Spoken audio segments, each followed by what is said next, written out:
This is Audible. Creative Texts Publishers presents Hood, a Hyllis Family Story, Book 7, by Laurence E. Dahners. Narrated by Elisa Bresnahan. Pre-prologue. Mouse 101 didn't turn out to be a very good mouse anyway, getting sick and losing weight. Russ was frustrated, thinking he'd have to find another mouse to test the safety of the viral telekinesis vector. He took the mouse downstairs to sacrifice it. He'd intended to kill it early anyway, since it needed to be excluded from Emil's work. As he picked it up to put it in the CO2 chamber, he took one last look at it. For a moment, he wondered if it could be sick because of the DNA insertion, rather than just coincidentally. Could he have made an error in one of the steps intended to be sure there was no viral DNA in the viral shells? Maybe the DNA I inserted combined with the viral DNA in some kind of... The sick mouse sneezed. The worldwide superflu pandemic has been traced back to a Case 0. Case 0 was a Russell Phillips who worked as a research tech at the University of Pittsburgh. Although the laboratory where Phillips worked did use viral vectors for DNA insertion, Phillips apparently didn't work in that part of the lab. It seems unlikely that anyone will ever determine whether Phillips might have associated with someone who actually did use viral vectors, because the exceedingly high mortality of the superflu has resulted in the death of every last person who worked in that lab. Even the hospital at the University of Pittsburgh, where Phillips first sought treatment, is now an empty shell. It seems a moot point, as this efficient viral killer has spread extremely rapidly, and no matter where it blossoms, it seems to kill approximately 95% of its victims. Somehow the virus got loose in the CDC and decimated the scientists there before they even began working on a means to control it. Medical facilities around the world have collapsed as physicians and researchers die or flee for their own lives.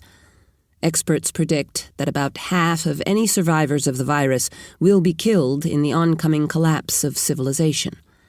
If indeed the world's population of 7 billion is reduced to 175 million, a population density not seen since about 1000 AD, it seems unlikely that anyone will be interested in exactly who killed us all. They'll just be trying to survive the end of civilization as we know it. Presumably, someday, if and when civilization reestablishes itself, someone may be interested in these words. As I write this, I've developed a headache and started to cough. Prologue. "This is Kaylee's house," Pippa said, as she pushed the door open. "They're too sick to come to the door." What a thoughtful child, Dossie reflected admiringly as she followed the little girl through the door. But when she took her first breath inside the little shack, she realized someone in Kaylee's home had died. A couple of rats skittered behind a mattress. The room held 4 people, an elderly man, a young woman, and 2 children. One was a little girl. Pippa spoke to her. "I brought the healers, Kaylee. They're going to fix you up." Kaylee wasn't breathing. When Dossie quickly looked, none of the other 3 were breathing either. The woman had an arm thrown up over her head. A massive swelling filled her armpit. It had erupted, and a streak of drying purulence trailed from it. Dossie glanced over at Jaden. Eva's student was there to help and learn, but probably hadn't expected this kind of problem. The telepath was backing toward the door, a stricken look on her face. Dossie looked at the dead again. With horror, she thought, "Plague." Pippa was reaching out toward Kaylee. Dossie thought the girl intended to shake her unresponsive little friend. "Pippa!" Darcy barked, unable to suppress the frantic tone in her voice. "Don't touch her!" "How's plague transmitted?" she wondered distraughtly. "I should know this." Pippa stopped, hand outstretched, and turned to look at Darcy, a mixture of fear and curiosity on her face. Darcy crouched down and reached out for the little girl, intending to gather her in for a comforting hug, then remembering Pippa'd been over to this house before. Still unable to remember the mode of plague's transmission, Darcy dropped her hands to her knees and said, "Kaylee's really, really sick. We don't want you to catch what she's got, do we?" Pippa slowly turned to look at her little friend, then slowly back to Darcy. "She's dead, isn't she?" Simultaneously sad that a girl as young as Pippa understood death, and glad she didn't have to explain it, Darcy nodded slowly. Pippa's eyes turned to look over the other 3 members of Kaylee's family, then back to Darcy. "They're all dead?" Darcy nodded again. Pippa's face crumpled. "I'm gonna die too, aren't I?" After wondering a moment whether she should lie to this little girl, despite promising herself she'd speak truth to patients, Darcy spoke in a serious tone. "I hope not. We're going to go see my mom. She's the best healer I know. With her taking care of you, you'll have a better chance than anyone else." Pippa suddenly dashed forward, throwing her arms around Darcy's legs and clinging tight. "No, I want you to take care of me. You saved my sister." Hoping Pippa's hug hadn't just killed her too, Darcy helplessly patted the child's back. She said, "Okay, but we're still going to have to talk to my mom, okay? I need her to tell me what to do for you." Pippa let go of Darcy's legs, but took a strong grip on her hand. "Okay.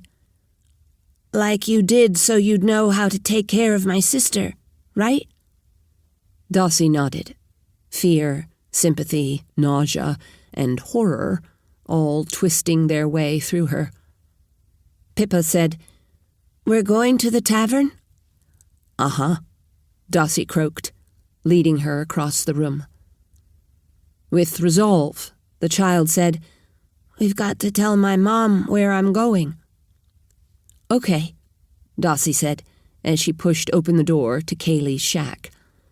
"But we shouldn't touch anyone from now on, okay? Not even your mom. We don't want them to catch Kaylee's sickness from us, right?" With some relief, Darcy saw Jaden standing about 4 meters outside Kaylee's door. Darcy'd been worried that Jaden might have fled, and that, even worse, Darcy wouldn't have had any idea where Jaden might have gone. Jaden looked in turns horrified, frightened, and embarrassed. She started again. What do you think it is?"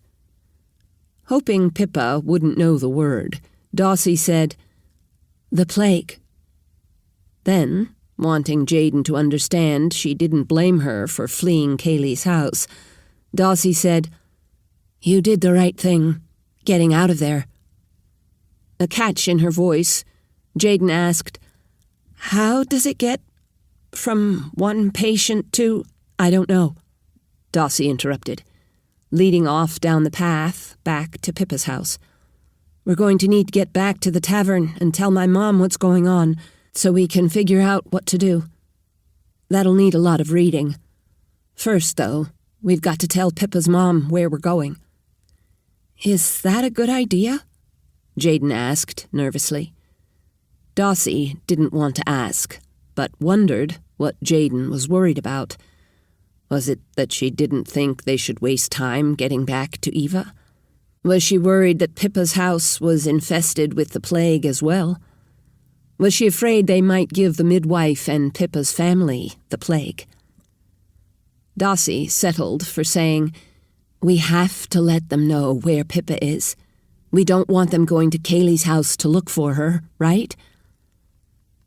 Obviously, thinking it was the third one, Pippa said a little indignantly, "We won't touch anyone at my house."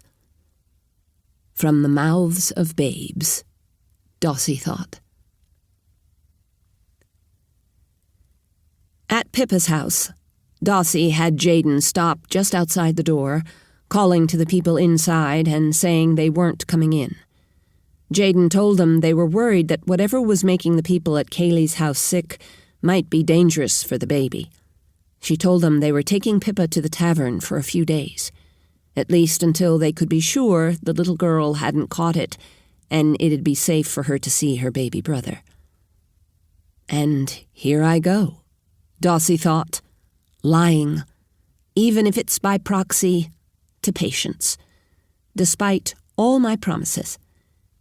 Is it okay to justify it by the fact it's a means to protect others by preventing the spread of disease?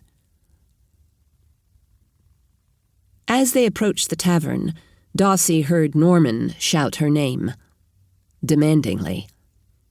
Thinking, not now, she saw him ahead of them, doubtless heading home from his shift. He started jogging toward them. Dossie started shaking her head. "Norman, no, you're not going to put me off again. I'm glad you're back, and I know the trip to Cooperstown must have been harrowing, but you've been back for days now. If you're going to be my girlfriend, you're going to have to—" He was reaching out for her, so Dossie stepped back, shouting, "Stop!" He kept coming. She dodged his hand. "I've been exposed to the plague, you imbecile!" This brought him up short. Jerking his hand back, he blinked and said, "What?"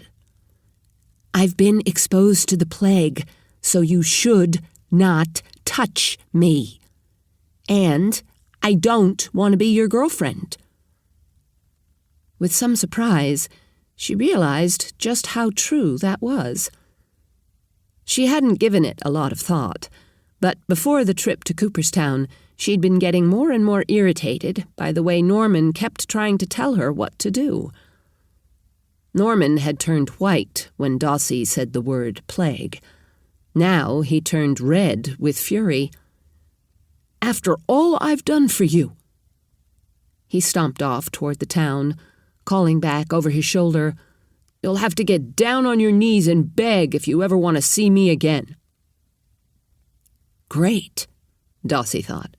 It'd be awesome if I never had to see him again. Arriving at the tavern, Dossie led them around the back so they wouldn't be so much in the public view. Not wanting to even knock on the back door because she didn't know whether that might contaminate the door frame with plague germs, she wondered, are we going to have to stand out here by the stable until someone comes out? Someone we can send for Eva? Tarc would have been able to send his voice up into the clinic, she thought, but we don't have a telekinetic with us. A couple of moments later she thought, oh. Then she thought, Casey! As loudly as she could. Out by the stable. She was just about to try it again when she saw Casey peer out the clinic window at her. Dossie waved a hand in a come motion while thinking, bring Eva. Casey gave her a curious look, but then disappeared out of the window. A few minutes later, she and Eva came out the back door. As she approached, Eva gave Pippa and the two young women a curious look. She asked, "What's going on?" "I think we've been exposed to the plague," Dossie said. Ignoring the alarmed looks on Eva and Casey's faces, she plunged ahead with a description of the circumstances in Kaylee's house. A puzzled look on her face, Eva said, "You didn't touch Kaylee or her family?" "I didn't," Dossie said, then took a knee to look Pippa in the eyes.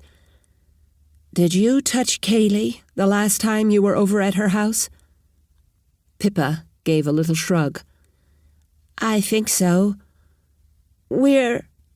She choked to a stop. We were really good friends. Eva's eyes looked questioningly at Jaden. Jaden said, I didn't touch anything. Questioningly, Eva's eyes went to each of them. You didn't touch their clothes, bedding, or animals? Jaden and Dossie said no, but Pippa said she'd done so the day before. Sharply, Eva asked, What kind of animals? Oh, Pippa said, I didn't touch any animals, just Kaylee and her bed.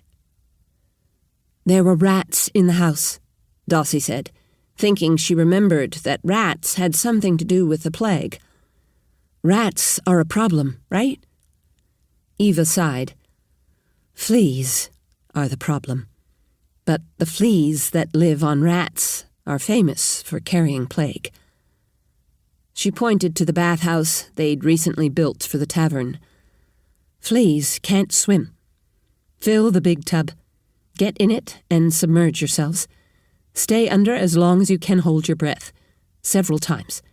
Then spend some more time just lying in the water up to your face.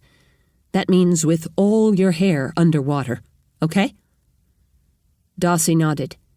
In our clothes? Eva shook her head. Without any clothes.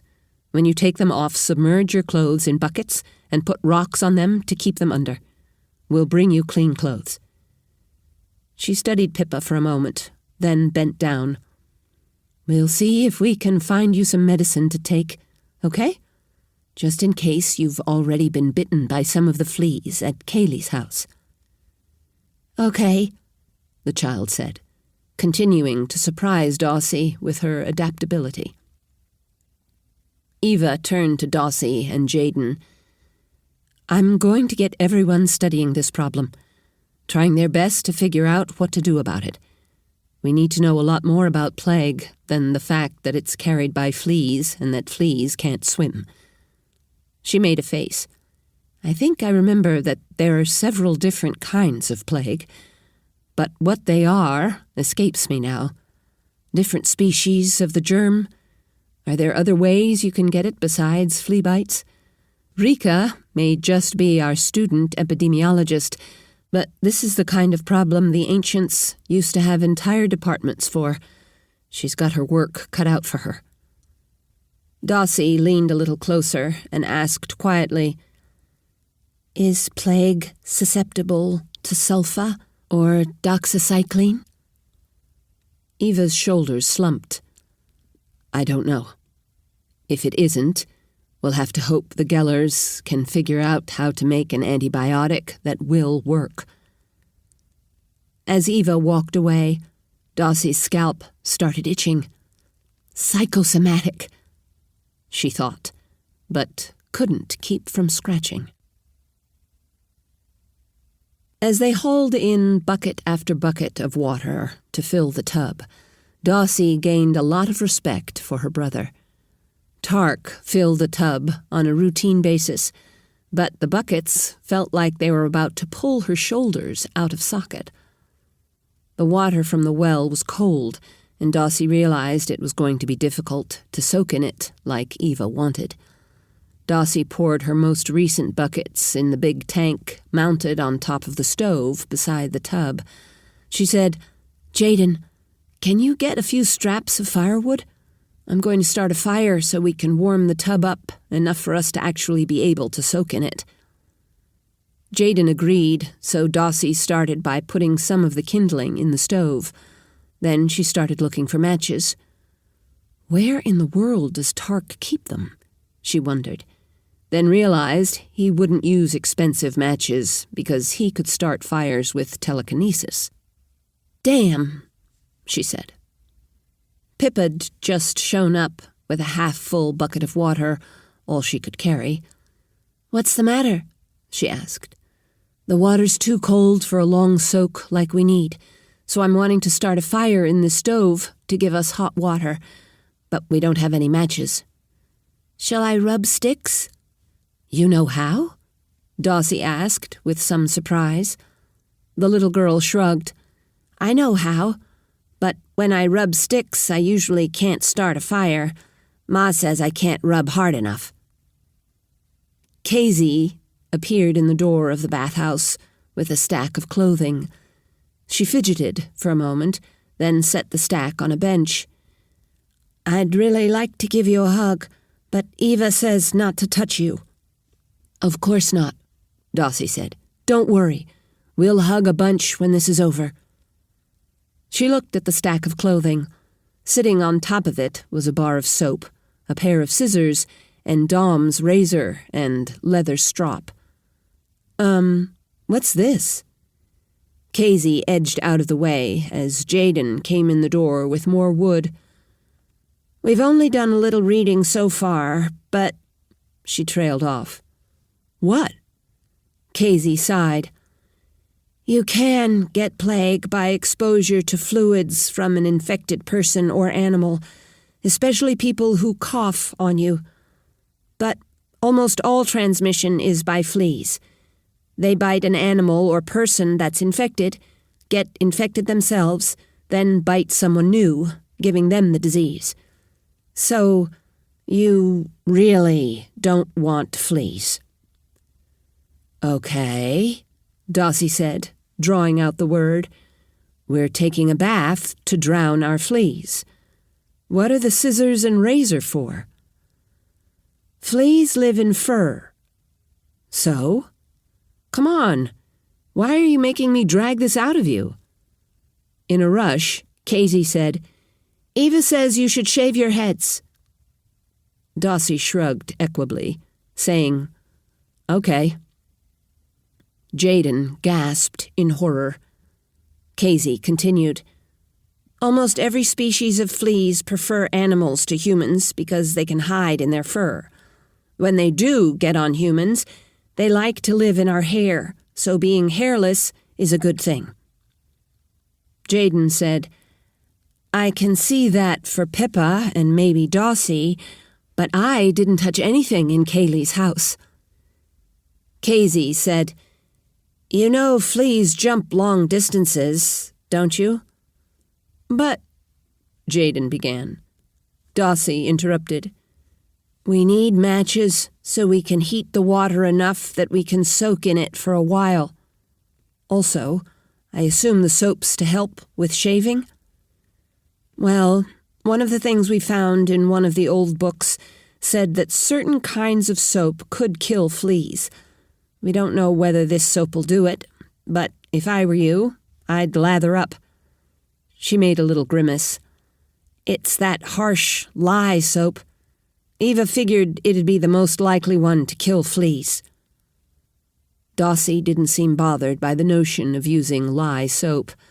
She asked, Do we know if our antibiotics should be effective? Casey nodded. According to the books, both of them should work. She held out a little packet. Here's a dose for Pippa. What about us? Jaden asked. Eva said to get you a dose if you find any flea bites. She doesn't want to waste any doses, for fear we'll need every gram of the antibiotic we have for people who actually do get the plague. Since we don't know how much antibiotic Gellers can make, the main thing we want to do is try to keep people from getting it. Jaden didn't think of herself as particularly vain, but when Dossie handed her the scissors and sat in front of her, she found herself asking Dossie if she really wanted her hair cut off, because she just couldn't imagine a woman having her hair cut off without a protest. Though, Jaden thought, this girl's so beautiful, she'll probably look good with her head shaved. Jaden cut the girl's hair as short as she could get it with the scissors. As she'd feared, with her hair raggedly chopped off a few millimeters from her scalp, Dossie looked cute. Dossie dipped her head in the cold tub and lathered the fuzz on her scalp, then sat down in front of Jaden again. Jaden shaved the girl's scalp without difficulty, having had practice shaving her father and Argoon. Dossie looked even cuter, shaved. She turned to Pippa and asked, "You want to be next?" Pippa had been watching events with interest. She nodded and scrambled up onto the chair in front of Dossie. Pippa looked cute with her head shaved, too. Dossie turned to Jaden and lifted an eyebrow. Jaden shook her head, voice trembling. "I don't think I need it. I'm sure I haven't been exposed." Rika's voice came from behind her. "So you want to wait till you've been bitten before you try to prevent bites? Doesn't make much sense, Jaden." "I'll shave my head if the plague starts to spread." "And who's going to go down to the ghetto to figure out whether it is spreading? To work out how many people already have the plague?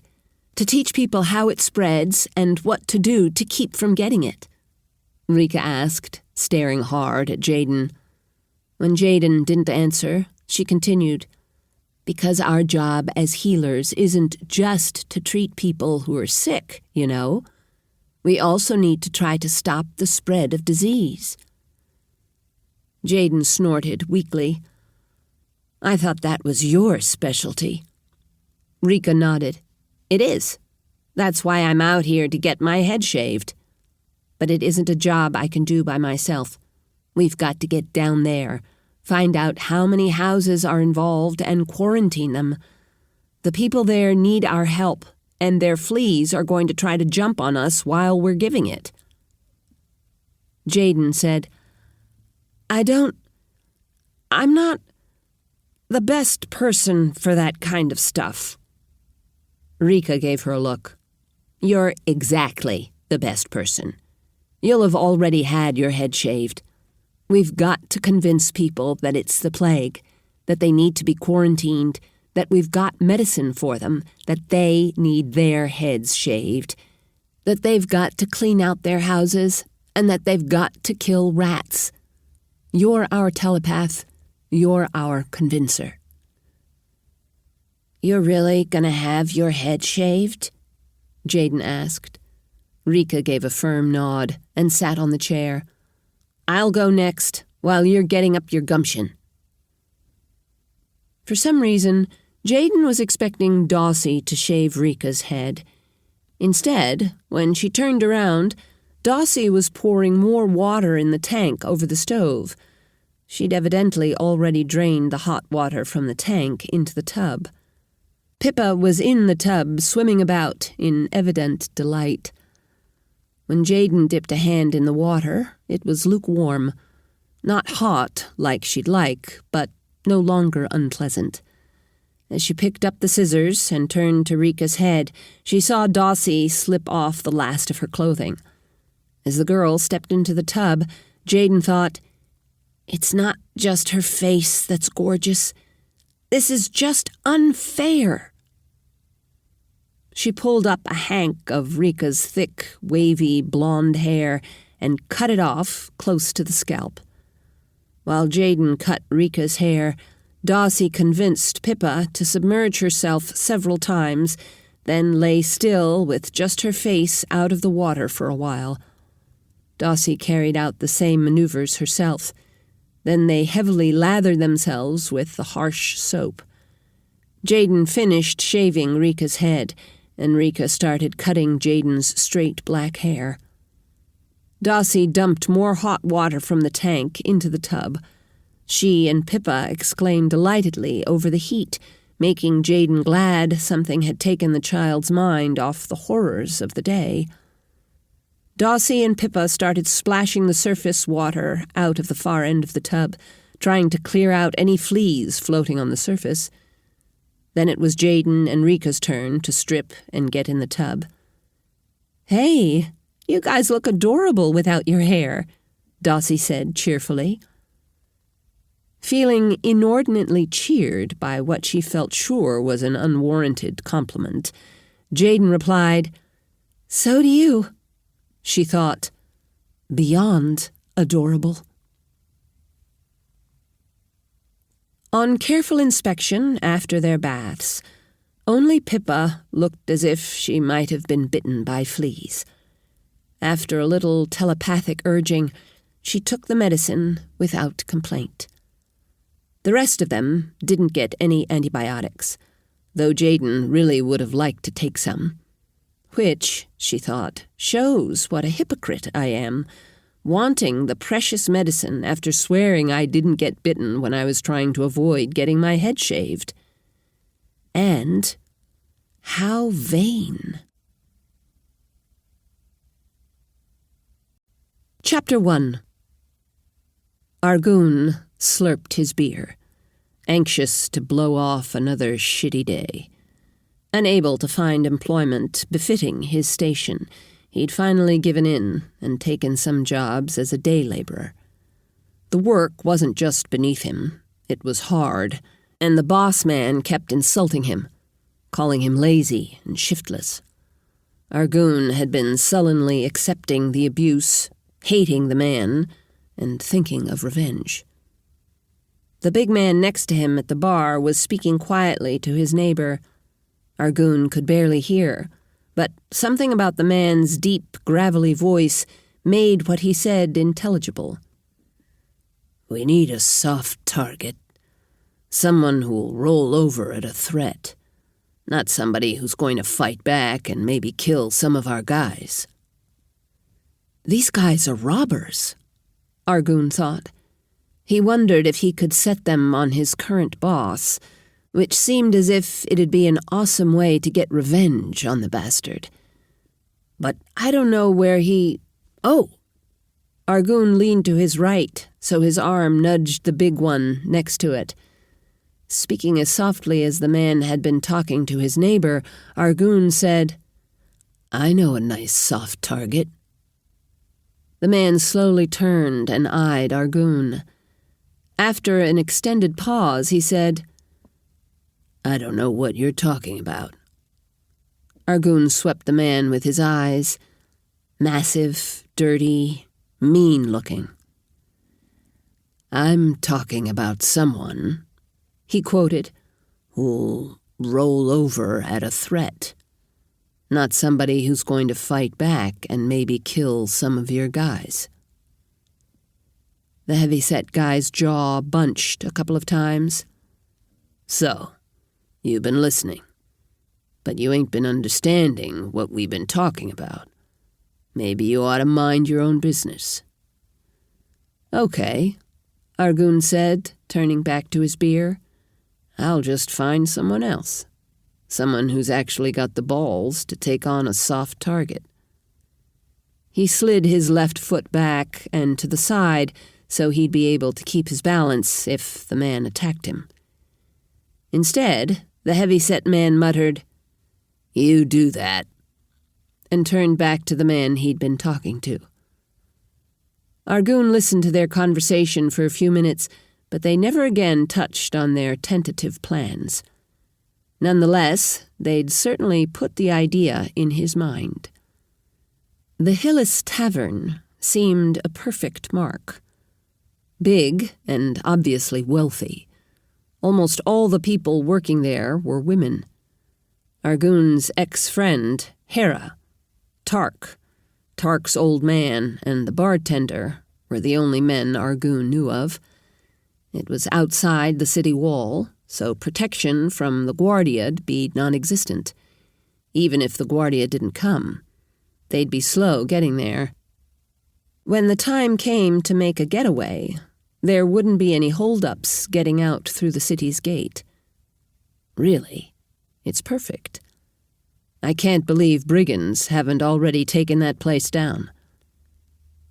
He finished his beer and got up to go back to his room and work out a detailed plan. Having a goal reinvigorated him. Once I've worked out my plan, I'm going to have to find some men. As he went out the door of the bar, he thought, the only real problem's figuring out how to keep Jaden from getting hurt. By the end of his walk home, he'd already lined out a pretty good plan in his mind. Argoon was closing the door of his cheap little room when someone stepped out of the dimming light behind him. A massive hand shoved the door back open. Argoon staggered back, groping for his knife and wondering if his life was over. The man lifted a sword and rumbled a laugh. "Put that little pig sticker away before it makes me mad." Recognizing the voice of the heavy-set man who'd been next to him at the bar, Argoon lifted his hand away from the knife. He tried to sound assertive as he said, "I thought you weren't interested." "Not sure I am. Where's this soft target you're talking about?" "I'm not fool enough to tell you that before we've agreed on a few things," Argoon said, settling down to negotiate. That's where his skills were.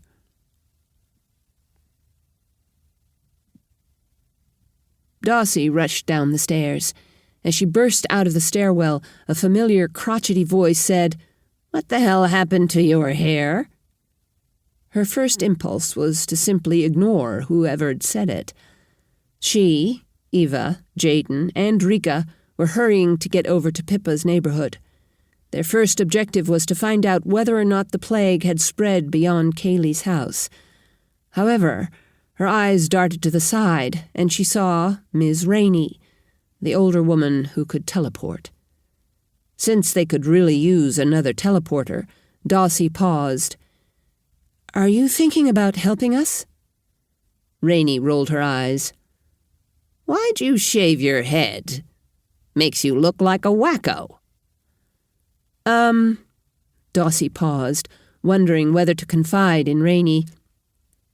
"If I tell you, can you keep it a secret?"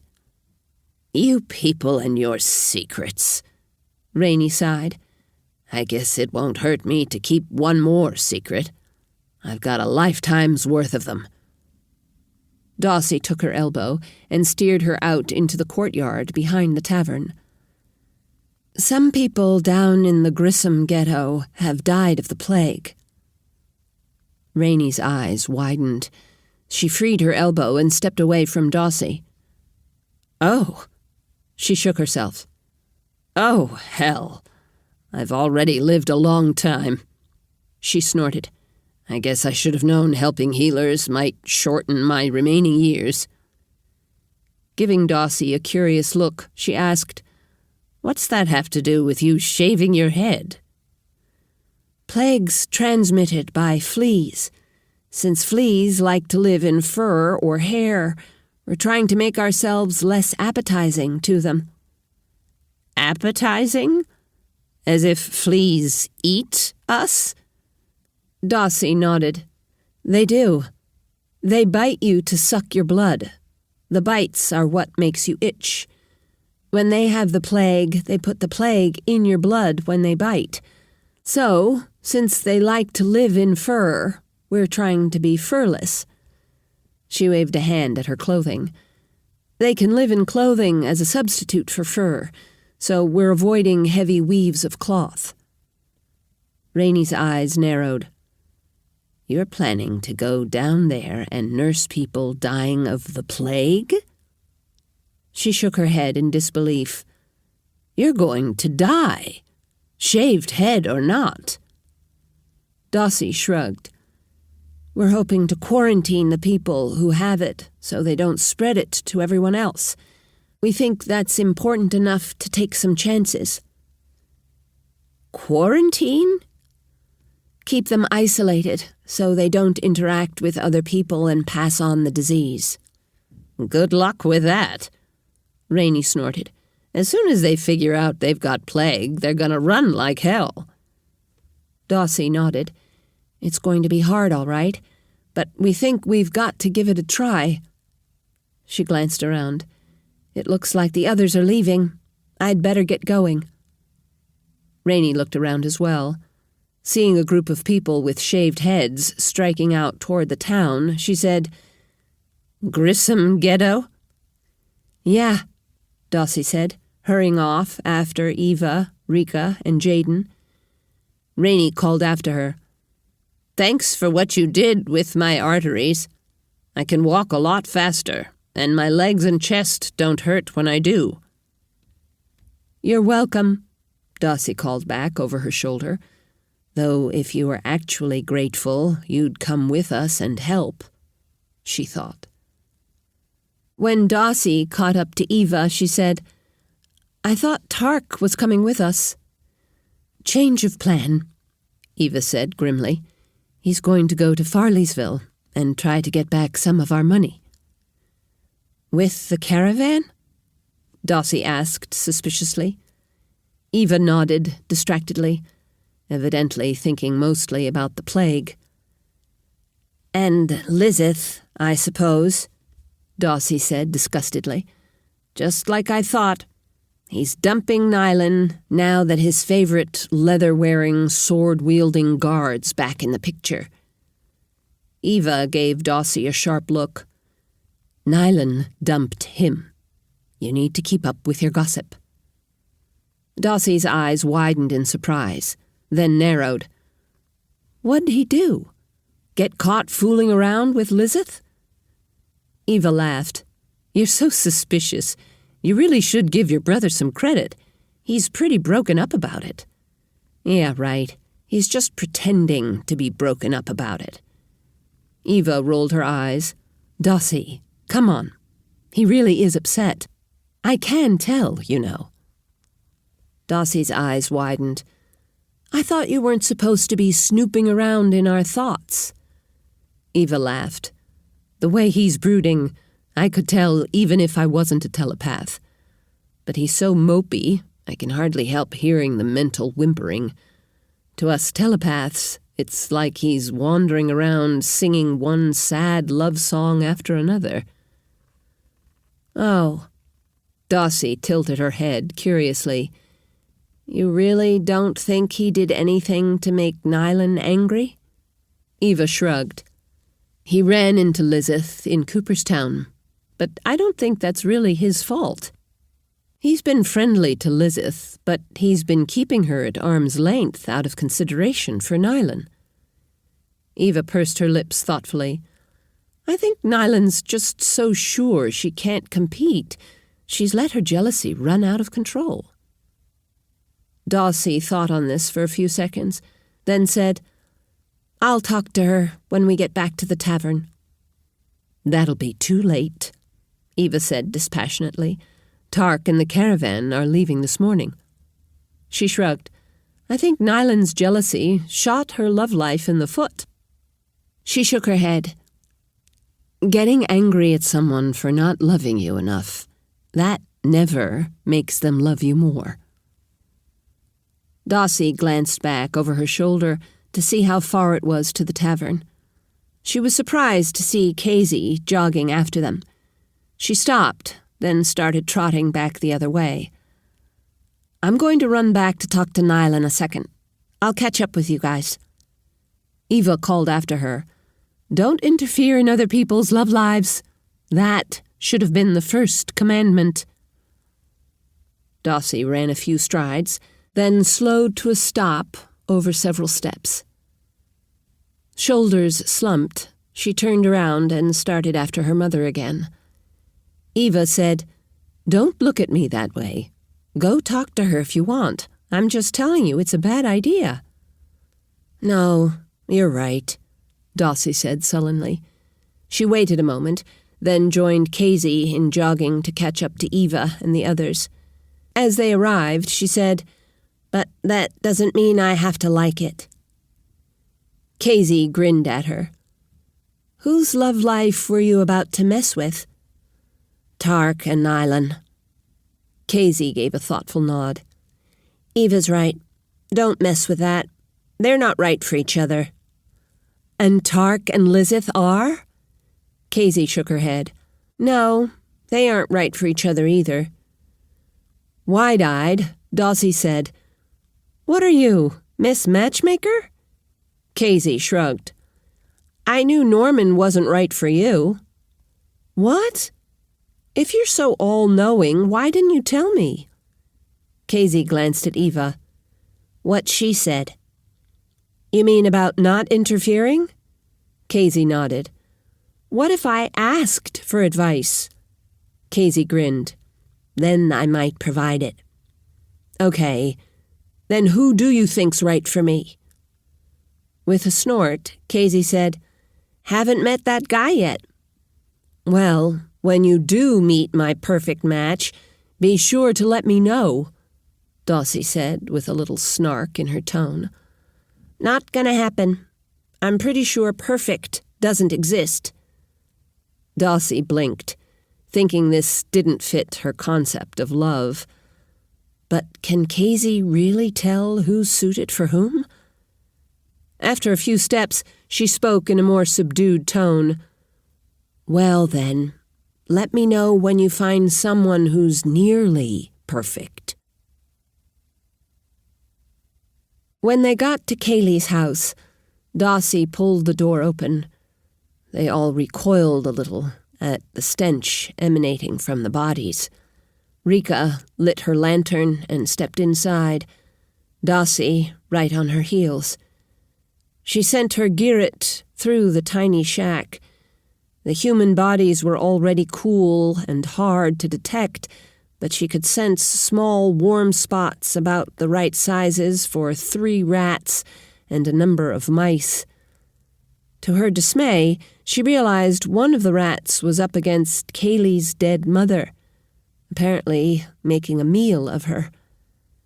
As they'd discussed, Dawsey quickly teleported thin discs out of the bases of the rodents' brains, instantly killing them. There was some argument in the ancient books about whether rats were necessary to transmit the plague.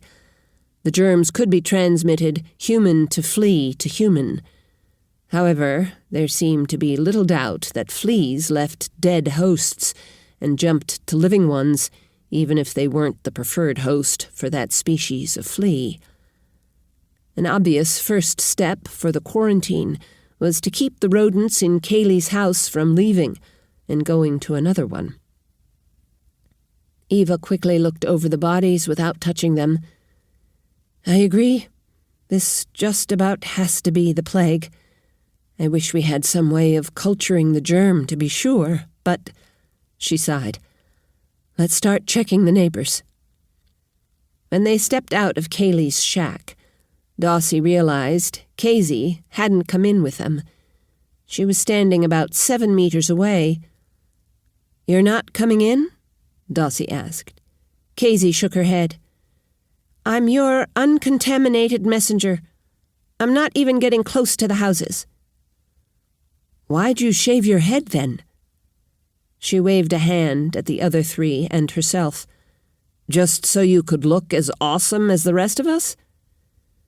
"She's trying to set an example for the people of the town," Eva said. "You and Jaden talk to the people in that house, while Rika and I check this one." Before they split up to go to the different houses, Dawsey asked Eva, "Are you going to ask everyone at the tavern to shave their heads, then?" "Dom and Tarc already have. Dom's going to offer to shave Marissa, Nylan, Grace, Farlan, and the others this morning." "Oh." The results of their survey of the Grissom ghetto were dismaying. House after house held people sick, dying, or dead. As recommended in her epidemiology book, Rika started a rough map where she recorded each household and the number of people in each category. She also noted the few who were healthy. There weren't that many who were healthy because most of the ones who weren't sick had left. The ones who'd stayed behind said that many who'd left did so as soon as they developed signs they were getting sick. Only a few had said where they were going. Rika made notes of them, but it looked like attempts at quarantine could be too little, too late. Those who were merely sick were desperate. Heartbreakingly, after being given a dose of antibiotic, one young girl grabbed Dawsey's leg and clung to it, trying to keep her from leaving. Apparently, as soon as she'd gotten sick, the rest of her family had fled, leaving her, the house, and the town. At first, they gave doses of antibiotic to every sick patient who still lived. After each team had checked 10 houses, Eva stopped the others and said, We're going to have to triage. Triage normally has 3 groups. Those who are going to die, no matter what we do. Those who are going to survive, no matter what we do. And those we can make a difference for. However, I don't think we have a group that'll survive no matter what we do. Therefore, we only have 2 groups. Those who are so sick they're going to die, whether we give them antibiotics or not, and those whom antibiotics might save or prevent from getting significantly sick in the first place. Eva swept them with her eyes, getting nods from each of the 3, then went on. Each of you take a double dose of either the sulfa or the doxycycline, because we're definitely being exposed and we're at risk. Then put enough packets in your pocket that you can take the standard doses for the next several days. We're going to have to stop giving antibiotic to those who are nearly dead. If we keep doing that, they're going to die anyway, but we won't have enough to save the ones who are only sick. She paused and studied the other 3. Do not decide to give some of your own antibiotic to someone you feel sorry for. We're what's standing between this epidemic and the deaths of thousands. She turned. Rika, what was the mortality rate for plague in the days of the ancients? Untreated, it was 80 to 90%. Rika answered soberly. We've got to stay alive so we can save as many of these people as possible. Eva turned to Casey. Get over to Geller's and tell them this is an emergency. We need as much antibiotic as they can make over the next several days. Whichever one they can make the most of. Or, if running 2 different processes will let them produce larger quantities, they should make both. Looking pale, Casey nodded and turned to leave. Eva said, Wait. When Casey turned, she said, Make sure they understand quantity's more important than purity. Casey nodded. And, Eva said with emphasis, be sure they're dropping everything else to turn out as much antibiotic as they can. Do not let them stonewall you on that. You understand? She wants Casey to use her talent to push the agenda, Dawsey thought. Looks like the telepath's ethics on using their talent are being outweighed by the importance of stopping this epidemic. Casey said, What if they don't have enough of the ingredients? Find out what they're short of, and where they can be purchased, then go make good deals for large quantities of whatever they need. Use our money? Eva nodded grimly. If you have to. We'll just pray Tarc's successful at retrieving our funds from Farleysville. She got a little tremor in her voice.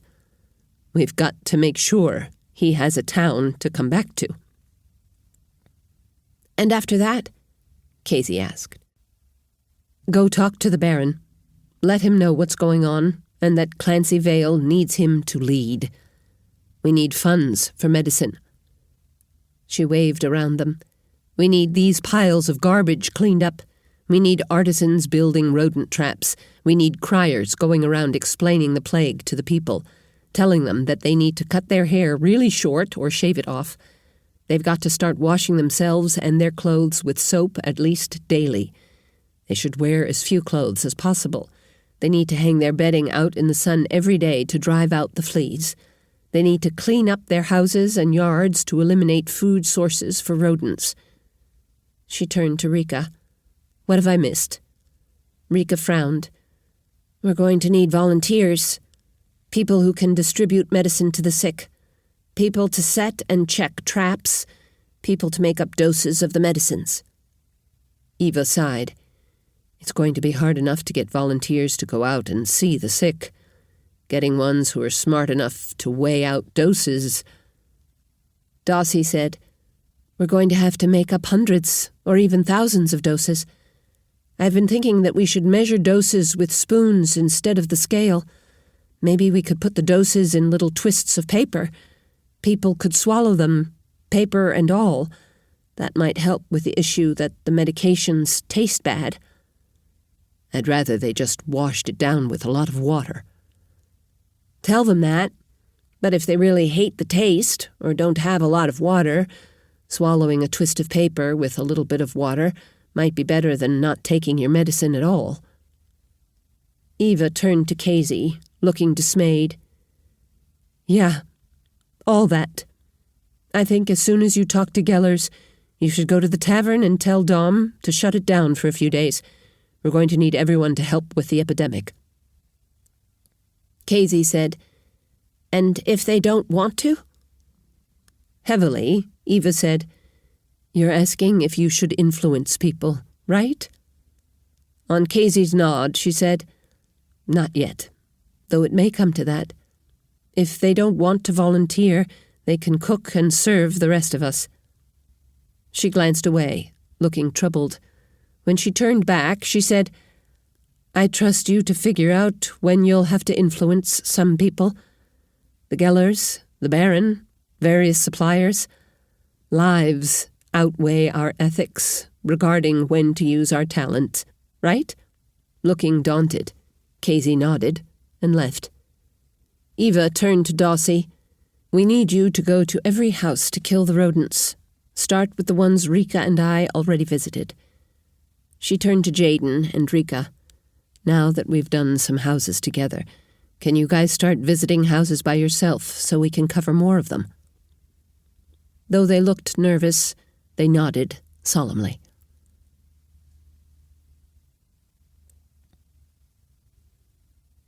Morgan Geller was staffing the pharmacy and cosmetic shop at Geller's when the door opened and a bald kid came in. Morgan said uncertainly. "Can I help you?" "Yeah, I'm Casey Hyllis from the Hyllis Tavern. I need to talk to your parents or grandparents. We need more antibiotic."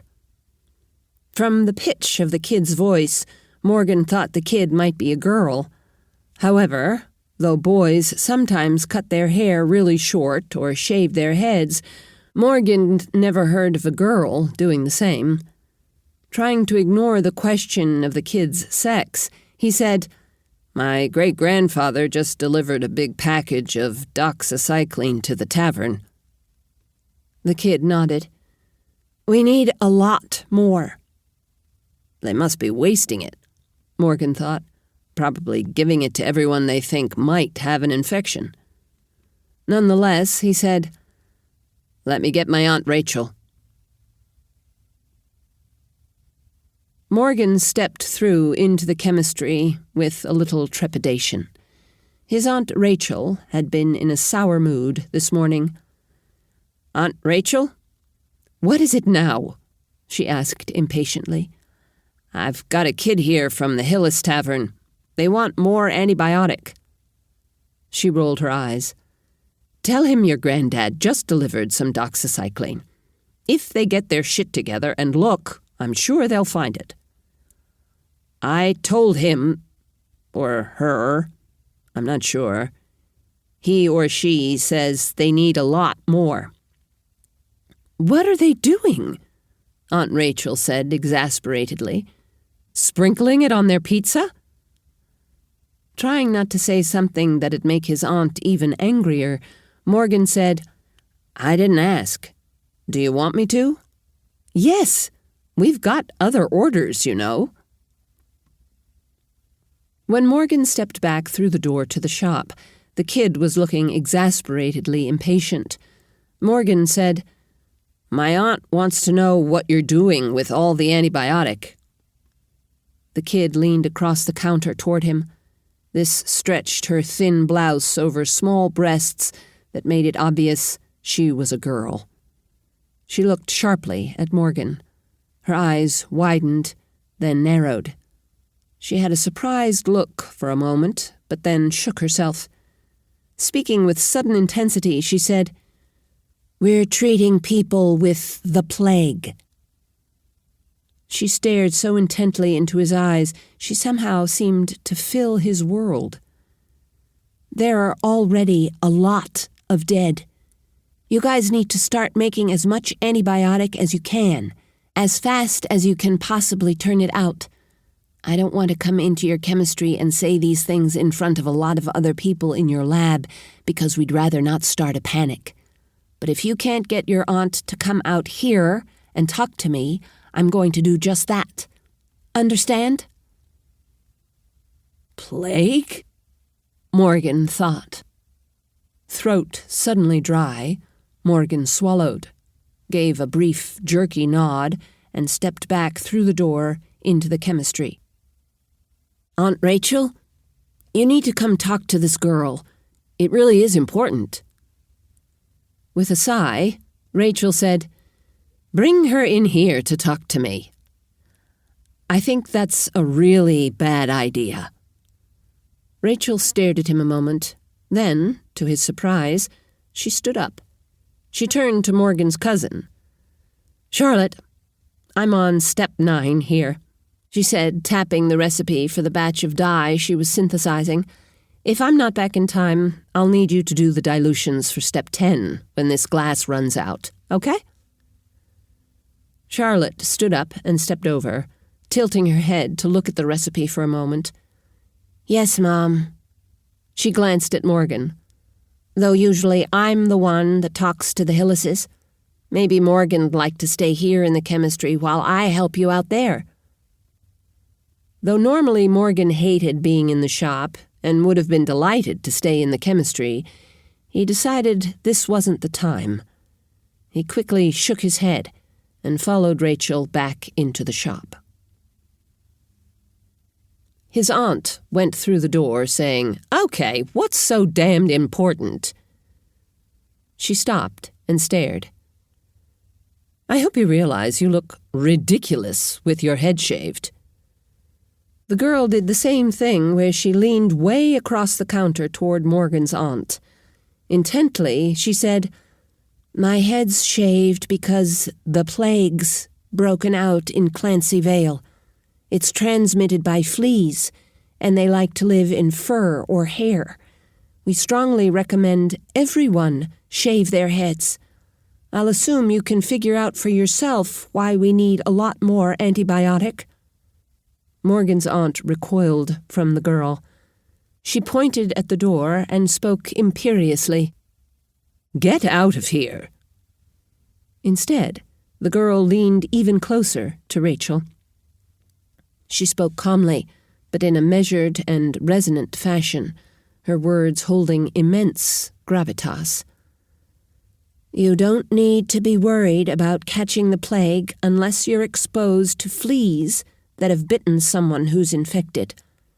At present, I haven't been exposed. To keep yourself and your family safe, you should shave your heads, bathe and wash your clothes at least daily with soap, wear as little clothing as possible, and hang your bedclothes in the sun every day. Also, get rid of rats and mice by sealing garbage and food stores so rodents will go hungry and move on. Trap or otherwise kill as many rats and mice as you can. Looking glassy-eyed, Rachel said, What else can we do? Make as much sulfa and doxycycline as you possibly can. Don't think you can get by just making enough for your family. If the plague runs rampant in this town, it's going to destroy your livelihood. We need to save everybody, not just your family and friends. Knowing how crusty Rachel could be, Morgan expected her to put up a protest. She didn't exactly, but she did say, That's going to be really expensive. Thinking she was about to drag her feet, Morgan stepped toward her and said, Aunt Rachel. Rachel closed her eyes, put out a hand to fend Morgan off, and said, We'll get started making as much as we can. But I hope you plan to talk to the Baron about funding. Casey nodded her head. Are there any ingredients you're short of? I don't know. I'll have to look at the recipes and then check our stocks. If you need help convincing your suppliers it's important, send someone to find me. I'll change their minds. Rachel nodded distractedly, her mind obviously somewhere else.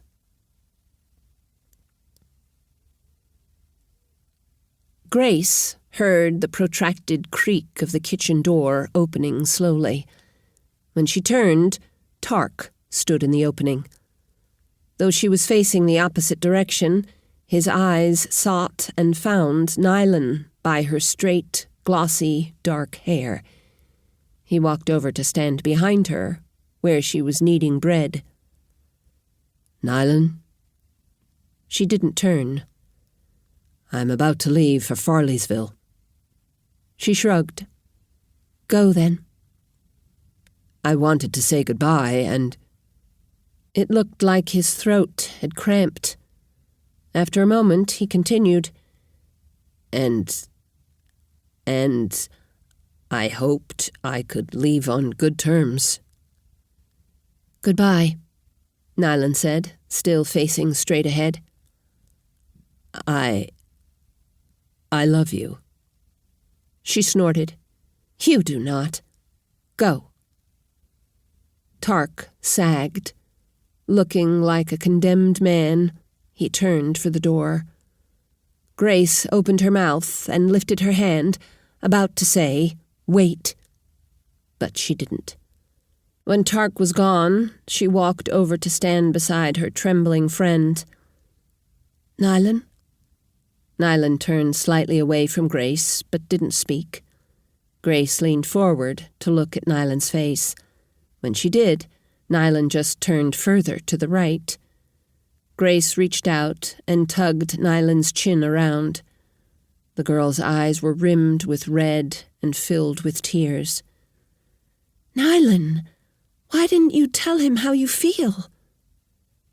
In a choked voice, she said, "Because I love him enough to let him go. He doesn't belong with me." "He thinks he does." "He says he thinks that," she rasped. "But I was only a refuge after Lizeth broke his heart. If I'd tried to hold on to him today, then someday, when he realized he didn't actually love me—" Her head suddenly drooped forward. Behind the curtain of her hair, she whispered, "When that day came, it would have been even harder to let him go." Grace put her arms around her friend, hugging hard and wondering whether Nylon was crazy or truly perceptive.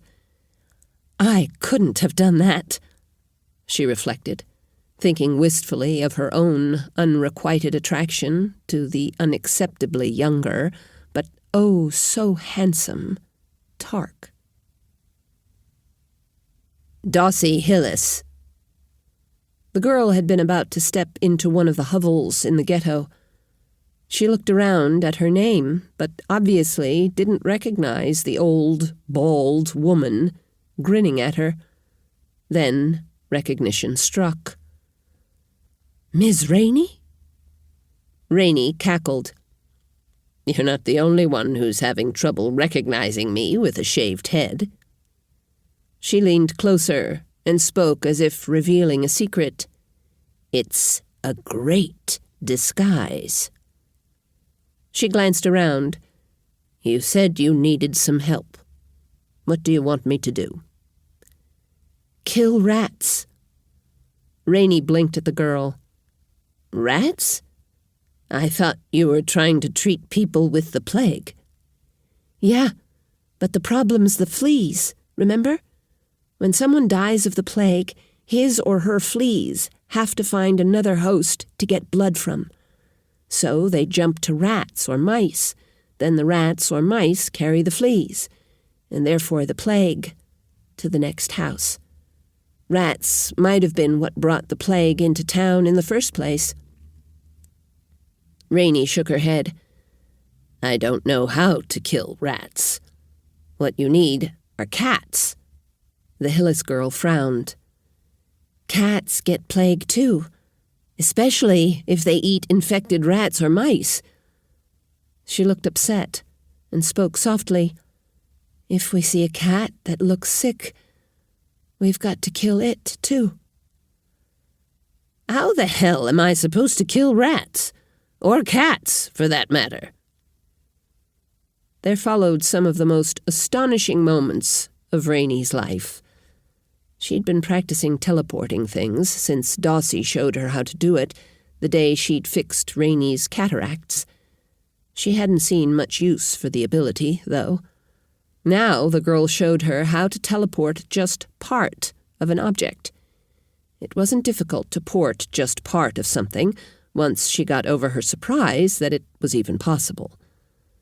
Soon she was porting thin little discs out of a stick, cutting the stick to pieces. Next, the girl pointed out that her Gearit, the talent she'd been using to find her way around when she was blind, could find rats even when they were hiding inside a wall, another thing she'd never considered. When Rainie found a rat in the wall of the shack they were standing beside, Dawsey said, "Okay, port a thin disc out of the junction between the brain and the rest of the spinal cord." The girl had to explain the location of the brain and spinal cord to Rainie, but once she found them and ported a disc out of the tissue between them, the rat immediately jerked and died. Wide-eyed, Rainie turned to the young girl. Feeling appalled, she asked, "Couldn't I do the same thing to a person?" "No," Dawsey said, looking shocked. "Why not?" "Because it'd be wrong. You're not the kind of person who'd do something like that. You might do it to someone who was threatening your life, but otherwise, you'd never even dream of doing it." "How do you know I wouldn't?" Rainie asked, feeling a little bit indignant. The girl was right, but there was no way she knew Rainie well enough to make such a bald statement. "Assume I do," the girl said. "We'll explain that kind of stuff to you later. For now, we've got a plague to stop." She made a come-along sign with one hand. "Let me introduce you to Eva." Shortly, Rainie was meeting Dawsey's mother and being assigned to work with her. To her astonishment, Eva could bend down near rats' hiding places and make them come out of the wall. That way Rainie could kill them out in the open so the rats wouldn't rot where they lay. Eva told her, "We're hoping to get volunteers down here to shovel up the carcasses and incinerate them." They checked a few more houses, recording the sick, and then Eva bringing the rats and mice out into the open so Rainie could kill them. When the people in the house were healthy enough to wonder what killed the rats, Rainie pointed a stick at them. She'd blow on her end as if she were blowing little darts at them. She'd ported out little holes in the ends of the stick so it looked hollow. As they walked to another house, Rainie asked, "How do you get them to come out of their holes?" Offhandedly, Eva said, "I have a different talent from yours, one called telepathy. I can speak into their minds and make them do things." After a few more houses, Rainie said, "That's why I fell asleep while Dawsey was working on my eyes, right? She put me to sleep." "No. Dawsey fixed your eyes. Casey's the telepath. She's the one that put you to sleep." Rainie felt her own eyes widening. "The scrawny little girl?" Eva's mouth formed a slight smile as she nodded. "Where is she?" Eva waved a hand that encompassed the ghetto. "Out convincing all kinds of people they need to help us control the plague." "Why is she doing it? They'd be more likely to trust you." Eva shook her head. "Casey's a much more powerful telepath than I am." While Rainie was digesting that, a dog trotted by. Rainie's heart skipped a beat. She didn't like cats, but she loved dogs. With great unease, she asked, "What about dogs? And the other animals? Horses, cattle, goats, sheep?" Eva frowned. "Dogs, horses, cattle, pigs, and sheep can get the plague, but the disease isn't as severe in them.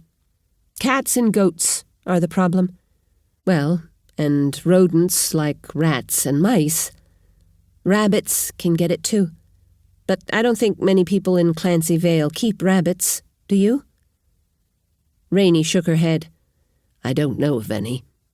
But there may be a few. There are people who keep goats, and a lot of people have cats, specifically because they control rats and mice." Eva looked uncomfortable. "I'm hoping the Baron's men can herd all the goats out of town to some farmer's field. Cats, I don't know. Some people love them too much to kill them. Cats are going to get plague, both from fleas and from eating sick rats. Then their fleas are going to get it and pass the disease on to their owners. If people are going to keep their cats, they should lock them in a room so the cats can't get exposed. And they shouldn't get close enough to the cats that their fleas can jump to the owners." Eva knocked on the next door. An irritated but healthy-looking woman answered it. "What?" A hopeful look appeared on Eva's face. "A lot of people have been getting sick. Are you and your family okay?" "Yes, but if you've been seeing sick people, stay away from us." Eva took a step back, but looked almost euphoric. "I'll be happy to stay away. Let me just tell you some things you can do so you won't catch it." The woman stepped behind her door, closing it most of the way, but she did listen to Eva's spiel about fleas and rodents. After the woman closed the door for good, Eva had Rainie go around the house, killing the mice and rats where they lived in the walls. The dead animals were going to stink up the place, but that was better than letting them go out and bring back fleas from somewhere else. Will looked up with surprise when he heard a noise down at the end of the hall. Jeremy came around the corner with a scrawny, bald kid who looked about 12. The kid didn't look like a threat. He couldn't be hiding any weapons, since he only had on a lightweight short-sleeved shirt and a pair of lightweight shorts. Besides, even carrying a sword, at his size, he wouldn't have been a threat. Still, Jeremy shouldn't have been bringing him down to the Baron's business chamber without authorizing it first. Fixing his eyes on Jeremy's, he said, "What the hell do you think you're doing? Bringing a kid down here without him being on the schedule?" Jeremy kept approaching, looking worried but obstinate. "She's got something to tell the Baron. Something important." Will glanced at the kid and realized she was a girl. Her bald head and skinny stature had thrown him off. He drew his sword. "I don't care what she's got to say. She has to make an appointment like everyone else." The girl stopped about 1.5 meters away, staring hard at him. She said, "It's important." Will looked at her. There was something weird about her eyes. "Oh," he said, blinking a couple of times. "Sorry." Knocking on the door, he said, "I'll let them know." Pushing the door open, he leaned in and, without waiting to be acknowledged, said, "Baron, there's someone here with an important message." The girl shouldered through the opening beneath Will's arm. "Hello, Baron Vail." Will saw the eyes of the other members of the Baron's council widening in surprise, but the Baron appeared to recognize the girl. He waved her forward. Not even the second day after they'd arrived, The wagons of the Norton caravan pulled out of Clancy Vail's caravan grounds. Once again, Lizeth sarcastically thought to herself that she should feel miffed Norton had failed to consult with her about his plans. "He hasn't even told me what's going on," she thought. For some unfathomable reason, she was glad to be going. "I used to like Clancy Vail," she thought. "Why can't I stand it this time? Maybe because Tarc's going to settle down here? Maybe—" She and Tarc hadn't been getting along all that great on the trip from Cooperstown. "Maybe I just need to get away from Tarc." She urged her horse up toward the front of the caravan in hopes of finding out what was going on. As she approached, a familiar-looking bay horse angled in to join the front of the column. She recognized Tarc's horse, but the fellow riding it was bald. What's going on? Did someone buy Tarc's horse? She wondered, urging her horse ahead so their paths would intersect. It proved to actually be Tarc, though he looked astonishingly different without his hair. She wondered whether she'd have recognized him without the horse. "If I ever have to disguise myself," she thought, "I'll just shave my head." As always, even though she'd come up behind him, Tarc somehow knew she was there. He turned in his saddle. "Hello, Lizeth," he said softly, features morose. "Hi yourself." She arched an eyebrow, thinking about how their relationship had soured. "Really glad to see you, too. What the hell happened to your hair?" He scrubbed a hand over his stubbled scalp. "Shaved it off." "No shit," Lizeth said, laying on a sarcastic tone. "Why?" He glanced back over his shoulder at Clancy Vail. "Can't tell you for a couple of hours. How are things going?" Lizeth stared at him. "What the hell?" When he said nothing further, she exasperatedly kneed her horse to the side and passed him, going up to the guard wagon at the front of the column to ask Sam what was going on. Tarc didn't try to stop her or make any effort to explain. Sam didn't know shit. Lizeth galloped her horse to the back of the caravan to talk to Arco. Normally, she'd have just stood at the side of the road and waited for the caravan to meander past her, but she didn't want to sit there and watch Tarc ride by. She knew she'd hurt him when she'd first left Clancy Vail. She'd said some ugly things, but, after all, he'd called her a witch. Well, not exactly called her one, only implied it. In any case, once she'd gotten over her snit, she'd expected to be welcomed back with open arms the next time she encountered him. But when she'd run into him in Cooperstown, he'd been strangely distant. She'd kept expecting him to thaw on the way back to Clancy Vail, but he hadn't. In fact, they'd rarely spoken, and then only about business. When she rode by on her way to the back, Tarc was walking beside Henry Roper at the second wagon, talking animatedly. "SOB has 2 words for me, but he and Roper are carrying on like old buddies." Lizeth didn't dwell on the fact that Tarc and Roper had a lot in common. They'd often spent time together, talking about ancient technology, back when the Hyllises had been part of the caravan. When she found Arco, it was evident he did know why they'd left Clancy Vail so suddenly. However, he wasn't inclined to share that information with Lizeth. "Doesn't matter," she thought blackly. "I'm just glad to be out of that shithole town." Dawsey and Casey were walking down to the ghetto in the morning when Casey said, "By the way, I've found a guy who's almost perfect for you." Dossie's first reaction was irritation, that Casey was interfering with her life. Then she remembered their earlier conversation and how Casey claimed to know that Norman was wrong for her. Pretending exasperation to cover her butterflies, she said, "And who is this perfect man?" Casey said thoughtfully, "He's not really a man, any more than you're a woman." Musingly, "He's about your age." "Okay, who's this perfect kid my age?" You seem irritated. I probably shouldn't mention his name when your attitude's sour.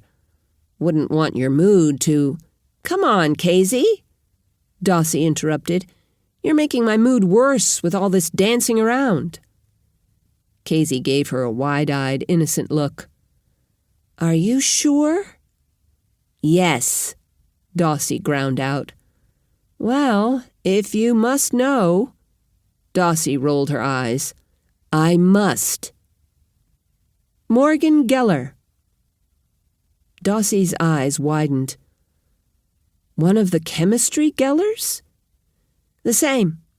I ran into him when I was down talking them into making more antibiotics." "And?" Dossie realized she didn't know what she wanted to ask. "What makes him perfect?" "Almost perfect."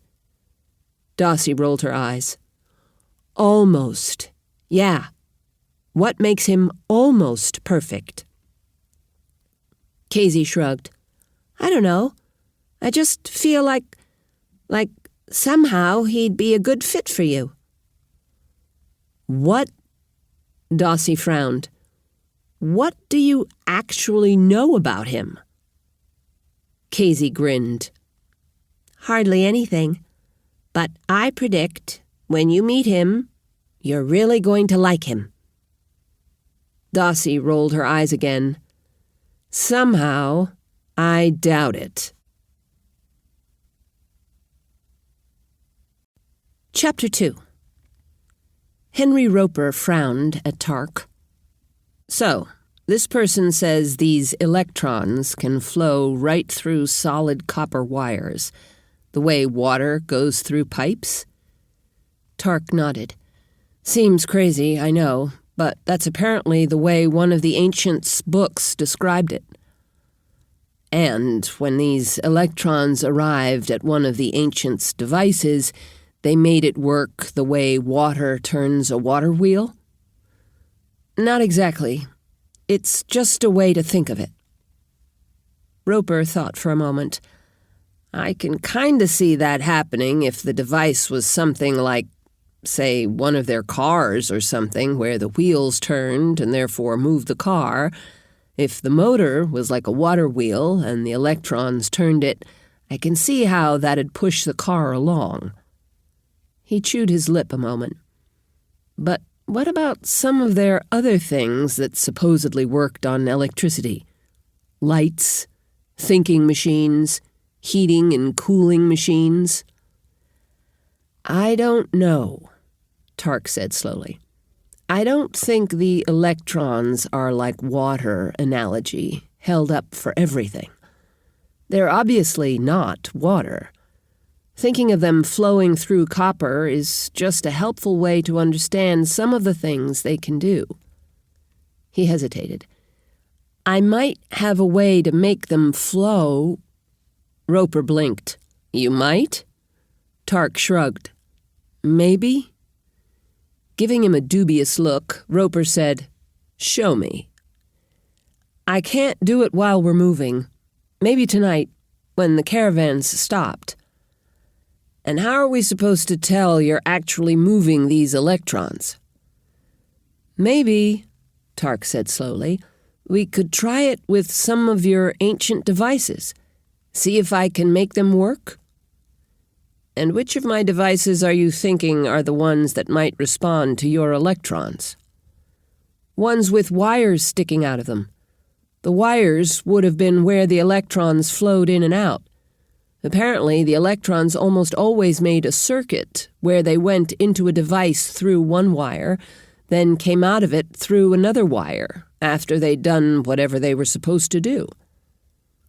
Tarc tilted his head as he studied Roper for evidence of comprehension. So any devices we try it on should have 2 wires sticking out of them, or metallic places to make contact with 2 wires inside. Roper frowned. What do you mean by that? We could just touch my wires to metallic contact points on the device. Electricity doesn't have to go through an intact wire.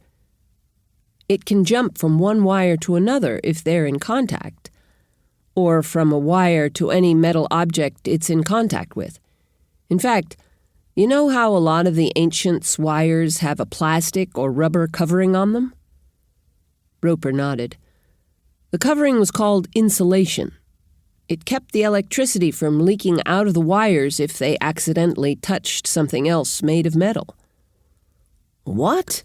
That's crazy. Most of the wires weren't completely covered. If wires can leak, the electrons would just leak out any place the plastic wasn't covering the wires. Tarc shook his head. They can't fly through the air. Air blocks their flow, just like the insulation does. Roper stared at him for a moment, then said, That's the dumbest thing I've ever heard. Who's ever heard of air blocking anything? Lizeth felt frustrated.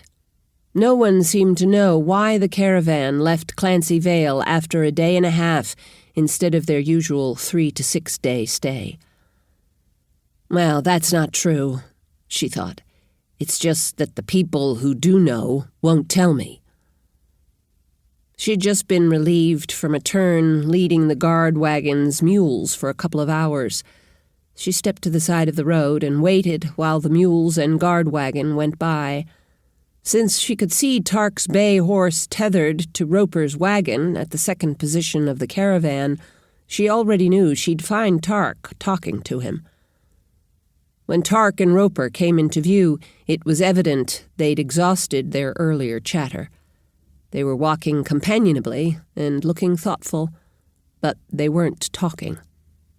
She said, Tarc, a few moments of your time? She tried to pitch her words so they'd imply he owed her some time, not sound as if she were begging. She was tired of waiting for him to start conversations with her. She'd waited for that all the way from Cooperstown to Clancy Vail, without success. He said, Sure, stepping off the side of the road to where she stood. He didn't sound begrudging. She studied him. You said it'd be a couple of hours before you could tell me why we were leaving Clancy Vail so soon. How about now? He shrugged. I'd still want you to keep it a secret. She frowned. Why? He gave her a little grin. Because otherwise, I can't tell you. So I'm not supposed to tell anyone? A little nod. Correct. She rolled her eyes. Okay. Okay what? I'll keep your secret. The plague's broken out in Clancy Vail. What? Lizeth asked. Then her thoughts caught up with what he'd said. Plague?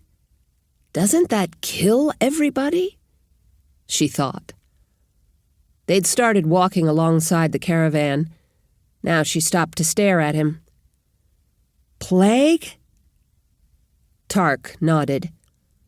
It started in the Grissom Ghetto, one of the poorest areas of Clancy Vail. The neighborhood's full of trash and garbage. There are a lot of rats. He glanced at her, evidently assessing her understanding. Plague's always around in wild animals like squirrels and rabbits. It's spread by fleas from one animal to another.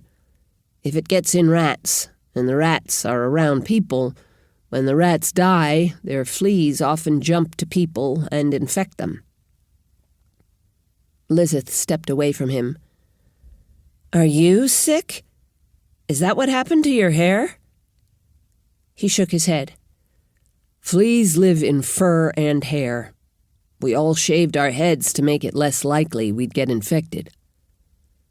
"We all? Who are you talking about?" He shrugged. "All the healers at Hyllis Tavern." "And you're not sick?" He shrugged again. "I'm pretty sure I'm not. But you usually don't get sick until a few days after you're exposed." "What makes you pretty sure you're not about to get sick, then?" "I was never down near the ghetto or the people that were sick. I also stayed away from the healers that have been trying to take care of them." Lizeth stared at him. "So you're making a run for it?" He tilted his head.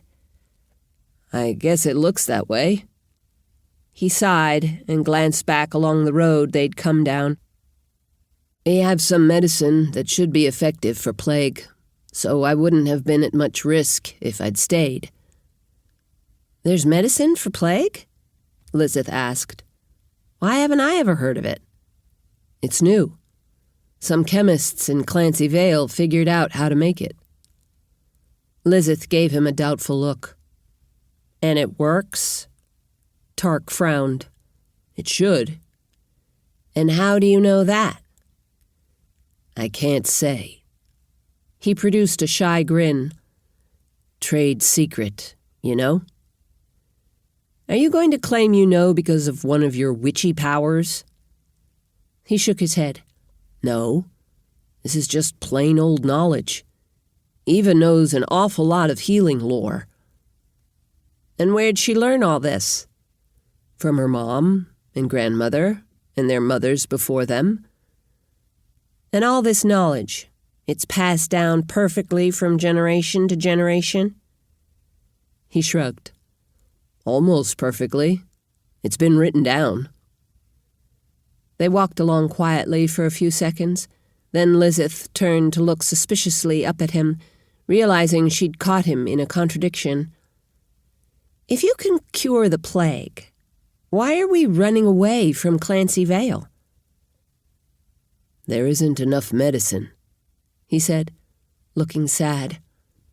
"Well, mix up some more," Lizeth said, feeling as if she were talking to a dimwit.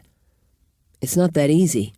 Making the medicine's a complex business requiring a lot of ingredients and steps." He glanced at her.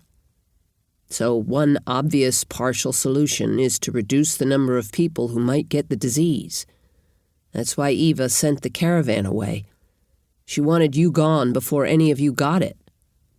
That'll reduce the number of people who might need medicine and keep you from spreading it across the countryside." He glanced back along the road. That factored into sending me away too. Having suddenly realized the extent of the problem, Lizeth said, "Why aren't Eva, Dossie, and Hera coming with us? If you hadn't been exposed, they hadn't either." "They're healers first and foremost. They'd already gone down to the Grissom neighborhood to try to save some of the people there. Well, Hera hadn't before we left, but I'd imagine he's down there now." Wide-eyed, Lizeth shook her head. "You people are crazy." Tarc sighed. "Yeah."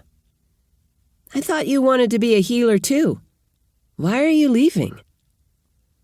Tarc looked into the distance ahead. "I'd rather be a healer than a killer," he said slowly.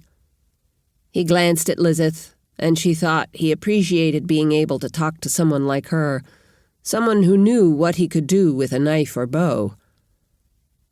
"But I think I'd rather spend my time trying to figure out how the ancients' technology worked. I'd rather attempt that than learn medicine from my mom." "How's she feel about that?" "Disappointed." He grinned at Lizeth. "And my dad thinks I'm flighty and indecisive, that I'll never amount to much if I don't settle down to something." She grinned back. Tell him you're already a hell of a killer. These other things, they're just hobbies."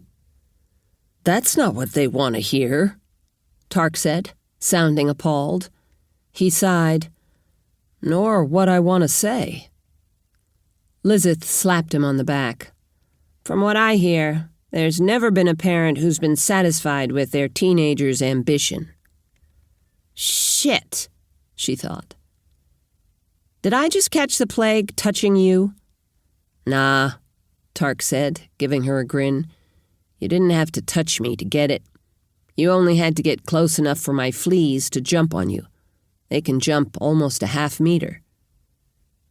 Her skin crawling, Lizeth looked down at her arm as if expecting to find several fleas on it.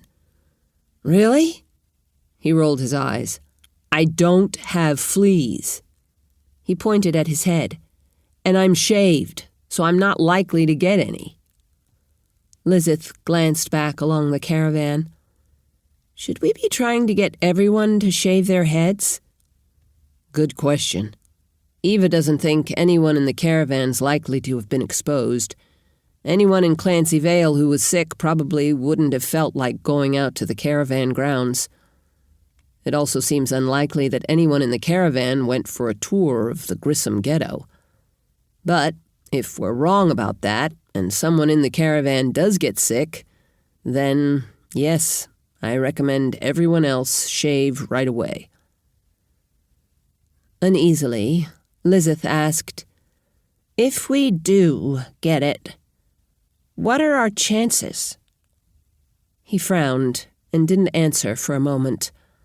Then, "Not good. Most people die."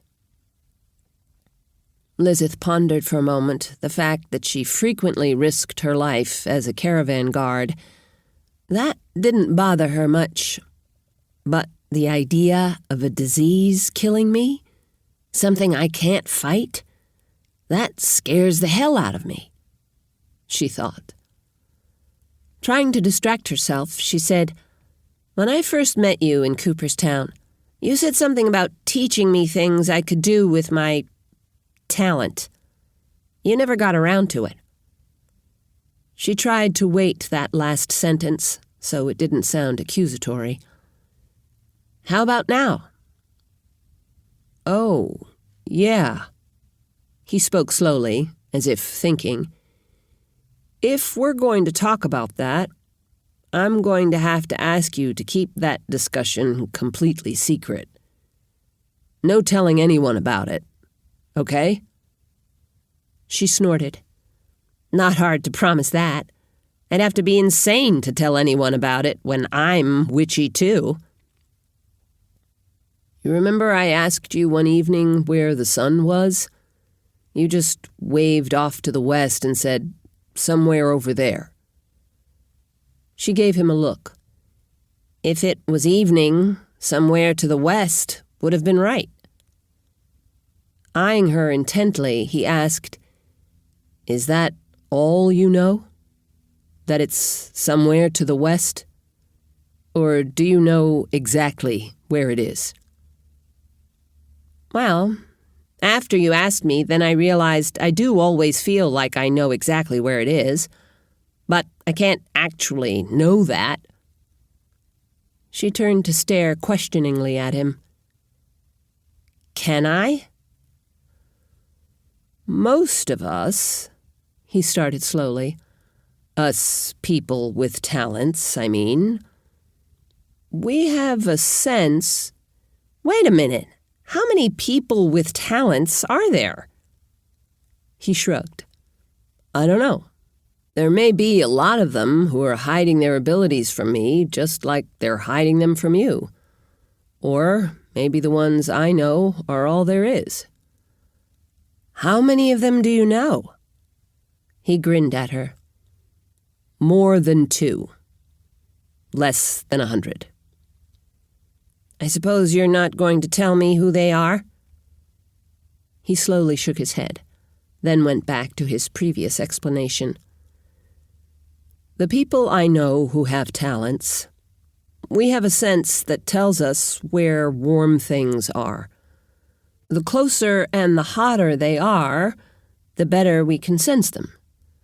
The sun's ultra-hot, so we can tell where it is even though it's incredibly far away. Fires are hot, so we can sense them pretty far away. People and animals are warm, so we can sense them, but they have to be closer than fires. Lizeth gave him a doubtful look, but he didn't seem to be kidding her. So, you're saying that I really do know exactly where the sun is at night? He shrugged. Tonight, we can check to see if you point to the same spot I do. If you do, I guess it's possible we might both be wrong. But as far as I know, everyone with talent points exactly the same direction when they're asked where the sun is at night. What good's this ability? He shrugged. At the least, you'll know approximately what time it is, even in the middle of the night. I can tell that by the position of the stars. He snorted. You'll be able to tell even if it's cloudy, or you're inside a house. I know you don't stay in houses often, but just think, you won't even have to stick your head out from under the wagon you're sleeping under. Wow, she said sarcastically. That'd be so useful. Well then, how about this? I'm warm. Why don't you close your eyes and see if you can tell where I am, using that same sense you use to feel for the sun? Lizeth looked at him suspiciously for a few moments, then turned to look ahead. She closed her eyes. They flashed back open, and she turned an intent yet astonished look on Tarc. You're a kind of a glow. Pointing with his chin, he said, What about the mules? This time, when she closed her eyes, she kept them closed for a long period. When they opened, her look was accusing. This is how you always know I'm coming when I sneak up behind you, isn't it? He gave her a little nod. How far away can you sense the people and the animals? Back to Johnson's oxen. He glanced back. About 60 meters. That's pretty good. Her thoughts were spinning. That's why none of the guards caught us by surprise. Back when you and I were sneaking around the raiders' farm outside Walterston. You knew where they were. Tarc only shrugged. And, she closed her eyes again. This time she kept walking. She opened them and gave him a considering look. I can sense the ground, and the trees, and the wagons. Just not as far away as I can sense the people and animals. You can do the same? Tarc nodded. That's how you led us through the forest back to the caravan, right? Without getting trapped in impassable brush? He nodded again. She closed her eyes and kept walking. Without opening them, she asked, How's it possible I can do this but never noticed it? He shrugged. A lot of people don't seem to notice their talents, unless someone tells them to try doing something with them. She opened an eye and peered at him. A lot of people sounds like more than you and me, huh? He shrugged in acknowledgement. Yet, she said slowly, you're right. I can see a few seconds into the future. No one had to tell me I could do that. Yeah, he said uncertainly. I'm not sure why that is. But maybe when your life depends on it. No, that can't be right. Why not? I know people who've been in danger without figuring out how to use their talent. He looked at Lizeth.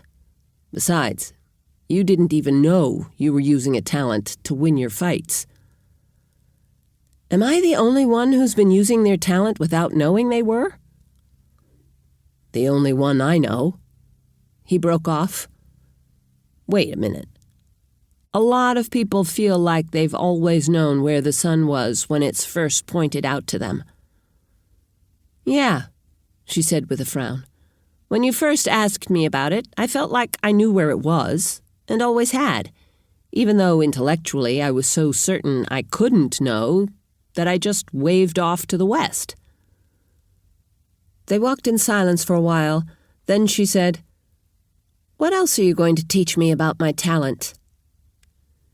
"No one should be able to sneak up on you if you keep your Garrett out." Garrett? That's what we call our ability to sense things around us. Don't just assume no one can sneak up on you, though. You have to push it out around you when you think you might be in danger. She held up a hand for a pause, then nodded sharply. You're right. If I don't have it pushed out, I don't notice things. If you keep stretching to sense things farther and farther away, you'll probably get greater range. She widened her eyes. Holy crap! More than 60 meters? He nodded. She narrowed them. Wait, how far can you sense? He tilted his head and narrowed his eyes a little. Farther. A lot farther? He gave a small shrug and a nod. Am I going to be able to sense hundreds of meters someday? He caught his lip between his teeth. When he released it, he said, If you work at it, you should be able to sense much farther. It's different from person to person, but most people about double the range they have when they start. Double my range isn't as far as you can sense, is it? He lifted a shoulder in a semi-shrug, but gave a tiny shake of his head. What else should I be able to do?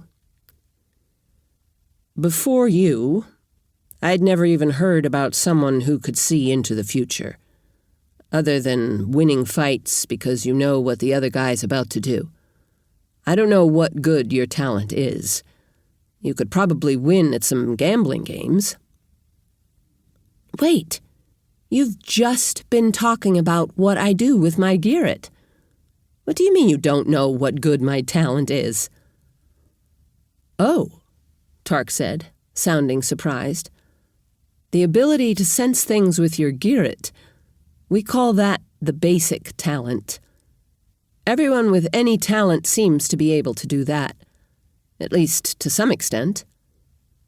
Can you sense your heart inside your chest? What? Most of us can sense inside things, and on the other side of things. Can you sense the lead mule of the wagon behind us? Visually, it's hidden behind this wagon. Lizeth blinked, then closed her eyes for a moment. I can. Does that mean I can tell if there's someone on the other side of a door? Tarc nodded. That's awesome! She got a squeamish look on her face.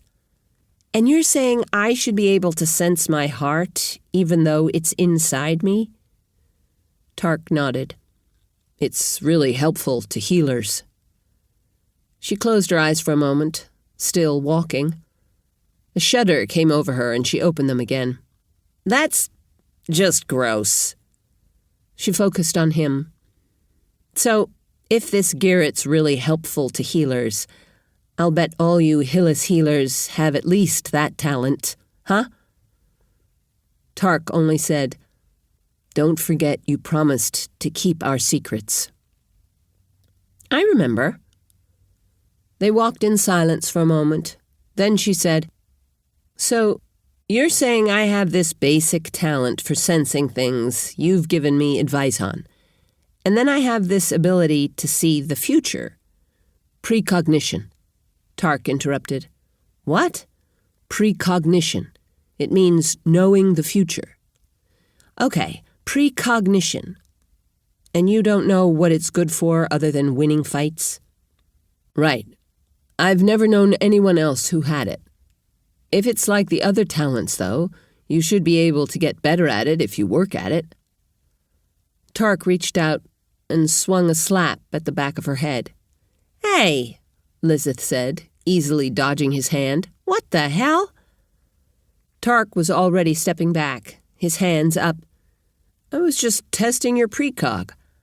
I wanted to know whether it warned you about things in the future even if you weren't worried about them. It looks like it does." Lizeth glared at him. "I can warn you that—" She stopped and frowned in puzzlement. "What are you saying it does?"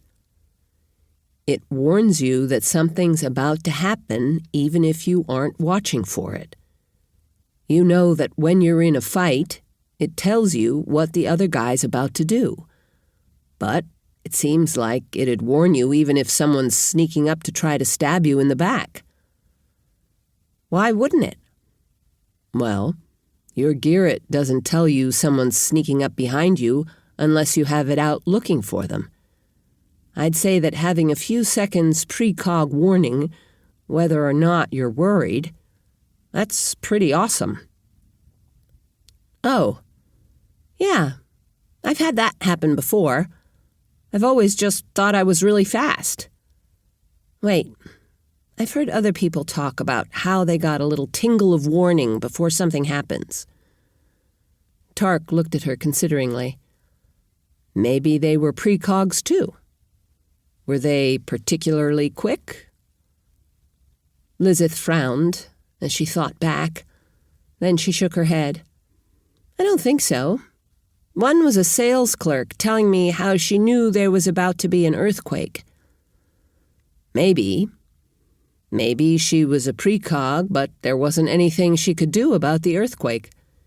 If she'd never had any reason to get in a fight and never practiced to try to see farther into the future, she just might not have seen any evidence she had precognition.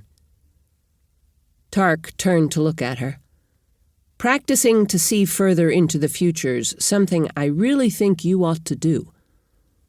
All the other talents I know of, they get stronger if you exercise them." "Really?" Tarc nodded. "How would I practice that?" Tarc got a perplexed look on his face. "What is it?" He put up a hand. "Wait, I'm trying to figure out how you might practice precognition." They walked side by side for a while, saying nothing, though Lizeth really wanted to ask him what he was thinking. "Okay," he said, bending over and picking up a rock. He held it up, then put his other hand 15 centimeters, 6 inches, beneath it. "I'm going to drop this stone. You try to catch it before it hits my fist." He dropped it. Lizeth snatched it without difficulty. "Anyone could do that," she said. "I don't think so. It's like that nail trick of Sam's. People's reactions aren't fast enough to catch it once they see it start dropping. You can do it, but only because you know it's going to drop before it even starts." "You really can't do it?" Tarc tilted his head. "I don't think so. You want me to try?" She held the stone up, then dropped it. Tarc caught it, but only by chasing his hand down after it to catch it some distance below the hand she dropped it from. "That's cheating," she said with a frown. "You're supposed to catch it up just beneath the hand that drops it."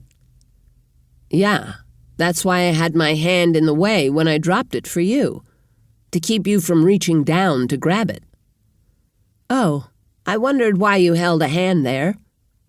"Anyway, there's no way I could grab it without it being an accident, or chasing my hand down to catch it after it had fallen some distance." "Huh.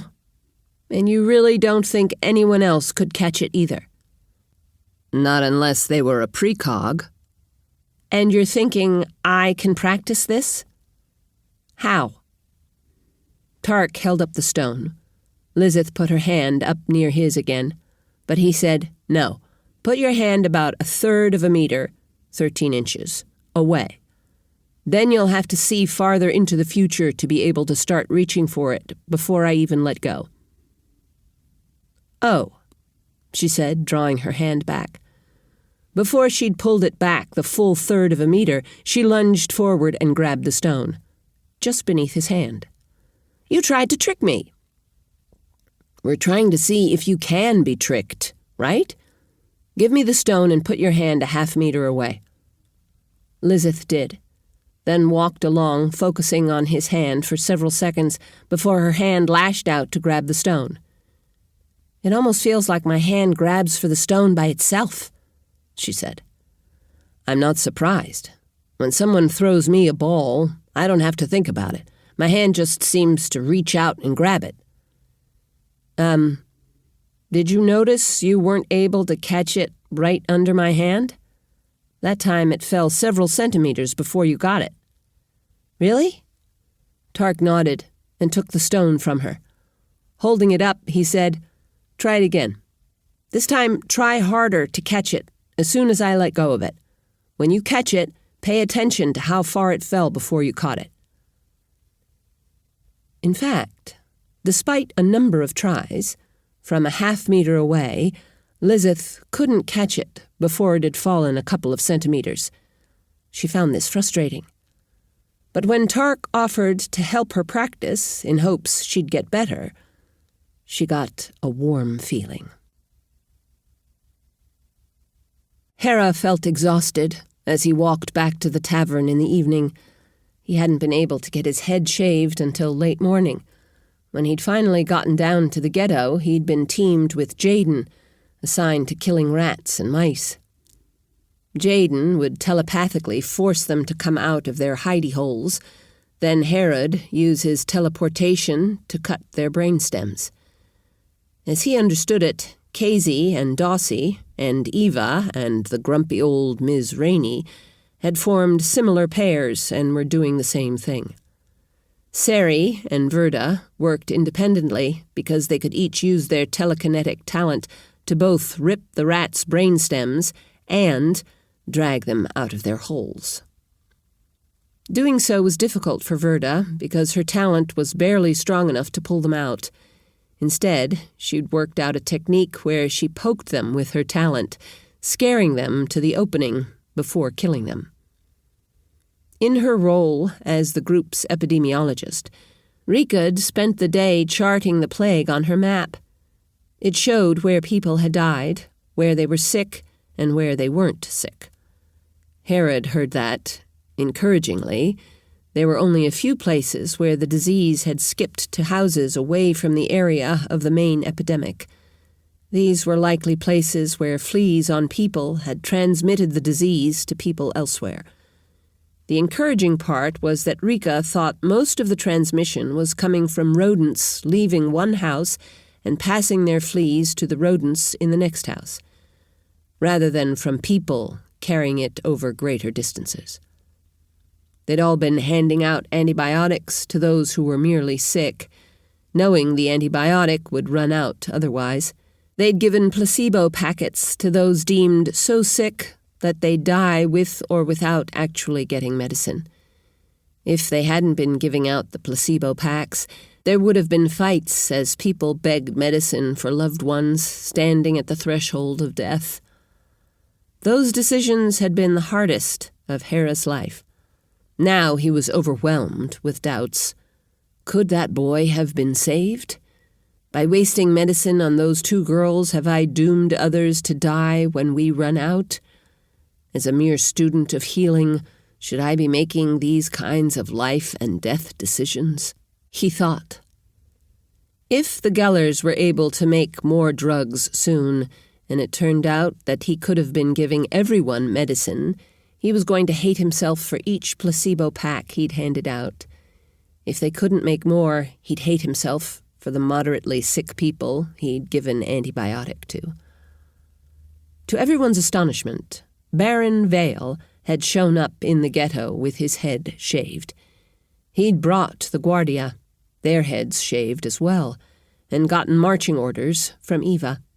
He'd passed the orders on to his men. They'd started burning the piles of garbage and trash. They'd removed the rat and mouse carcasses and put them on the fires. The dead people were collected and cremated. by men whose entire bodies had been shaved and who wore only loincloths. Their inducement for such dangerous labor were packets of antibiotics. Packets they had to consume then and there for fear they'd otherwise try to take them home to their families, when they themselves were the ones at risk, having been exposed to the fleas jumping off the dead. Criers had been going from neighborhood to neighborhood, telling people about the plague and what to do. Barbers, paid from the Baron's coffers, were shaving people's heads. Emergency crews were collecting garbage from neighborhoods, even areas not affected as yet. The dump outside town, where garbage was normally taken, was being burned as well. Traps for rodents were being built by those who could and bought by those who didn't have the skills to build their own. Everyone was trying to get rid of their own rats and mice and keeping a close eye on their pets for signs of illness. They were all wearing as little clothing as possible. They were marching down to the river to wash themselves and their clothes, and had been told to do so at least daily. The water there was uncomfortably cold, but it carried the fleas away, so they couldn't jump back on you when you got back out of the water. Bedclothes were hung in the sun all day to kill flea larvae. Rugs, carpets, extra clothes, anything fleas might live in, were taken outside and left in the sun. They were only to be brought inside in the event of rain. When he thought about it, Hera was astonished by the level of organization Eva and Rika had wrought. Well, Eva and Casey and Jaden, using their telepathy to convince the movers and shakers of Clancy Vail to go along with Rika's ideas. He thought, if only we had a way to directly kill fleas the way we do rats. Of course, he could use his teleportation to cut a flea in half, but finding each flea to do so would take far too much time. Casey was calling a rat out of the wall of a shack in Grissom. The house was on the periphery of the area where most of the dead had lived, but this home hadn't been struck by the plague yet. She looked up when she heard a man's voice calling her name. Dossie leaned out the door of the shack to look, then turned back to Casey. "It's one of the Guardia." Casey had bent again to her task. Now she pointed to the rat she'd just persuaded to come out into the room.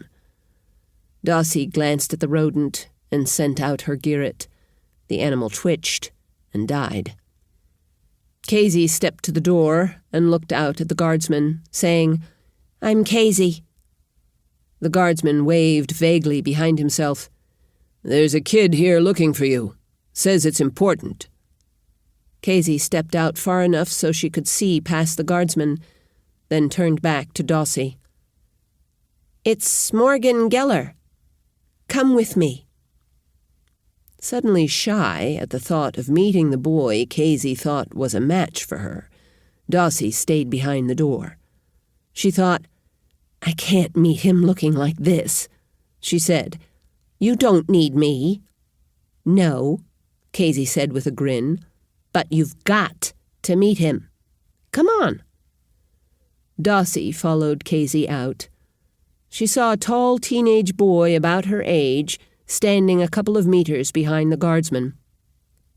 He had the Geller family features, more pleasantly arranged than usual. His head was shaved, which certainly met her approval. It also made her feel better about her own appearance.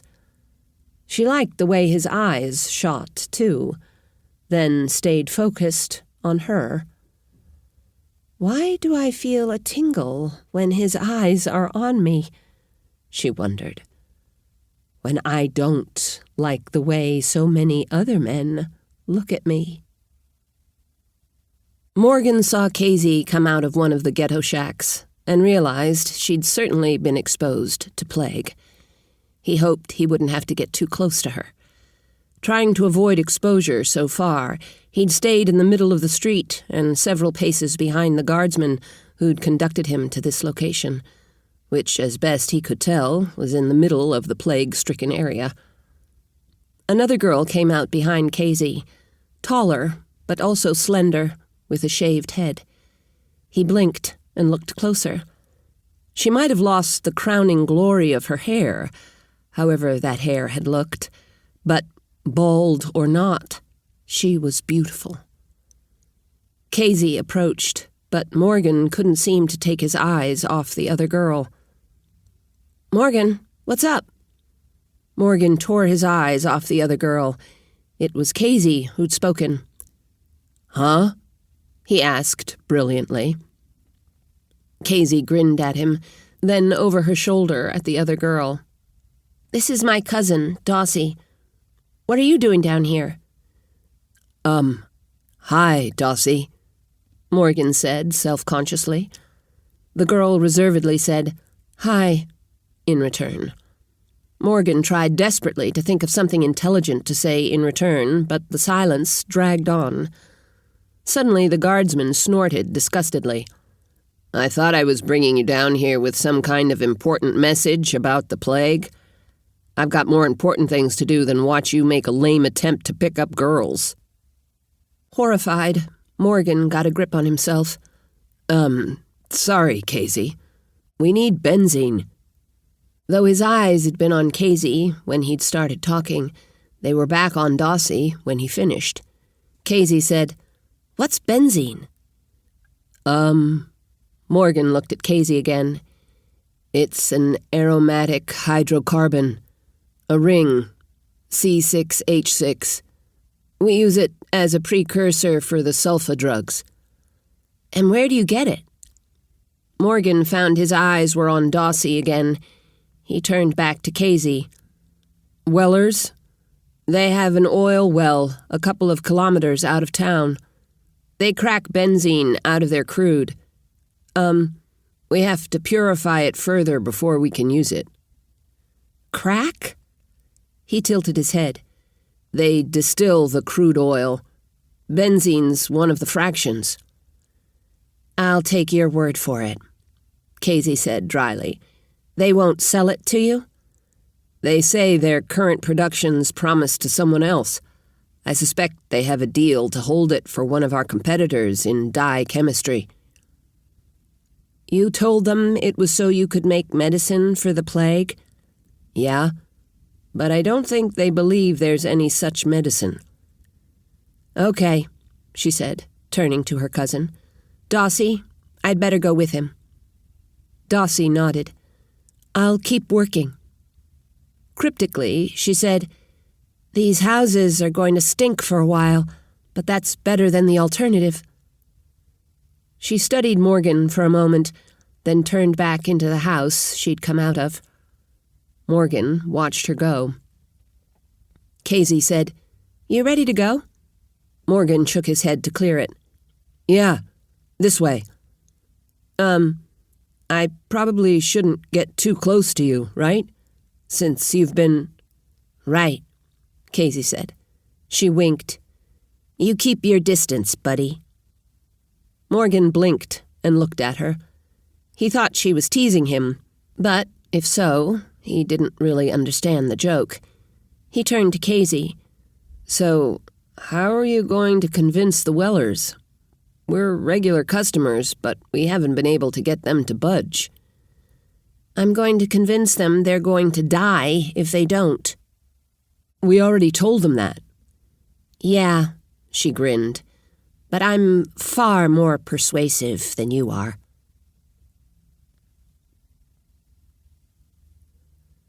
To Morgan's astonishment, Casey did convince the Wellers to turn over 3 5-liter jugs of benzene fraction.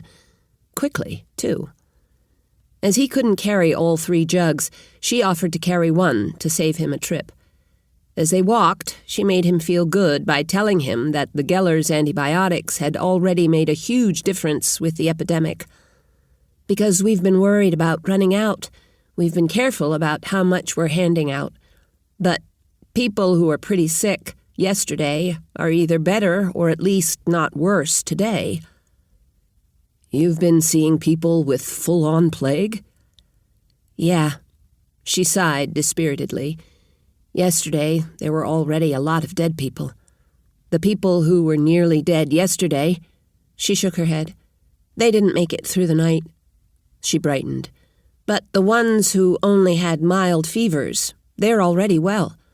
The ones who were pretty sick, but not on their deathbeds, most of them are better too. So, he said tentatively, not knowing how to say it without implying his own reluctance, you've actually been going into the houses of people who have plague? Yeah, it's pretty creepy. Of course, we're staying away from any of their fluids and doing our best to stay out of flea-jumping distance. She shrugged. And wearing light clothing, then taking baths and changing our clothes twice a day. We'll shave our heads again tomorrow, or the next day. She glanced at him.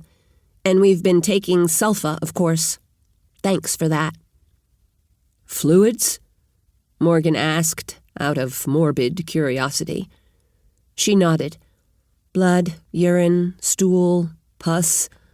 Plague's almost always transferred by fleas, but it's known that you can get it by eating animals that are sick with it. Revolted, Morgan said, You wouldn't actually eat. He trailed off, trying to imagine what part of a dead person the Hyllises might consume.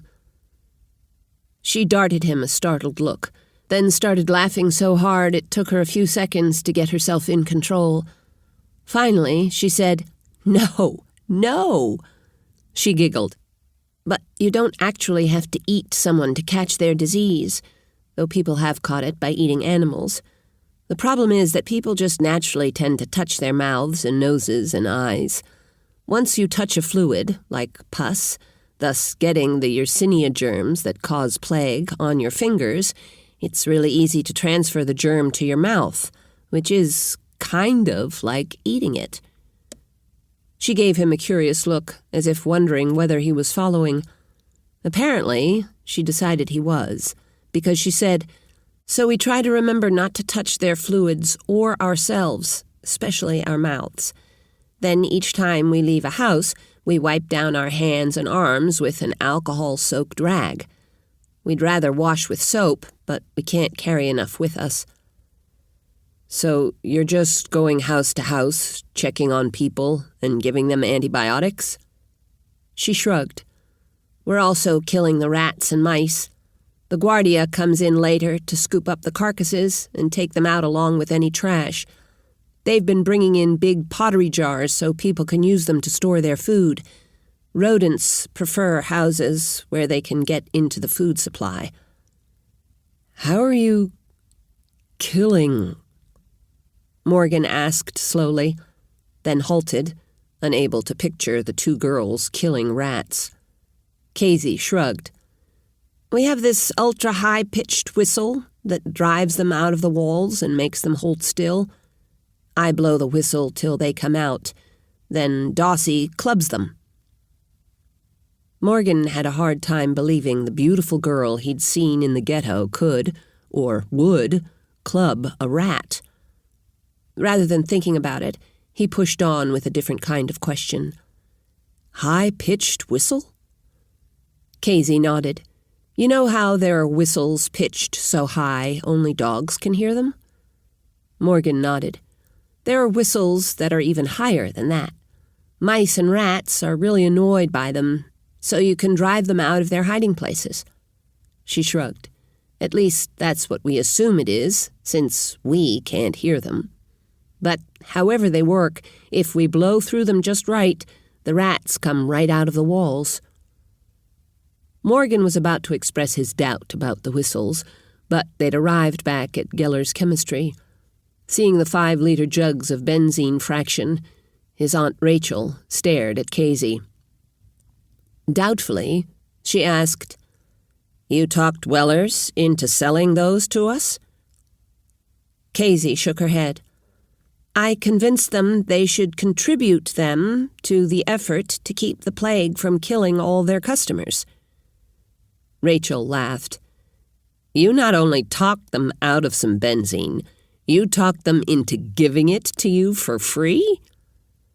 Casey snorted. It's not free. It's going to be turned into medicine that's going to save their lives. Pretty good compensation, if you ask me." Rachel laughed. "I swear you could sell pig shit to pig farmers." Casey grinned. "I am pretty persuasive." Rachel turned to Morgan. "Getting that benzene took you so long, you missed seeing how your idea turned out." "Did it work?" Rachel nodded.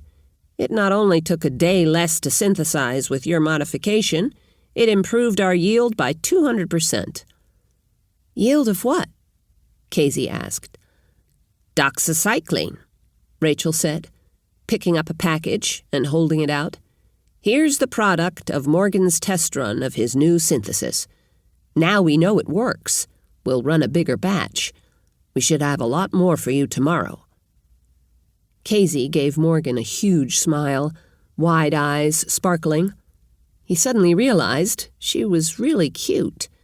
Not gorgeous like Dossie, but still impishly pretty. She arched an eyebrow at him. "So, you're not just handsome eye candy. You're smart, too?" Embarrassed, Morgan shrugged. "I just made a guess about whether a certain catalyst might speed up one of the really slow steps in the synthesis." He looked at his aunt. "A lucky guess, right, Aunt Rachel?" She gave him a fond smile. "You know what they say. Luck favors the well-prepared. You make a lot of lucky guesses." Morgan managed not to stammer as he said, "I think I just got lucky." He felt himself blushing. Chapter 3.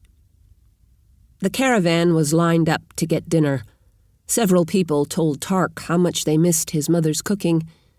When he sat down and took his first spoonful, he could see why. He was eating beans prepared by people in one of the wagons that sold food. The beans obviously didn't have any bacon or spices, not even salt. Worse, some of them were undercooked, suggesting the beans hadn't been stirred frequently enough. The accompanying cornbread was mushy. With some astonishment, he thought, "I could probably make better beans than this myself." Shoveling another spoonful of beans into his mouth, Tarc wondered what he'd been thinking when he'd told Henry Roper he might be able to power one of the ancient devices. He obviously couldn't just show up with a wire, hook it up to one of Roper's devices, and start pushing electrons through it with his talent. "If I had a battery, that'd be believable," he thought. After a moment, he had another thought. Maybe I could use a fake battery. But then, if my wire with a fake battery on it works, what happens when Henry wants to know how I made the battery because he wants to do his own experiments?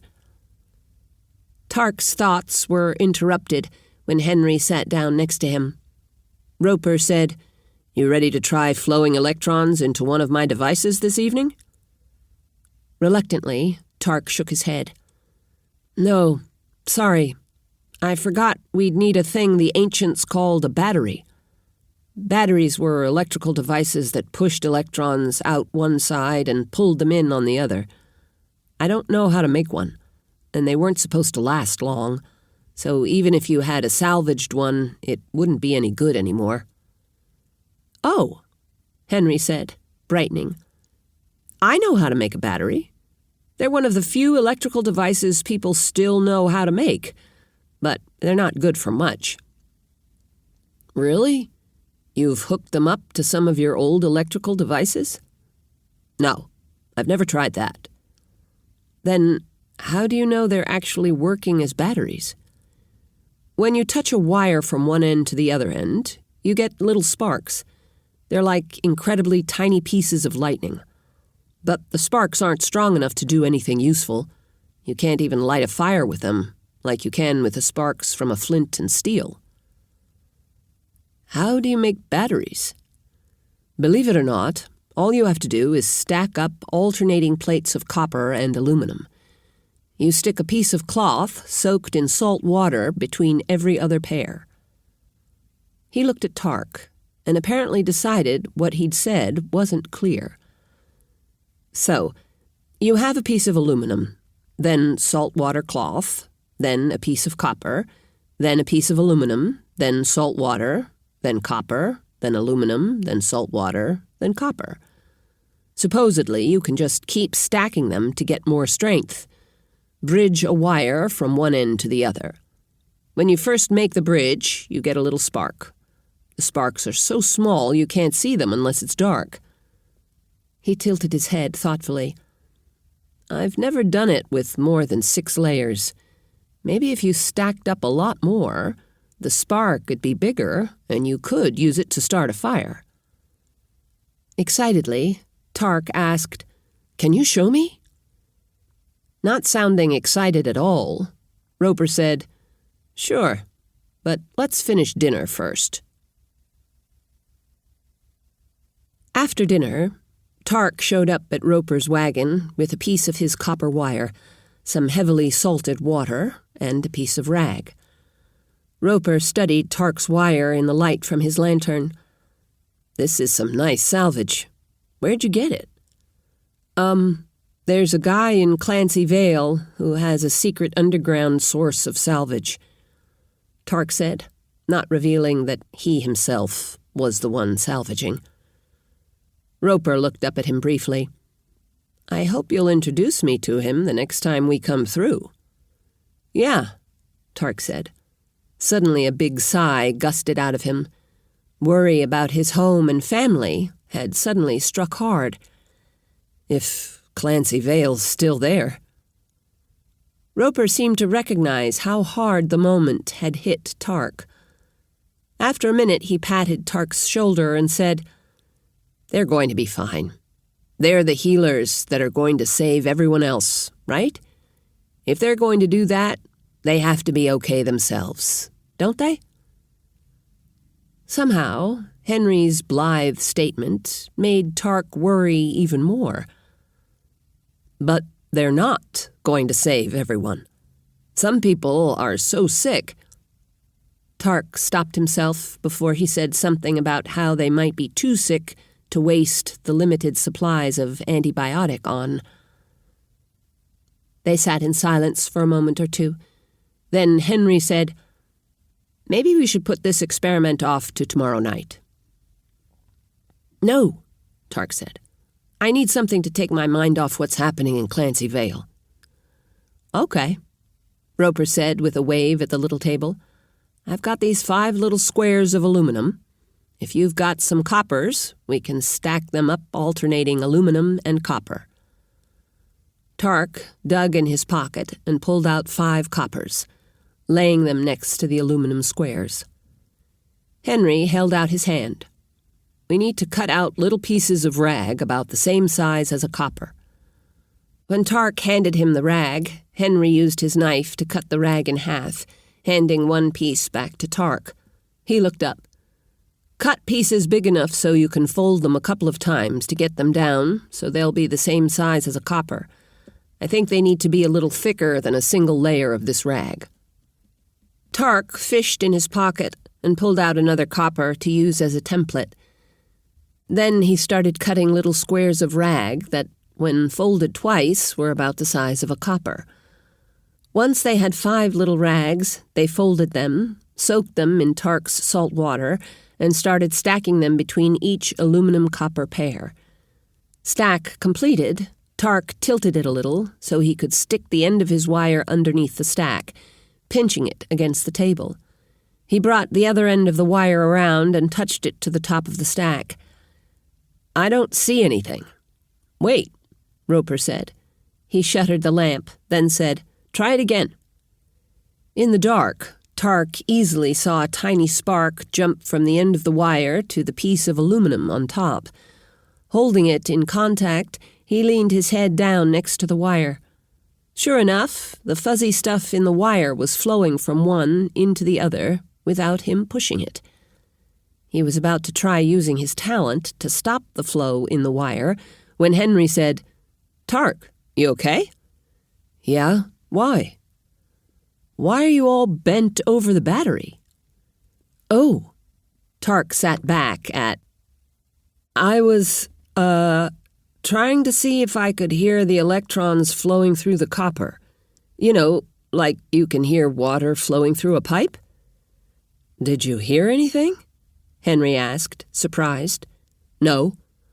Tarc desperately wanted to know whether he could stop the flow or speed it up, and whether when he stopped the flow it prevented a spark being generated, and if he sped up the flow, whether he could generate a bigger spark. I'm just going to have to get some aluminum so I can do my own experiments, he thought. On his way back to where he slept under the guard's wagon, Tarc pulled out his loop of wire. He held it so it looped around his head, with the two ends out where he could see them. He brought them together. Nothing happened. He started pushing the fuzzy stuff around the circle of wire as hard as he could. When he had it speeding around the circuit, he pulled the ends of the wires apart. A fat spark snapped across the brief gap when the ends separated. Yes, he thought. Morgan waited on tenterhooks as Rachel checked the product of the synthesis he'd run overnight. She finally looked up at him. Purity's good. Trying not to let the excitement show on his face, he said, Shall I take it down to them? She looked at him consideringly. He hoped she didn't suspect his ulterior motive. You think they need it now? He shrugged, offhandedly, he hoped. I'd hate to learn that someone died because we didn't get the antibiotic to them right away. His aunt tilted her head and examined him thoughtfully. You were up all night. Charlotte could take it down there. Charlotte hasn't shaved her head. Which Morgan thought was idiotic. More and more people had started shaving their heads after they saw the bodies being trundled out for cremation, and saw that the people moving the bodies had shaved their heads. Shaved heads were getting to be stylish. His aunt didn't give up. Someone else, then. They wouldn't know where to go, Morgan said, letting a small note of exasperation seep into his voice. Aunt Rachel rolled her eyes. Okay. I wouldn't want to stand between you and your new girlfriend. Casey's not my girlfriend.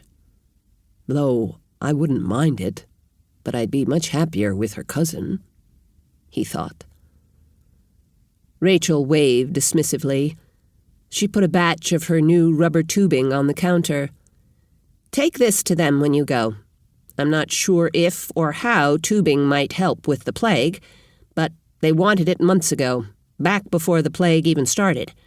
Maybe they could use it for the epidemic, but just gave up on me ever synthesizing it. Morgan nodded as he started packing up his big batch of doxycycline. Dossie broke off stropping the razor when she heard Guardsman Tanner calling Casey's name outside the shack. Casey was bent over a new victim of the plague, convincing the girl that doxycycline didn't taste bad. She'd already convinced the girl's mother that she'd look cute with her head shaved. Dossie said, You want me to see what that's about? Staying bent over, Casey nodded. Dossie pushed the door open and looked out. Morgan, she thought, quickly pulling the door shut. She turned to Casey. It's Morgan. Casey turned just far enough to send Dossie a grin. Well, go see what he wants. After a pause, she whispered, Besides you. Dossie closed her eyes, took a deep breath, and told herself there was nothing to be afraid of. She pushed the door open and started out toward Morgan. Sorry, Casey's busy with a patient. Can I help? Morgan swallowed. Then he cleared his throat and held out a package. I brought more doxycycline, he said in a raspy voice. Somehow immensely pleased by Morgan's shy discomfort, Dossie reached out and took the package. "Whoa, this is heavy. Is it a lot more than yesterday's batch?" Morgan nodded eagerly. "Almost 100 times more. Yesterday's batch was just a test run. Now that we know the synthesis works, we scaled it up." "You worked overnight?" He bobbed a nod. "You're the one that did this?" He shrugged in acknowledgement. "Wow, that's really... Thanks. This will make a huge difference. I'd give you a..." She stopped, embarrassed to say hug. Instead, feeling like she'd fumbled the entire conversation, she just said, "Thanks," again, and turned away. "Oh, wait," Morgan said. Dossie stopped and turned back around. "A couple of months ago, Casey asked us for some rubber tubing." He held out a bundle of flexing, yellow-brown... Dossie would have said they were sticks if they weren't so bendy. "Aunt Rachel's been working to produce synthetic rubber ever since. She finally got it to work." Dossie looked down at the sticks and realized they were hollow tubes. "Oh, for IVs." She held them up as if they were some kind of trophy. "These'll be great. Thanks again." Morgan grinned in response, looking really happy. Stepping back in the shack, Dossie excitedly explained Morgan's delivery to Casey. "I'm going to take the antibiotic straight to Eva. She'll want to liberalize our dosing regimens." By this, Dossie meant Eva might want to start giving antibiotic to people thought to be too sick to survive, in the hopes they might make it, despite their grim prognosis. Casey's eyes were on the flexing tubes. "Some of the really sick people might benefit from getting their antibiotic by IV." Dossie's eyes went to the tubes as well. "How are we going to sterilize these?" I should have asked Morgan. I'll bet they won't tolerate sterilization in the pressure cooker. "Soak them in alcohol," Casey said, turning back to her patient.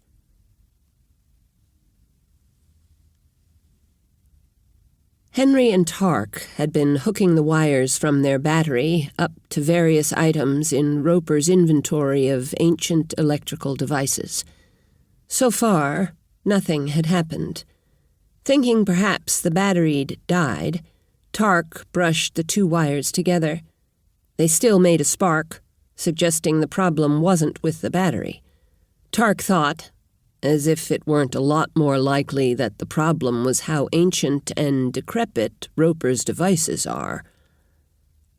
He looked back at the line of small colored glass beads with pairs of wires coming off of them, planning to touch the battery leads to the wires on the next bead. It was one of those two red ones, he thought. Was it the first one or the second one? Deciding the only way to be sure he hadn't missed one was to go back to the first one, he moved the wires to it. Just as Tarc touched the leads to the wires, Henry said, "You just did that one." The red glass bead suddenly lit up. With a huge smile, Tarc said, "I guess I didn't, huh?" Roper stared at the bead. "That's amazing." He breathed, awed to have one of his devices actually work. Besides, the bright red light was exciting in its own right. However, after a moment, Henry looked up into Tarc's eyes. "But I swear, you did do that one already. Do you suppose—" "What? Maybe they only light up the second time you touch the wires to them?" His eyes swept all the other devices they'd already touched wires to. Maybe some of these other gadgets would have worked if we touched the wires to them twice. Tarc frowned. That sounds more like a superstition than a scientific idea. Roper said, "Humor me. Try it a second time on the green bead that was before the two red ones." Tarc touched the battery wires to the wires on the green bead. It lit also. Tarc stared. That just seems crazy. He lifted the wires off and touched them back. The green bead lit again. He tried it on the red bead. It also lit. So, it's not like they light up every other time they're touched. He started lifting the wires off and touching them back. The red bead lit every time it was hooked up to the battery. He looked up at Roper. Doesn't it seem crazy for it to not light the first time, but then light every time after that? I mean, how would it know? Henry shrugged. Maybe the first time you accidentally touched the wire to the What do you call that stuff? Insulation. I'm sure I didn't. He laid down the wires from the battery and picked up the wires from the little glass beads. Studying them as best he could in the lantern light, he said, "There's no insulation down near the ends." He twisted it around in the light, getting a reflection off the metal of the wire. They're not even dirty. Try it again. Tarc did. The bead didn't light. What the hell? Tarc asked with dismay. Roper said, "Try it again. See if it lights the second time." Tarc did, but the bead still didn't light. He glanced up at Roper, feeling hugely frustrated. They should be immensely excited that they'd actually gotten the beads to light, but having them work a few times, then stop, it felt like someone had pulled a chair out from under him. "Wait," he said, staring at the wires.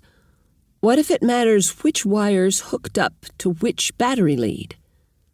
What if it matters which direction the electrons are flowing through the bead?" Roper snorted. "First, you'd have to accept the ridiculous idea that invisibly small electrons flow through copper wire the way water goes through a pipe." As Tarc carefully switched the two wires from the battery in his hands, he said, "But if it's right, it'd fit with the water idea. You can't send water through a water wheel backward. That's only because water won't flow uphill. If you could run the water uphill, it'd probably still turn the water..." Roper broke off when Tarc touched the wires the opposite way, and the bead lit up again. Tarc leaned closer and sent in his Gearet. The fuzzy stuff they were calling electrons was indeed flowing around the wires of the circuit. He lifted one of the wires out of contact. The fuzzy material stopped flowing, and the bead went dark. He touched them again. Flow resumed, and the bead lit. Tarc carefully separated the leads, switched them in his hands, and touched them to the wires in reverse. As he'd expected, the bead didn't light. Answering what he'd been wondering, the fuzzy stuff didn't flow either. "The electricity can only go through the bead in one direction," he breathed. Henry said, "Maybe the electricity goes through it either direction, but it just won't make light unless it's going a particular direction, like a water wheel turning a sawmill. No matter which way the water flows, the wheel turns and the blade turns, but the teeth on the saw blade only cut wood one direction. Same thing. It only lights the bead when it's flowing one way." Tarc couldn't tell Henry he'd sensed that electricity wasn't flowing when the leads were reversed, not without revealing his talent. Unable to think of a way to prove it, he sidestepped the point and asked a question instead. "What are the little light beads called?" "We call them LEDs, because some of them have LED written on them. Well, usually it's written on whatever the lead's attached to. I'd heard they could make light, but I've never seen one do it." Author's note: diodes are electronic one-way valves that only allow current flow in one direction. Light-emitting diodes, LEDs, are not exceptions to this rule. Tarc glanced up at Henry, seeing a look of awe on the man's face. "I wonder," Tarc paused to think, "what if we ran a pair of wires from Clancy Vail to Cooperstown?" Henry stared at Tarc. "That's a hell of a lot of wire. Why would you even want to do that?" "Imagine, I touch the wires together, then let go, briefly lighting up an LED in Cooperstown." "So," Henry frowned. "So what? I don't get it." "So it could signal something. Bandits on the road, or something like that. To be worth all that wire, it'd have to be able to say something more than just bandits on the road. Okay, maybe it could spell things out. One flash would be A, 2 flashes would be B, etc. Jeez, I'd surely hope there wouldn't be any Z's in your message. It'd take forever to send 26 flashes. Tarc lifted an eyebrow. "Not as long as it'd take a message to get there on horseback." Henry shrugged. "Granted.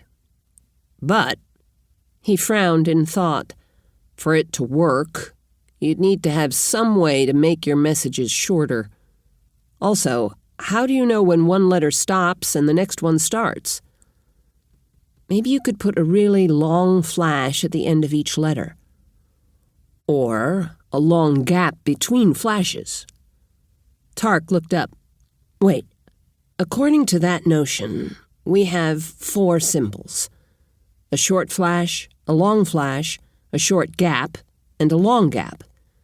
With 4 symbols, I'd bet we can come up with a way to indicate each letter without having to do 26 flashes for Z. You could leave out some of the letters, like K and Z." Tarc nodded. "An A could be 1 short flash, B could be 1 long flash, C could be 1 short gap." Henry interrupted. "How are you going to tell your short gap C from the short gap between A and B?" "Crap," Tarc said with a frown. After a moment he said, "Well, using short flashes for the first 13 letters and long flashes for the last 13 letters, we'd be down to 13 flashes for the longest letter rather than 26. Fewer than that. Some letters could alternate short and long flashes." "Oh, yeah," Tarc said excitedly. "I'll bet Casey could come up with a system that'd be a lot shorter. She's a genius with puzzles and math." Henry lifted an eyebrow. "Then all we need is some rich guy that really wants to send messages from one town to another. Some guy with enough money to buy all that wire. And a supply of leads. Shall we check the rest of these to see if they work?" Henry nodded eagerly. "And try hooking the battery up the other way to the rest of my inventory." They found that about half of Henry's leads worked, but they couldn't get any of his other devices to do anything. As Tarc got up to leave, he said, "Maybe some of your electrical gizmos need a lot more electrons flowing through them than this battery can make." Henry snorted. "I suppose you think I should buy a lot more copper and aluminum, huh?" "Of course," Tarc said, deadpan, as he turned to go. Rika stopped one of the guardsmen staffing the ghetto. "Do you know where Eva Hyllis is?" He pointed. "3rd house on the right. But if I were you, I wouldn't go in there. The people in that house are really sick." Rika had encountered this sentiment before. People naturally tended to assume that sicker patients were more contagious. Trying not to sound like she was lecturing, she said, "No matter how sick they are, it's not dangerous if there aren't fleas to carry the plague from the sick people to you." The man rolled his eyes and muttered, "Your funeral." If Eva'd told him that, he would have believed it, Rika thought with frustration. She started toward the indicated house. She snorted to herself, Of course, if Casey told him that, he would have really believed it. She glanced back over her shoulder at the guardsman. How old am I going to have to be before people have any confidence in what I say? She sighed. Of course, I could tell them I know this stuff because I read it in the books of the ancients.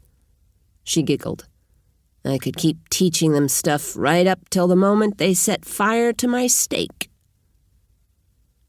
Rika wiped herself down with alcohol, then opened the door of the house the guardsman had indicated and stepped inside. No one was visible. Eva? In here. Eva's voice came from a second room. Most of the houses in the ghetto proper only had one room, so this one was relatively upscale. When Rika stepped into the second room, the first thing she noticed was the reek of alcohol. Under that was a putrid smell. Eva and Ms. Rainey were attending a stricken woman. Rika saw the woman's groin was covered with a wet rag. She presumed it was soaked with the alcohol. It probably covered a bubo, responsible for the name bubonic plague, which they'd lanced. The buboes were abscesses that formed around the lymph nodes, usually in the groins and armpits. Draining them significantly increased the patient's chance of survival, but exposure to the pus could be lethal. Therefore, they normally covered the bandage over the wound with a rag soaked in alcohol to keep the Yersinia pestis germs, which were the cause of plague, from getting out into the room with the pus. Everything would have been wiped down with alcohol before they lanced the bubo. Then cleaning up the drainage would have used a lot of alcohol as well. It was no wonder the room reeked of moonshine. Eva had just finished tying a soft rope around the woman's upper arm. Now she stood. Rika noticed one of Eva's glass bottles full of saline hanging by a rope from a rafter. It had a coil of glass tubing coming down from it. Ms. Rainey was fitting one of their new rubber tubes over the end of the glass tubing. The rubber tube already had a cloth-covered needle on its other end. Rainey nodded up at Eva, and Eva pulled a cork out of the glass bottle. Rika saw fluid run down the coiled glass tubing toward the rubber tube, but was distracted when Eva poured some powder into the saline through the hole the cork had come out of. You're giving her antibiotic through the IV? Eva nodded, then put the cork back in the bottle. Rika saw the saline had run all the way through the tubing and soaked the cloth that covered the end of the needle. Rainey looked up at Eva, and Eva gave her a firm nod. Rainey bent over the distended veins at the woman's elbow. Without hesitation, she pulled the cloth cover off the needle and stuck it into one of the big veins. Eva undid the rope around the woman's arm, then stood and pulled the cork out of the bottle.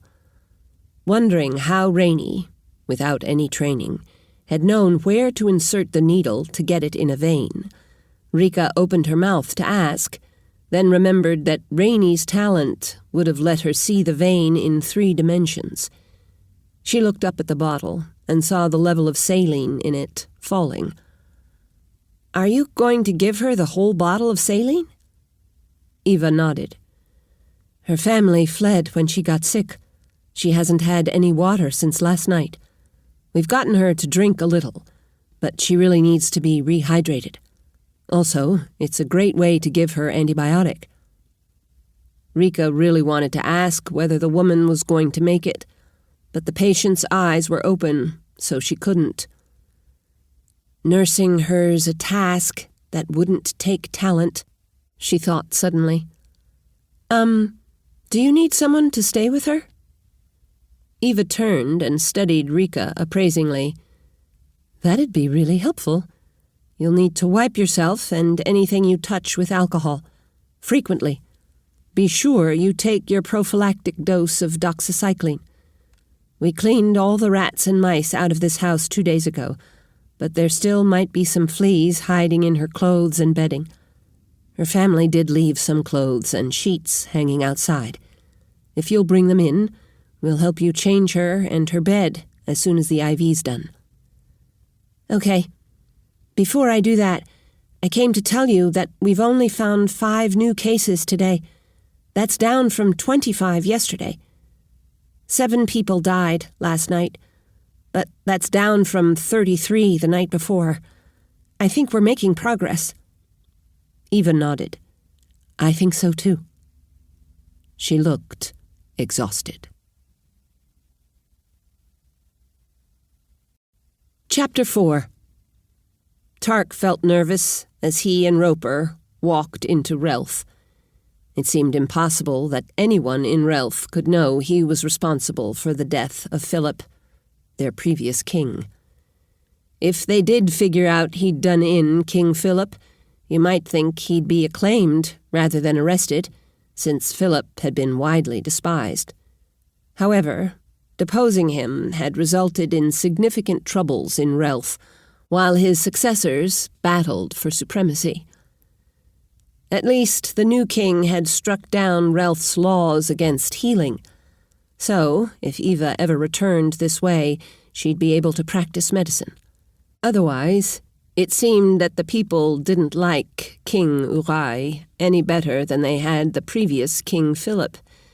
He had a reputation for impulsive changes to Relf's laws, capricious judgments, and, like the previous king, using temporary slavery as a punishment for breaking the law. Worse, as under King Philip, attractive young women often learned they'd broken a new law no one had heard of. They were then enslaved to King Urai himself, rather than to the good of the city, as with those who broke other laws. Tarc would have stayed out of the city, but he and Roper wanted to tour Relf's Museum of the Ancients again. They mainly hoped to find some clues to the use of electricity. Tarc thought it'd be great if they could find clues to any of the ancient technologies, especially any that were similar to the ones he had in the underground facility back in Clancy Vail. After their tour of the museum, Tarc would return to his afternoon shift as a guard. Roper planned to stay in town trading with the local purveyors of ancient tech. Henry was hoping to find more lenses he could sell to people who had vision problems. So far, Tarc hadn't told him how they'd been fitting people with corrective lenses in their clinic back home. If he told Roper they had lenses, Roper, being a trader, would want to know where they were coming from. Once again, Tarc found himself wondering whether he could get Dossie to make up a set of lenses that Tarc could sell Roper. Some of each kind of lens, with more of the ones people most commonly needed. And, of course, whether Tarc could do it without divulging where the lenses had come from. While they waited in line to enter the museum, Tarc sent out his Girret to listen in on the angrily whispered conversation of some people a little in front of them. When the king came around the corner unexpectedly, she tried to fade back into the crowd because she knew, what he'd been doing to pretty young women. She wasn't fast enough, though. He pointed her out to a guard, and she was promptly arrested for wearing blue on a Wednesday. I swear, he's inventing more and more ridiculous rules to justify arresting girls he fancies. What did they say in court? She didn't have a day in court. King's summary judgment, they called it. What's she gonna do? Probably come home pregnant. The man sighed resignedly. He shook his head. And ruined. There's nothing anyone can do. Then, grimly, not if they're crazy enough to want to keep on living. Tarc felt sick to his stomach. This was exactly the kind of thing he'd shot the previous king for. Should I shoot this king too? If I do, is there any way to prevent another fight for succession? He thought. His shoulders slumped. Even if there is, whoever takes over will probably be just as bad. What I should do is go back, get KZ, and... Roper nudged him. "You look upset. What's going on?" Tarc's first instinct was to deny he was upset, but then he leaned close and whispered, telling Roper what he'd heard. "Makes me sick," he finished. Roper looked at the whispering people in front.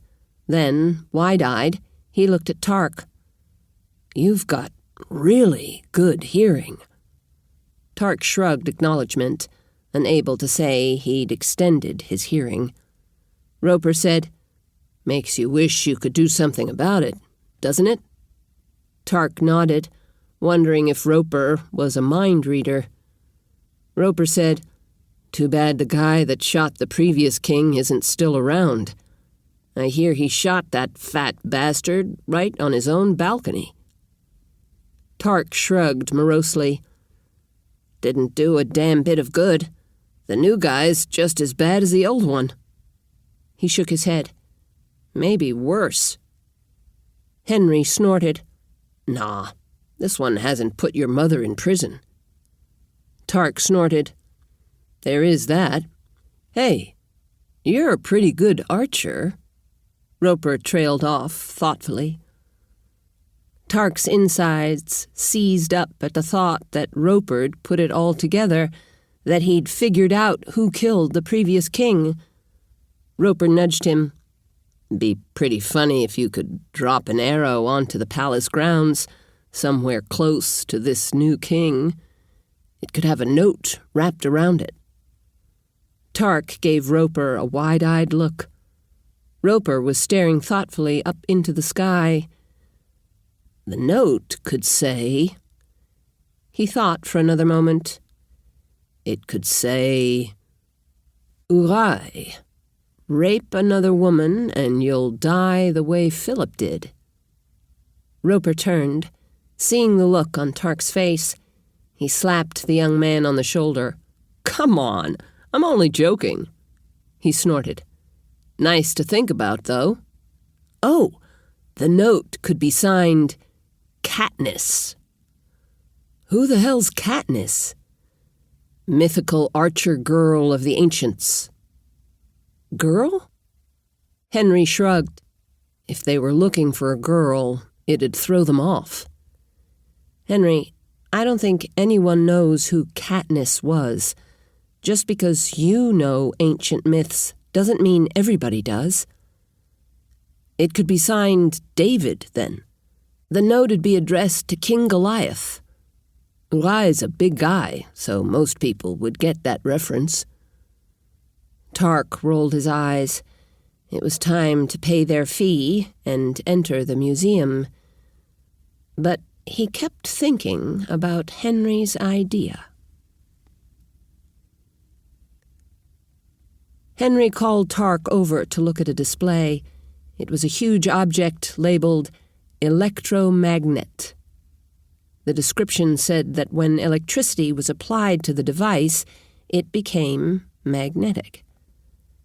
Tarc asked, "Why would you waste electricity on that? Why not just use a regular magnet? One that's on all the time?" "Read farther. They hung them from cranes. They could turn on the electricity and the electromagnet would grab all the steel and iron beneath it, even big heavy things like one of their cars. The crane would then swing the car over to a new location where they'd turn off the electricity. All the steel and iron would fall right off." "Oh," Tarc said thoughtfully, "that sounds kind of cool. But I don't know what we'd use it for. Besides, look at the size of the wires going into it. The battery that supplied the electricity to that thing must have been enormous." "They had other ways of making electricity, things called generators. A lot of those were turned by water wheels." Tarc had continued reading the description. "Look at this," he said, pointing to a part of the writing. "It says, electromagnets were simple. You just wrapped wire around and around a piece of iron." "Oh, we should try that when we get back to the caravan." Tarc said, But if you wrapped wire around iron, the electricity would leak out of the wire into the iron. Yeah, Henry said thoughtfully, and if you wrapped layers of wire like it says, it'd leak from one loop of the wire to the next, instead of going around the coil. I'll bet magnet coils are one of the reasons they put insulation on wires. Tarc could see that electromagnetic coils would be at least one good reason to insulate wire, though he thought there were probably others. He was also eager to try making their own electromagnet, though that'd depend on finding a good way to insulate wire. Unfortunately, he couldn't think of any use for an electromagnet at present. Still, it'd be fun, and maybe if we saw it working, it'd give us ideas, he thought. In another area, they came on a machine called a simple printing press. Tarc found it fascinating. It wasn't as sophisticated as a lot of the ancient devices in the museum, but Tarc thought that might mean it'd be easier to build one. It had hundreds of little metal blocks, each one with a letter on it. They could be lined up on a tray so they formed an entire page of printing. Ink was brushed over the type. Then sheets of paper were laid on top of the tray of type and pressed down with a block of wood covered in leather. When the paper was lifted off, it'd have the letters written on it. Henry, why aren't we using this to print things? Well, Henry said, leaning over to peer at the tray of type, 2 reasons. The first being that if you did print something, somebody might decide it's ancient and you should get lynched for having it. Second, if you look at the letters on these little metal blocks, they're backward. Whatever you printed would be really hard to read. Tarc hadn't tried to read the type that was laid out on the tray. When he did, he was surprised to see that the letters were indeed backward and read from right to left, rather than left to right like standard writing. That's weird, he thought. Then he imagined laying a sheet of paper on the type and peeling it up. Oh, the letters have to be backward and arranged right to left because when you touch them to a piece of paper, the ink comes out backward as a mirror image, he thought. He glanced at Henry, wondering if he should explain. But surely someone else has figured that out. It's probably mostly fear of people thinking it's a page from an ancient book that keeps them from using it, he thought. Tarc wandered the rest of the museum in a bit of a daze. He couldn't stop thinking about the printing press. If, instead of making each piece of type so it prints letters that look like the ones the ancients used, we made type that looked more like modern writing, he thought. He explained this idea to Henry. Well, that sounds like a pretty good idea, Henry said. If you were making your own type, you could also make letters that weren't backward. The problem is that you're not going to find a blacksmith that can do delicate work like that. Maybe a jeweler, Tarc said. Meanwhile, he thought, Dawsey could do it. Henry shrugged. And you wouldn't have to make them so tiny either.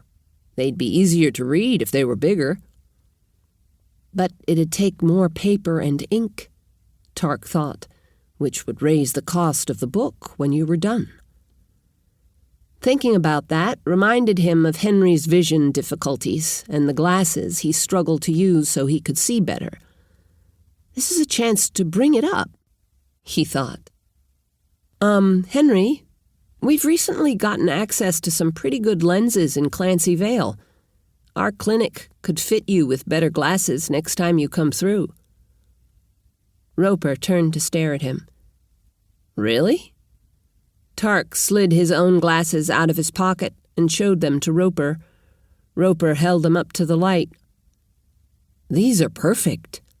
They don't even have scratches. Tarc nodded slowly, wishing he'd thought it through before he'd started talking. Eagerly, Roper asked, "Where'd you get them?" Tarc shrugged. "It's a secret, but we have access to quite a few." It looked like wheels were turning behind Henry's eyes. "Enough you could sell me some? Some I could use for trade?" Tarc shrugged. "Probably. Why didn't you tell me when we were there in Clancy Vail?"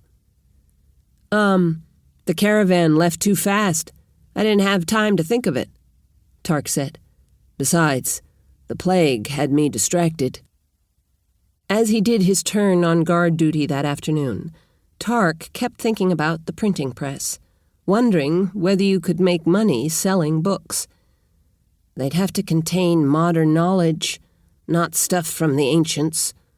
But maybe Eva could write a book about medical diagnoses and treatments, even if it's not true. It could be written as if it were all stuff she'd learned from her mother and grandmothers, or figured out herself.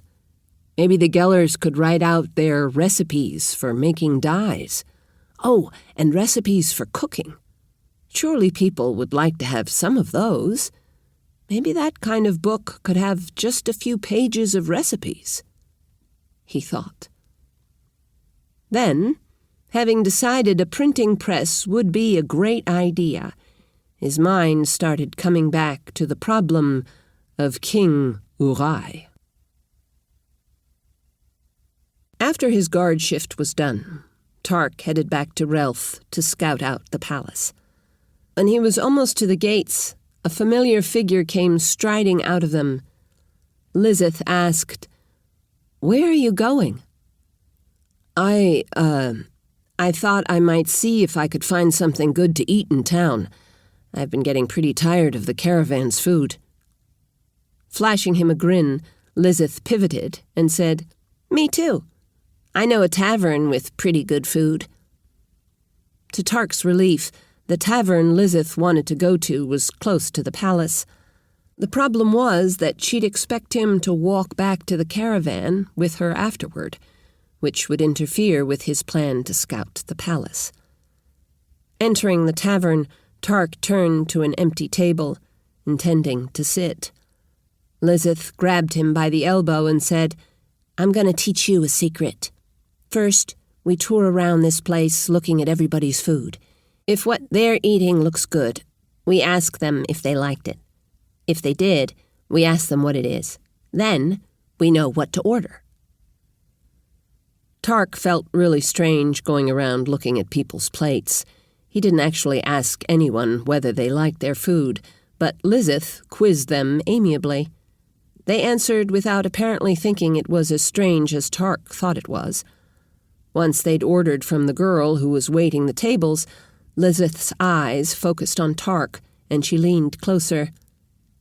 "Have you heard about the new king here?" Tarc shrugged. "Some. This one allows healing." Lizeth nodded. "I guess that's good for you Hyllises. But otherwise, he's just as bad as the last king." Wondering what she thought was bad, Tarc said, What's he been doing?" "Raping young girls, wiping out their entire families if someone complains about it." Tarc grimaced. Softly, he said, "I've heard that too. Well, I hadn't heard he'd been killing their families." Lizeth leaned much closer and whispered, "I've been thinking you ought to do like you did the last time you left this town." "Break my mom out of prison?" Lizeth leaned back to give him a hard look, then rolled her eyes and leaned forward again. "No. Shoot the king right in the middle of his palace grounds." Tarc leaned back and blinked at her, hoping he looked puzzled, not worried. "What do you mean?" She grinned. "I didn't really understand it." She leaned close and whispered, "Until you explained about sensing things with our Garrets. That and the realization of just how good you are with an arrow. I often wondered why you stopped to shoot an arrow after we'd broken out of the palace. She leaned back and said, "You couldn't have been going for someone on the wall." She leaned close again and whispered, "I don't think the guards had even gotten there yet. Even after I heard someone shot the king, I never considered the possibility it was you. You wouldn't have known where he was on the other side of the wall, so I figured someone in the palace took him out in the confusion. But your Garrett knew where he was, didn't it?" She leaned and looked steadily into his eyes. Tarc shrugged. "I guess it could have." "So, do it again." Speaking in innuendo to confuse listeners, Tarc said, "The last one was really big around, easy to find." Lizeth lifted an eyebrow. "The new one's really tall." "Taller than all the other people in the palace?" "That's what I hear." Tarc said, "Still, it's a bad idea." He leaned close. "Last time there was a huge fight over succession, and it killed a lot of people." "A lot of assholes," Lizeth hissed. Tarc shook his head. "Some of them were probably good people who were just following orders. Besides, when it was all over and done, the city wound up with essentially the same damned problem." "If the kings just keep dying, they might get a clue they shouldn't keep doing the same ugly things they've been doing." Tarc leaned back. "They might not realize it's because of what they've been doing. I think there should be a message that makes that obvious." Lizeth gave him a disbelieving grin. "Are you wanting to post a sign afterward?" "Before." Lizeth frowned. "What the hell do you mean by that? Giving a warning would be crazy." Tarc leaned close again. "An arrow lands close by. A paper with the message is tied around it." "What's it going to say?" "Rape another girl. Die like King Philip." "Let this bastard live?" "Change this bastard so a whole bunch of people don't die in a revolt, only to bring in another bastard who's just as bad." Lizeth leaned back and studied Tarc. She chewed her lip. "He deserves to die." "No doubt." Tarc shrugged and spoke softly. "I'm worried about all the other people who die putting someone else on the throne." "Okay." "Okay what?" She leaned forward. "Let's do it. How are we going to make it happen?" Startled, Tarc leaned back. His initial reaction was to say he'd been kidding. He could feel his surprise showing on his face. Lizeth's expression turned thunderous. She growled, "I hope you're not going to tell me you were only speaking hypothetically." "Well, no. But if I were going to do it, I wouldn't need help." He leaned forward. "Shooting an arrow's a one-man job, you know?" "Don't be an idiot. You need a lookout. You don't want someone seeing you do it. And," she stared at him thoughtfully, "I'm pretty sure you need someone to help you plan this out. When were you thinking you were going to do it?" I was thinking that I needed to scout things out." The girl arrived with their food. Once she'd settled their plates on the table and departed, Lizeth said, "Eat up, then let's get to scouting." She picked up a chicken drumstick, said, "What do we need to know?" and took a big bite. Tarc shoveled in a spoonful of beans and thought while he chewed. Once he swallowed, he ticked off on his fingers, "Is this guy as big as they say? Where exactly does he stay? Where's a good location to—" Tarc trailed off, trying to think of how to say shoot from without leaning across to whisper again. He settled for saying, "A good location to do the job." Lizeth did lean across the table when she whispered, "We need to steal a couple of arrows.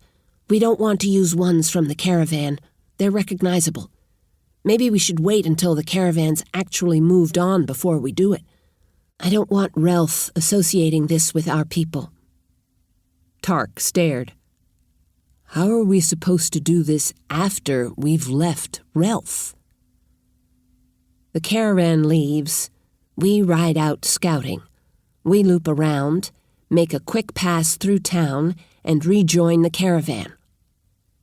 "Come on. We'd be gone a lot longer than the usual scouting trip."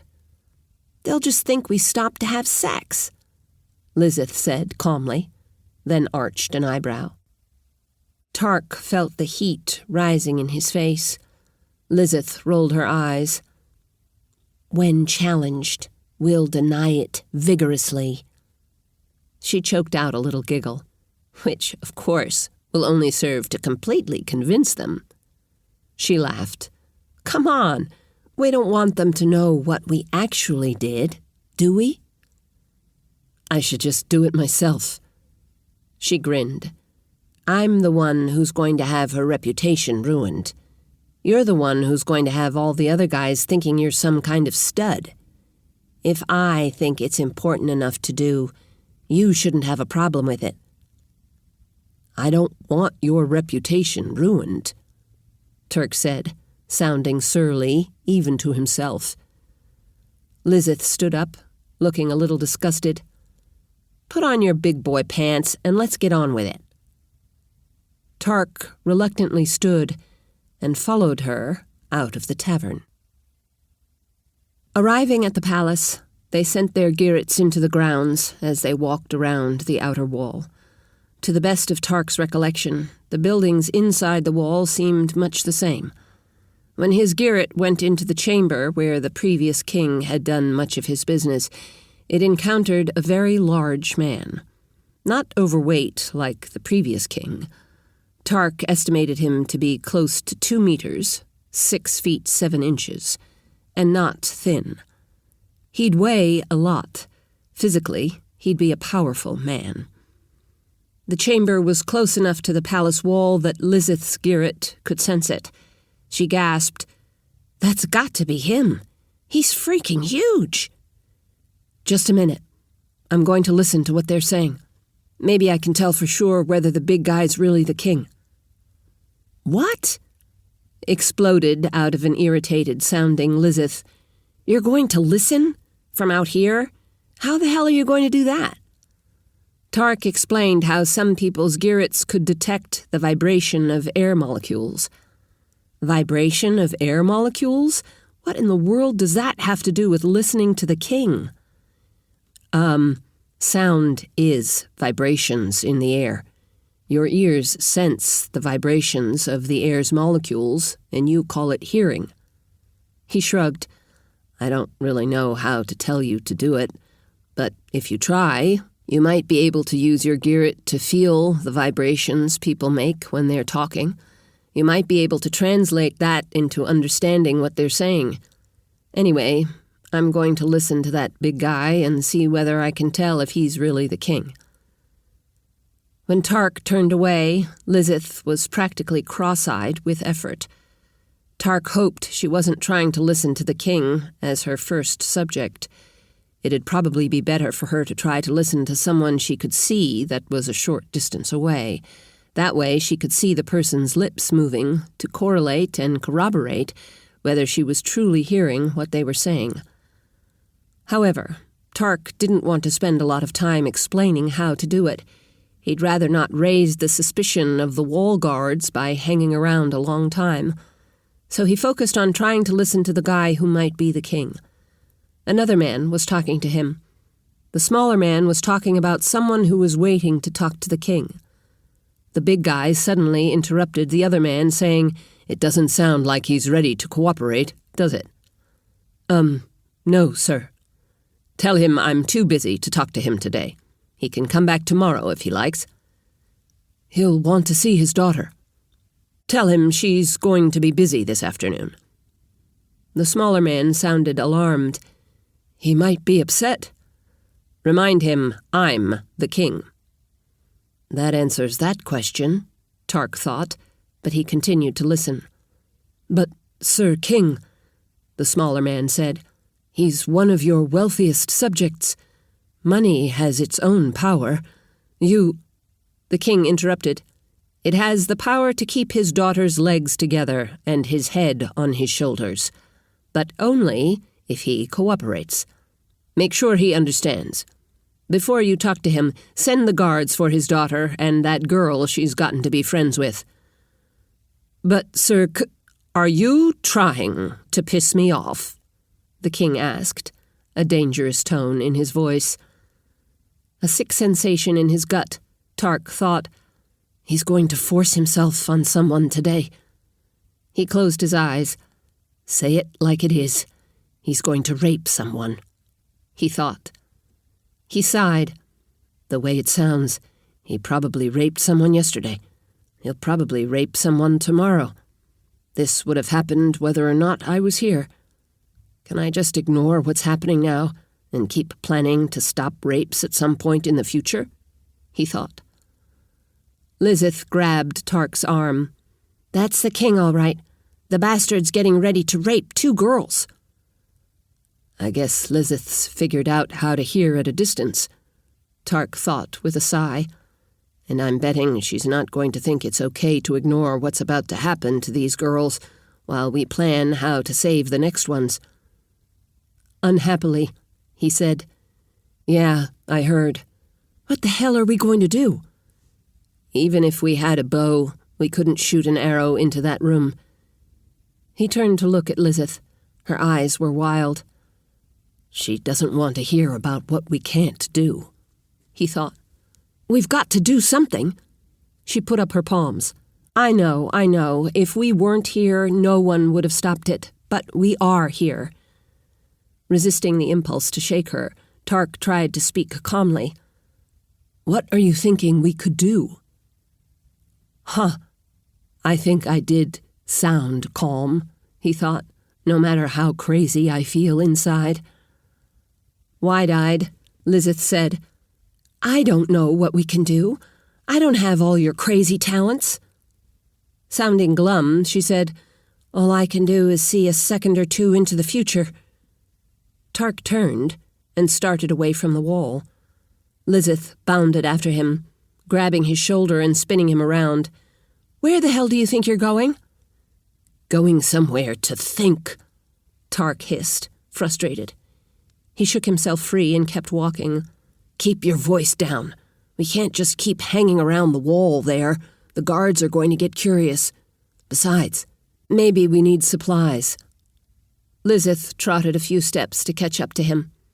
"What are we getting?" she asked quietly, in a tone with a mixture of anxiousness and curiosity. "I don't know. Rope?" Tarc said, thinking that, even though he was whispering, he felt like he was shouting. "When I think of it, I'll let you know." He turned on her. "In case we can't think of a way to save these girls, you can start looking for the arrows you're going to steal for when we come back to save the rest of them." "We can't get too far away. We won't be able to tell what he's doing." "If we can't think of a way to stop him, I'd rather not know what he's doing," Tarc said angrily. "And I'm certainly not going to think of a way to stop him if you don't shut up and let me think." Tarc kept striding down the street, glancing at the stores on either side and unsuccessfully praying for inspiration. When he realized Lizeth hadn't said anything for a bit, he turned to look at her. She looked furious. "Sorry," he began. "I've shut up," she interrupted, biting off each word. After a moment, she continued. "So, please, don't waste your precious time talking to me. Do your damn thinking." "Find some arrows," he growled. He turned into a shop, not because he saw something useful, just to get away from her. Inside the shop, he realized that mostly it sold clothing. "This is ridiculous," he thought. Nothing in here's going to save those girls." He turned to leave, but suddenly his eye caught on a lightweight jacket with a hood. At first, he thought it was black. Then he realized it was just a very dark green. "If I'm going to come back here at night and shoot an arrow over that wall, it'd be good if I was wearing dark clothing, especially something that had a hood to hide my head," he thought. He picked it up and shook it. Its soft material didn't make a sound. He turned to the proprietor. "How much?" The man launched into a sales spiel. "It's soft and lightweight, yet it's been oiled to shed water." The man took a breath to continue, but Tarc barked, "How much?" The proprietor's eyes swept appraisingly over Tarc. 6 silvers. 2. 4.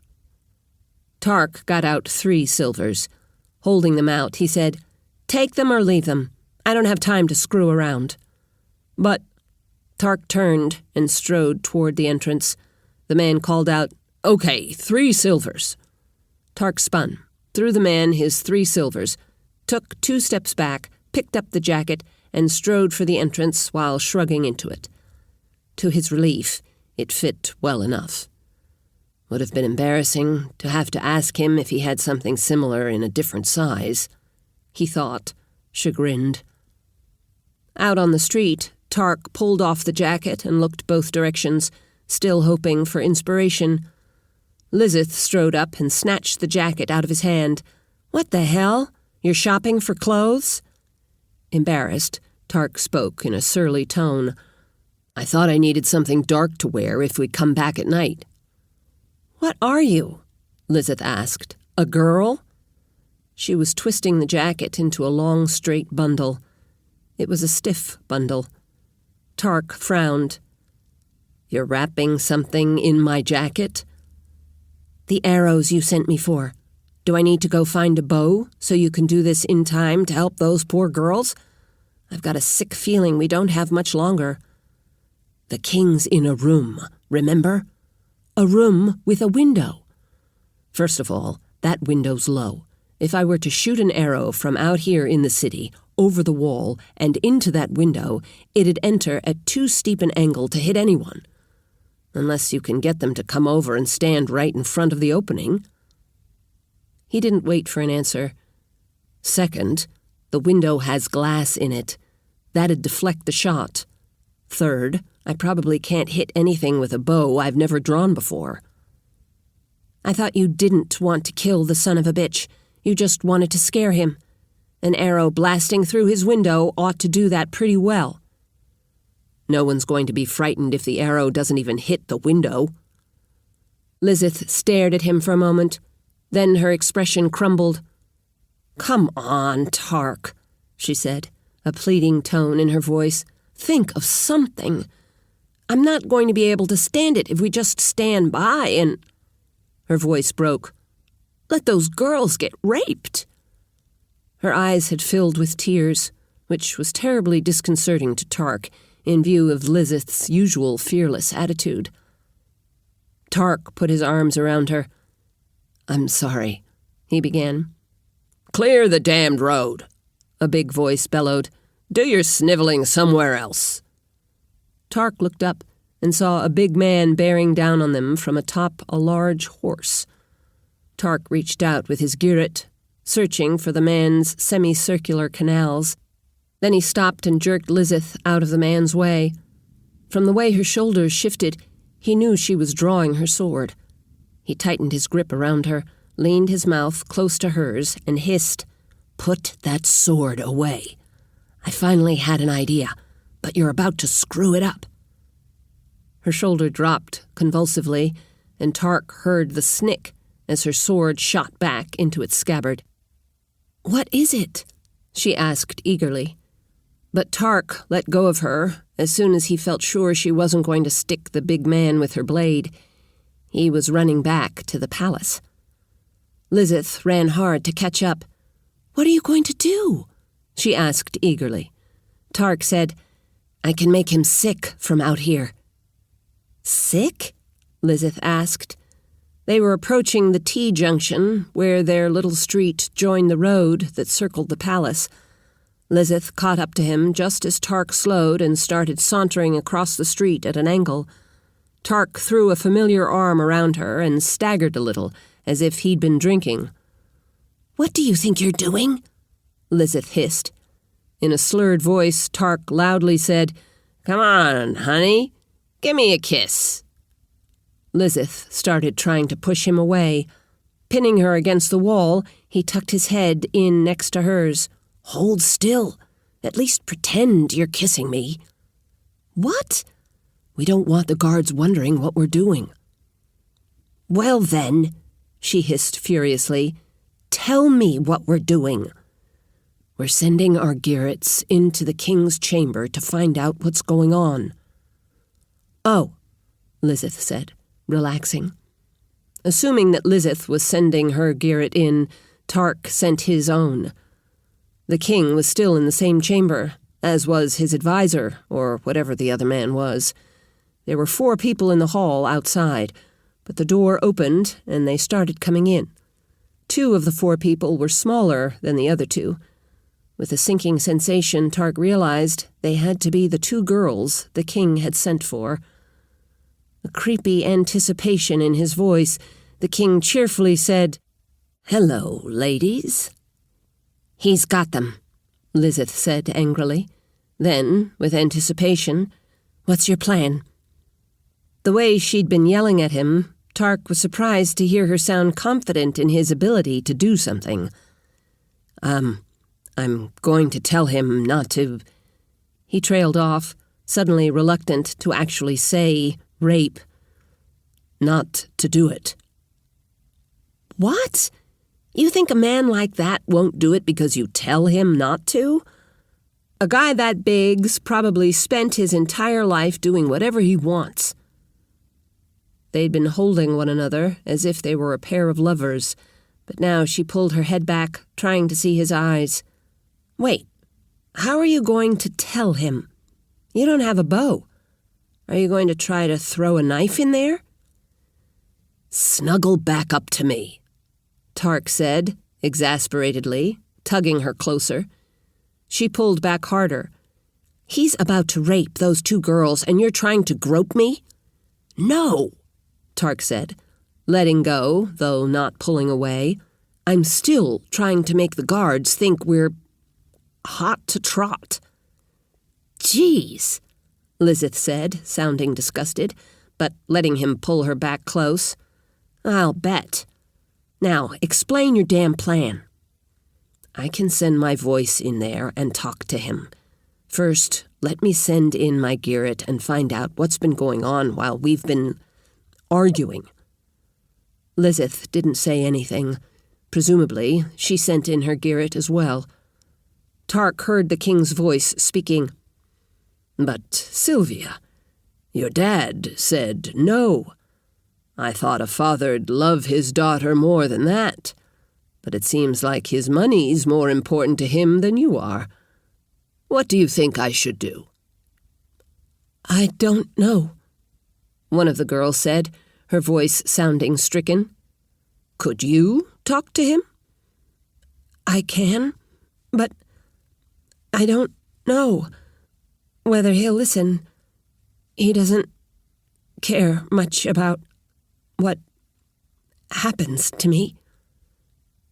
With each word and pause, the girl's voice got smaller and slower and sounded more horrified. "You know what's going to happen if he doesn't come through, don't you?" I think, please, have mercy."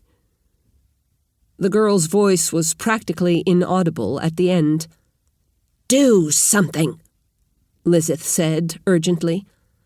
Simultaneously, the big man said, "I think, before you talk to your daddy tomorrow, you need to understand exactly what's going to happen to you if—" The second girl began to recoil, evidently already understanding what the king intended, but the big man's hand lashed out and grabbed her. Since, at this distance, Tarc didn't have good enough control to grab molecules inside the man's ear canal, he just grabbed some air close to the big man's head and vibrated those, sending his voice pitched low. "Uri, let the girl go." The king's head spun, evidently trying to see who'd spoken.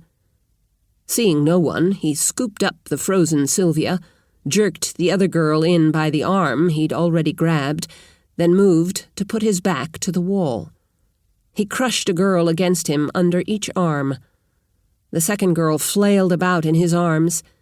Sylvia seemed paralyzed with fear. "Let them go," Tarc sent, trying to freight the words with menace, but not sure he succeeded. He wondered what he was going to do. He'd planned to vigorously swirl the man's semicircular canals, but if the king pitched over as violently as many people, his massive body might land on top of and seriously injure one of the girls. "Who are you? Where are you?" the king asked, sounding uneasy but not as frightened as Tarc had hoped. "I'm right where you hear me. I'm invisible. Let go of the girls before I have to hurt you." The king snorted. "Yeah, right. How's an imaginary voice going to hurt me?" He shoved Sylvia aside and grabbed the second girl's blouse, ripping it open. Sounding resolved, he said, "Time for you and me to show Sylvia why she needs to change her dad's mind." He grunted suddenly, crouching and clapping a hand to his crotch. Tarc had just thumped his testicle. From 8 meters away, 26 feet, he couldn't hit it hard. From that distance, he could only exert 42 grams force, 1.5 ounces of force. But, to compensate, he'd narrowed the blow so it struck an area slightly less than a millimeter wide, approximately 1/32 of an inch. To his queasy surprise, it punched through the scrotal skin and testicular capsule, then a significant distance into the organ's tissue. From the big man's reaction, it was evident the blow caused a lot of pain. Tarc's Garrett showed the king releasing the girl, so he spun the fluid in the man's semicircular canals. The king's head twisted, and he lurched to the side. Trying to catch his balance was pointless, but his feet nonetheless tried, sending him stumbling rapidly across the room to smash into the far wall. As he collapsed to the floor, Tarc mercilessly swirled the fluid again. The king's back arched, as if he were having a convulsion, and he flopped over. The two girls crept into a corner, clinging to each other. The king's advisor ran for the door and bolted out of it, shouting, "Help! Something's happened to the king!" The two guards started toward the king, then came to a sudden halt. Tarc could imagine they feared whatever'd come over the king might be contagious. Even if it wasn't, getting close to a muscular 2-meter man who was flailing violently about would be risky. Tarc grabbed some air molecules near the girls and sent his voice, speaking calmly. "Just keep quiet and wait. I'll do my best to protect you." He moved the source closer to the second girl. "I know Sylvia's name. What's yours?" She said nothing for a moment, then whispered, "Neri." A second later, she begged, "Please, get us out of here." "I can't do it right now, but I'm working on it," Tarc said. The two guards stood staring at their master. Tarc moved his voice to a spot between them and said, "Stay away from him." The way their heads whipped around to face the source of Tarc's voice made it evident they hadn't heard him talking to the king earlier. Maybe I shouldn't have talked to them, Tarc thought for a moment. If the king had been the only one that heard me, they might have thought he'd gone crazy." He reconsidered. "No, if I'm going to try to modify the king's behavior and attitude, yet leave him alive and on the throne, I can't erode his position with the guards." The king was groaning in an odd fashion. Tarc thought he was straining to keep from throwing up. Out by the palace wall, Lizeth spoke in Tarc's ear. "What the hell did you do?" "I spoke to the king, telling him, 'I heard what you said. How'd you do it?'" Tarc reminded her that sound was the vibration of the molecules in the air. "My telekinesis can shake the air molecules, making sound." "Yet one more thing you can do that I can't, right?" "Yeah," Tarc said. He thought he should have sounded regretful, but the way she'd been yelling at him, he wasn't inclined to feel sorry for her. "So then what happened to the bastard?" "I, hit him in the balls." "What?" "You know, with my talent. From this far away, I couldn't hit him very hard, so I needed to hit him somewhere where even a little blow would really hurt." "I think you succeeded in that objective," Lizeth said, laughing. "But I've seen a lot of guys get hit in the balls. They just curl up and moan. After the king grabbed his crotch, he went staggering off across the room like some kind of clumsy drunk." Tarc explained the effect a little swirling of the semicircular canals had on someone's equilibrium. "But I didn't want to do that while he had a hold on the girls. I was worried he'd stagger off with one and fall on top of her. So I punched him in the nuts to get him to let go of them." Lizeth snorted. "I think he needed a punch in the nuts either way. What's next?" I'm not sure." "You haven't thought this out very well, have you?" "No," Tarc said, irritatedly. "It's been coming a little fast to allow careful, long-term planning."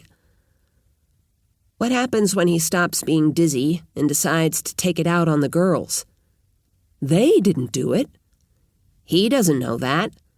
What's he gonna think's more likely, that one of the girls a witch? Or that some stranger's standing outside the wall of the palace doing things to him while pretending to make out with his girlfriend?" Tarc's thoughts snagged a moment on the fact that Lizeth still thought of them as boyfriend-girlfriend. Then he thought, no time for that now.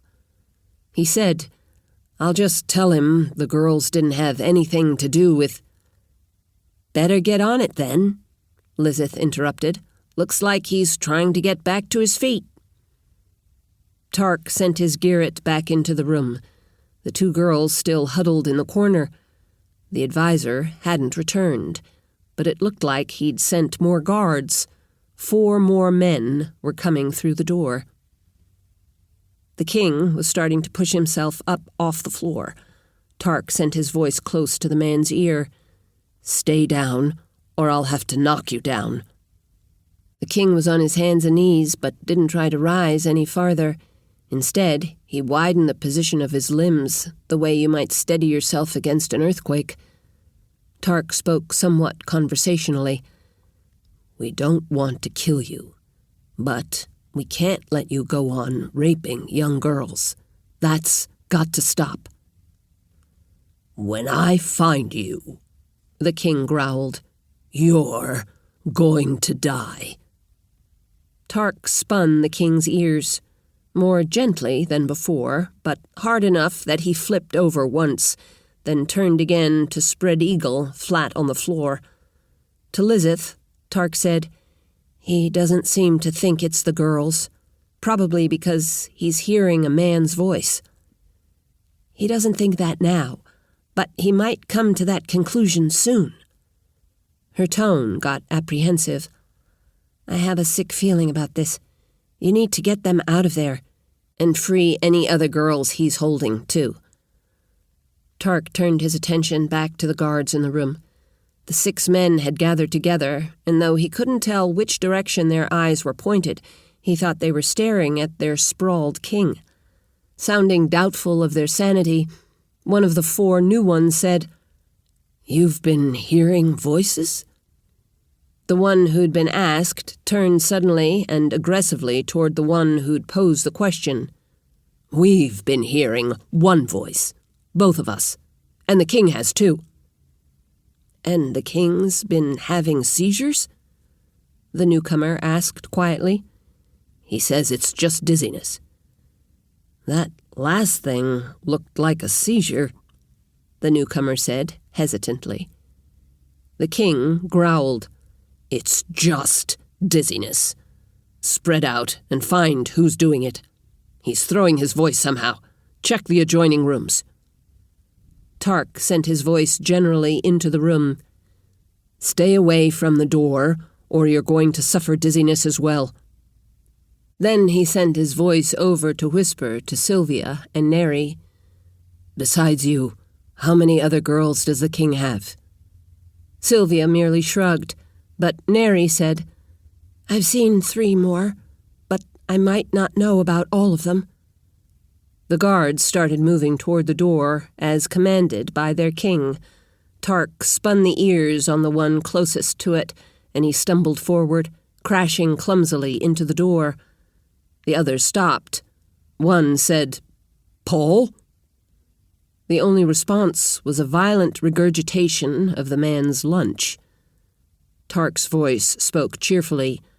"I told you to stay away from the door. Now I have some questions for each of you. I'm going to whisper the question next to your ear, and I'll expect you to whisper the answer back to me." He chose the guard next, closest to the door, and said, "How many more girls are being held?" The man shook his head, saying nothing. Tarc spun his canals, pitching him over backward. Tarc tried the same question on the next man with the same result. The 3rd man turned toward the source of Tarc's voice and whispered, 4. When the 3rd one had turned to answer, the 4th man had shouted, "Don't answer that!" Tarc spun the 4th guy's canals. Unfortunately for him, he staggered directly toward the king, crashing into the wall and collapsing on his liege. The king didn't take this well, surging up and violently throwing the guard off. Tarc placed his voice next to the king, currently crouched on his hands with one leg drawn up under him. Speaking equably, "King Urai, are you ready to send some guards to free the rest of the girls you're holding here in the palace?" "No!" the king shouted angrily. The king was drawing a breath to elaborate when Tarc spun his canals again. He felt amused when the big man pitched to one side and landed on top of the guard he'd just thrown off. He whispered the question about how many girls next to the ear of the 5th guard. This one whispered back, "None." "I don't believe that's true," Tarc said, spinning the man's canals. As this man reeled across the room, Tarc worried for a moment that he was going to crash out through the window. Instead, he stumbled over a chair and crumpled to the floor, well short. Tarc moved on to the 6th man. This one also said there were 4 more girls. Tarc again put the question to the 4 men who'd either refused to answer or claimed there weren't any. He wound up spinning the canals on 2 of them again. The other 2 had to be spun twice more. At the end of this, he'd gotten 5 answers of 4 more, and 1 answer of 3 more, which he decided probably meant there were actually 4 other girls. He checked on the king again. The man was starting to rise to his feet. Tarc said, "Are you ready to send your guards to free the girls?" The king bellowed, "Where the hell are you? Show yourself, you chicken-livered coward!" Tarc punched the man in the balls again, doubling him over. He checked the others in the room. The girls still huddled in a corner, apparently consoling one another. The guards were standing or crouching almost motionlessly. He thought they had all eyes on their king, but had no idea what to do. Tarc turned to Lizeth. "Any ideas?" "You hit him in the balls again, right? Could you castrate him?" Tarc shrugged. "Because I really can't hit hard. I've been hitting him in a really small area. Small enough that each strike punches a little hole into his testicle. I'm sure it's doing damage, so maybe if I did it enough times." "Oh ho!" Lizeth exclaimed, a big smile evident in the tone of her voice. "He's probably bleeding, right?" "Probably." She laughed. "The men I know, they'd just shit if their balls were bleeding. They could have a big wound in their right leg and a tiny one in their left nut, and they'd be most worried about their nut. But I'll bet he doesn't even know you've been poking holes into his balls, does he?" Tarc shrugged. "Maybe not." "Tell him to have a look. Seeing blood down there'll put the fear of God in him." The king was just straightening up. He drew his sword and turned toward the girls. He cried, "Kill the bitches!" and started across the room. Tarc swirled the king's ears, sending him stumbling into the wall where he crashed to the floor with his sword beneath him. Tarc had no time to try to decide whether the sword had injured him. He was turning his attention to the other 6 men. They'd turned toward the girls, and 4 of them started that way. Tarc suspected the same 4 who'd been brave enough to refuse to answer his question about how many more girls there were. Tarc spun their canals, worried one would get a blade out, then stagger into the girls, perhaps doing them serious injury. Fortunately, the one that managed to draw his sword lurched off to the left and blundered into the wall. Thinking, "I've got to get those girls to safety," Tarc sent his Girret into the next room. It was empty. He spoke to the girls. "Get up. I'm going to guide you to another room before one of these men hurts you by accident." Tarc had been worried the girls might be frozen with panic, but they scrambled to their feet. At his direction, they went to the door, exited, and turned into the next room. "Lizeth, keep your Girret on them. We don't want someone going in there and finding them." "Have them brace a chair against the door." Tarc made the suggestion to the 2 girls, then asked Lizeth to see how that went, since he was turning his attention back to the room with the king. The king was just beginning to push himself up off the floor. Tarc sent his voice and said, "You may think I've only been kicking you in the balls. I'd urge you to check your family jewels. I've actually been stabbing them with a stiletto. I'm thinking you probably don't want me to do that many more times." The king's hand went to his waistband, pulling it open. His head dropped down so he could see. Virulent cursing ensued. Loudly, Tarc asked, "Are you ready to let the girls go, or am I going to have to make a steer out of you?" The king didn't appear to have heard, but since he wasn't doing anything aggressive, Tarc checked on the guards. They'd all gathered across the room by where the one who'd gotten out his sword had staggered into the wall. Apparently, trying to catch himself as he fell, he'd put down the point of his sword like a cane. It had stuck in the wooden floor. Then, as he fell, he slid down the edge of the blade, opening a large wound in his side. To Tarc's Girret, the men seemed to be trying to press something, perhaps a shirt, into the wound to stanch the bleeding. One of them ran out of the room, presumably to get help. Tarc realized, presuming the king's advisor had raised the alarm, it was surprising more men hadn't already arrived. "I've got to get the king under control before they do," he thought. He sent his Girret over next to the king's head and boomed as loudly as he could. "Are you ready to let the girls go? Or should I start castrating you?" To focus the man's attention, he tugged gently on the king's scrotum. The king squealed at the touch of Tarc's Girret, then started begging, "No, no, I'll let them go. Please. Okay. Send some guards to release the other 4 girls.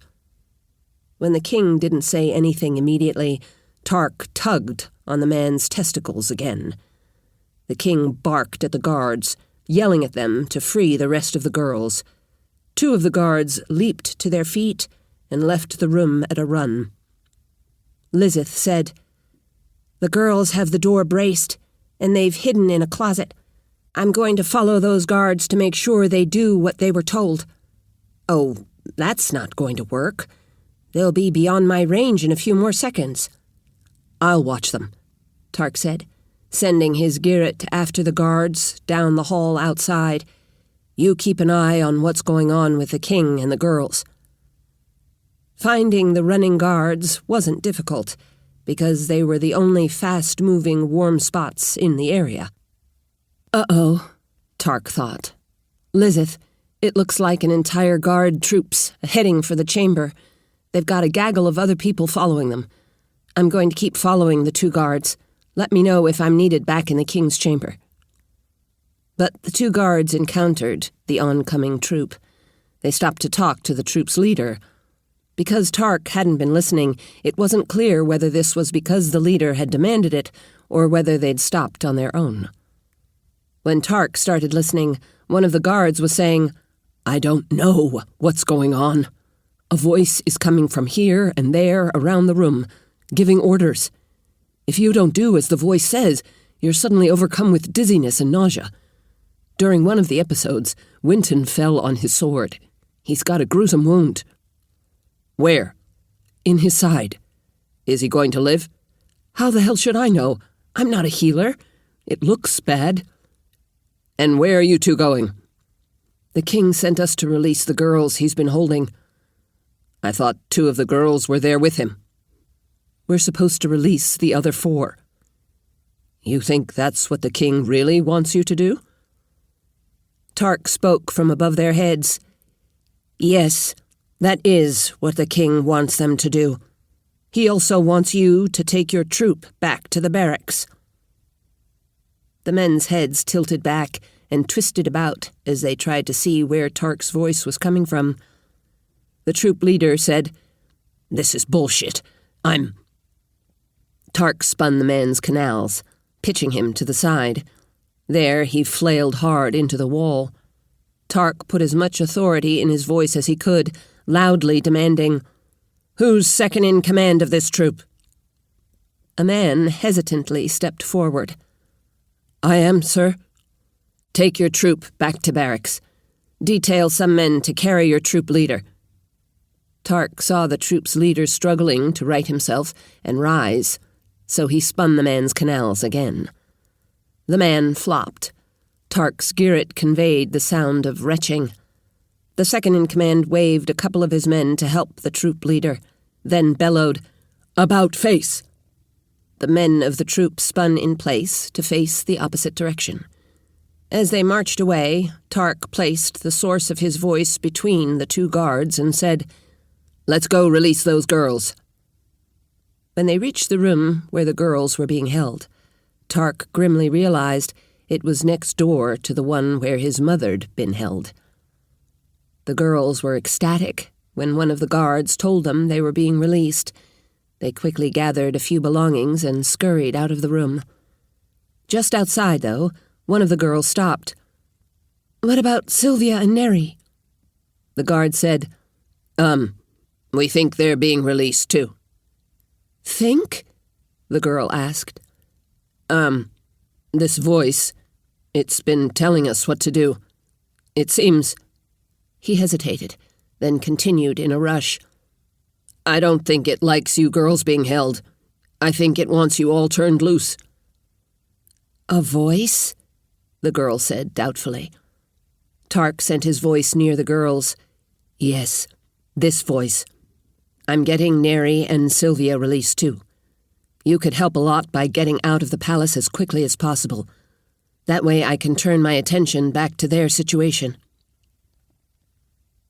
The sourceless voice made the other 3 girls squeal in fright.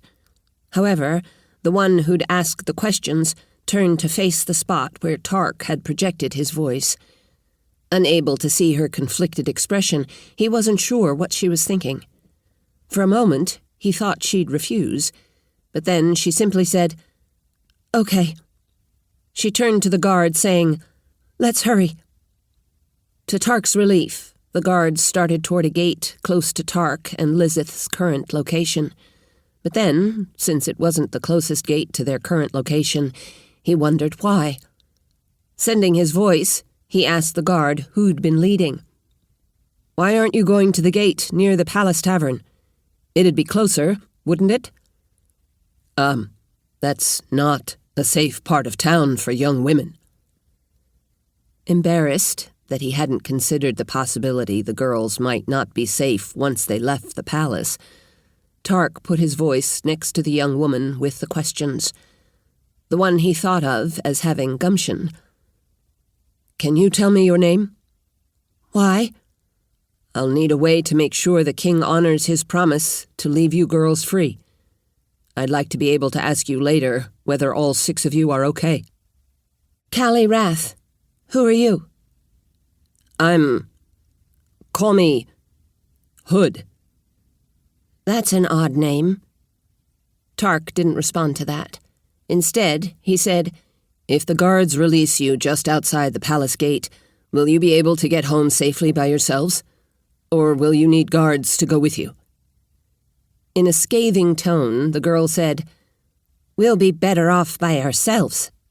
A lot safer than if a palace guard's with us." Relieved by that, Tarc spoke into Lizeth's ear. "What's the king been doing?" Though the king was well within the area covered by Tarc's garret, he hadn't been paying attention to the big man's activities. "He seemed pretty cowed at first. Now he's starting to act like an asshole again." She sighed. "War for succession or not, I'm not sure we should leave him alive." "The girls are okay?" Tarc said, quickly checking with his garret and finding them still in the closet of the adjoining room. Lizeth nodded. "I haven't been listening much to them, mostly to the king. When I do, they sound frightened, but okay." "The other 4 girls are being taken to the palace gate about 40 meters west of us. I'm thinking I should guide these 2 to meet the other 4. Could you get them all home safely?" "You don't want to spend time with the grateful young women you just rescued?" Lizeth asked in an acid tone. "I'm sure they'll be grateful." Tarc sagged, disappointed that Lizeth thought that of him. He sighed. "I was thinking I should stay here and spend more time convincing the king he had to behave better. I'd appreciate it if you'd help the girls get to their homes, but if you can't, I'll do it, then come back to the king." Sounding chastened, but still irritated, Lizeth said, No, I'll take care of them." She stepped away and strode off down the street. Tarc hoped any guards who'd been watching them from the wall didn't notice how the supposedly drunken Lizeth now appeared completely sober. For his part, Tarc staggered like a drunk as he made his way across the street and around the corner. As he did so, he sent his voice to the closet and told the girls to get out of it.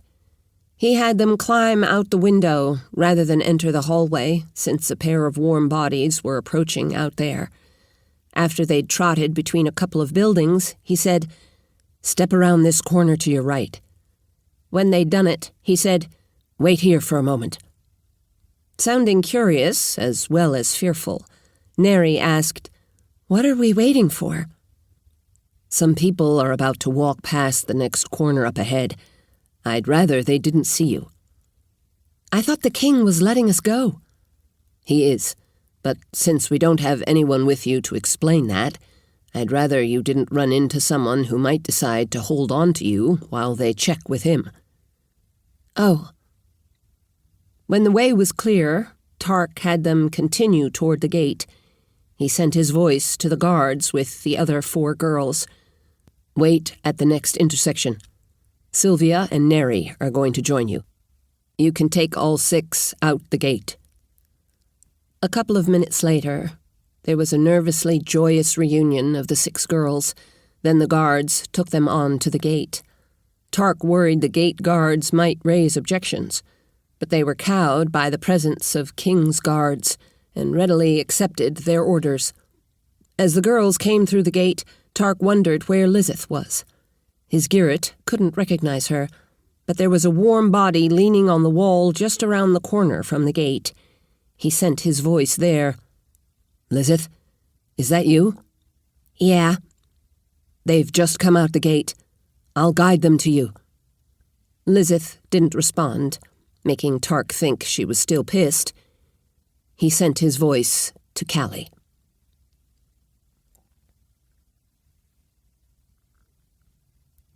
As Callie and the other 5 girls stepped through the gate and out onto the street, one of the 2 guards who'd brought them through the palace said, "Aidan and I'll take you to your homes. Who lives the closest?" Callie said, "No, we'll go by ourselves." The guard said, "It's not safe. Especially," his eyes flicked to Sylvia and Neri, "not dressed the way they are." Callie saw all the other girls looked frightened by the prospect of walking the streets dressed as they were. She realized, living in the palace, she'd gotten used to wearing little in the way of clothing since the king hadn't provided them with modest garments. At present, Sylvia and Neri's clothes were positively provocative. She handed Neri the jacket she'd brought from their communal room. She was just about to reluctantly accept the guard's offer when she heard Hood's strange voice again, right next to her ear. She thought to herself he sounded like a young man, too young to be doing what it had been doing. His voice said, "Go across the street and around the corner to the left. There's someone there who'll guard you on your way home." Since Hood's voice had come from right next to her ear and hadn't been very loud, Callie wasn't sure whether anyone else heard it. Wondering why she trusted Hood, she turned to the guard to say, "We'll be okay." She waved the others to follow her. "This way." When she rounded the corner, Callie saw no one. There was only a tall, slender, cinnamon-skinned woman. She was dressed in leather and looked tough, but certainly couldn't guard them. The woman was young, about Callie's age. She leaned away from the wall and stared at them. "Tarc," she said. "They're dressed like—" She hesitated. "Sluts," Callie thought the woman had been about to say, but had restrained herself. Then Callie wondered what the curse Tarc meant. She'd never heard it. The woman resumed, "They're, scantily clad. They shouldn't walk through town dressed like this." Hood's voice came from the air near the woman in leather. "Aren't there clothing stores down the street? You think I should buy them some clothes?" The next words from the voice were quiet. Callie thought they were only intended for the woman in leather, but Callie still heard them. It said, "You desperately wanted to rescue these girls." Then, with a long-suffering sigh, "Buy what they need," it said. "I'll pay you back for what you spend. Please do it as cheaply as you can." "I probably don't have enough money. Women's clothes are expensive, you know." "Buy cheap men's clothes. You just want them covered, right?" "Okay," the woman said, giving Callie a dubious look, waving on down the street. "This way." Callie thought with some amusement she should feel disappointed. In the romantic stories she'd heard, the damsel's rescuer was always a dashing man with no concerns about money. Shaking away her brief reverie, she studied the woman a moment. "Who are you?" The woman studied her right back. "In case the king sends someone asking after us later, I'd rather not say. You can call me Joan. Callie decided going with the woman was better than walking the streets dressed the way they were. She started toward the woman, assuming the other girls would follow. To her surprise, she realized the leather-clad woman wore a sword. She's very fit, Callie thought. I wonder if she's any good with that sword.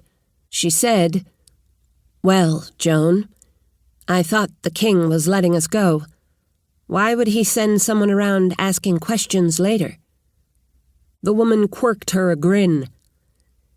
"The king was under some duress when he ordered your release." "Really?" Callie said, her eyes widening. "Someone's making him let us go? Who?" Joan snorted. "The man whose voice comes out of thin air," she said, using an ominous tone. "You heard him. He doesn't want you to know his real name either." Callie stopped. "He told me to call him Hood." She thought a second. If the king's going to be coming after us, especially if he'll be seeking revenge, maybe we should turn ourselves back in.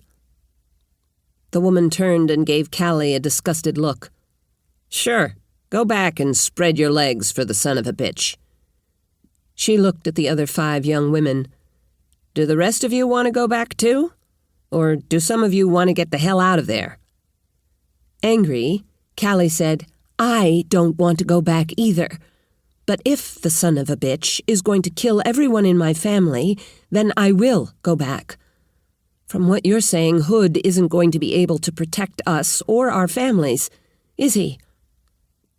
Neri spoke from just behind her. "I think he'll be able to. Any time someone tried to hurt us, he knocked them down. Sometimes they threw up. We might not be able to see him, but he's got power. A lot of it." Callie had turned to listen to Neri. Now she turned back to Joan. "This Hood guy, is he really going to be able to protect us?" Joan looked angry for a moment. Then the starch went out of her. She shrugged. "He will. He's got powers you won't believe. And he's the kindest, most caring man I've ever met. But he's not a god. He can't be everywhere all the time. He can't stay in Relf forever." "So this is only a brief reprieve? Then Urai'll go back to doing whatever he wants?" "I think Hood's going to put the fear of the gods in your king. He hopes to make it so Urai's afraid to go back to abusing girls like you. Will it work?" She shrugged again. "I don't know. Is it even worth doing if you people don't have the courage to fight for yourselves? To stand against—" Joan paused briefly, then, sounding both sad and disgusted, said, "Oh, hell, I don't know. I guess you don't have the training to fight. There's nothing—" Callie interrupted. "You're right. I don't know how to fight. But I can stand up for my rights. Take me home." After some dithering, the other girls decided the same. It didn't take long to get them all fitted with cheap men's clothing. This included woolen caps they could use to cover their hair. None of the pretty young women really looked like men in their new outfits, but you might be fooled at a glance. Most importantly, they no longer looked sexy. Still pretty, but not racy. Maybe we can get home with just a girl for a guard, Callie thought. They'd dropped off 2 of the girls and were heading for the 3rd home when they rounded a corner and encountered a group of 3 young ruffians. The one in front leered and said, "Well, what have we got here?" Callie stopped and began to ease back. She thought, I should have known this would happen. Why did I tell those guards we could get home without their help? The man stepped forward. There was a sudden whick sound from beside Callie. Then the ruffian's crossed eyes were staring down at Joan's sword, the tip of which rested beneath his chin. How the hell did that happen? Callie wondered. The man behind the lead ruffian stepped forward, scrabbling for the machete at his belt. As soon as the tip of the machete cleared its scabbard and began to rise, it was hammered out of his hand by a blow from Joan's sword. By the time Callie's eyes had returned from watching the machete clatter over the pavers, the tip of Joan's sword was back under the first ruffian's chin. When Callie looked over, Joan's eyes were on the third ruffian. She shook her head at him. The third guy slowly stepped back. Joan's eyes went from one to the other of the three frightened-looking men.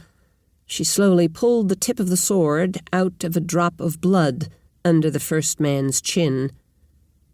With a quick motion, she wiped the tip of the sword on the man's shirt.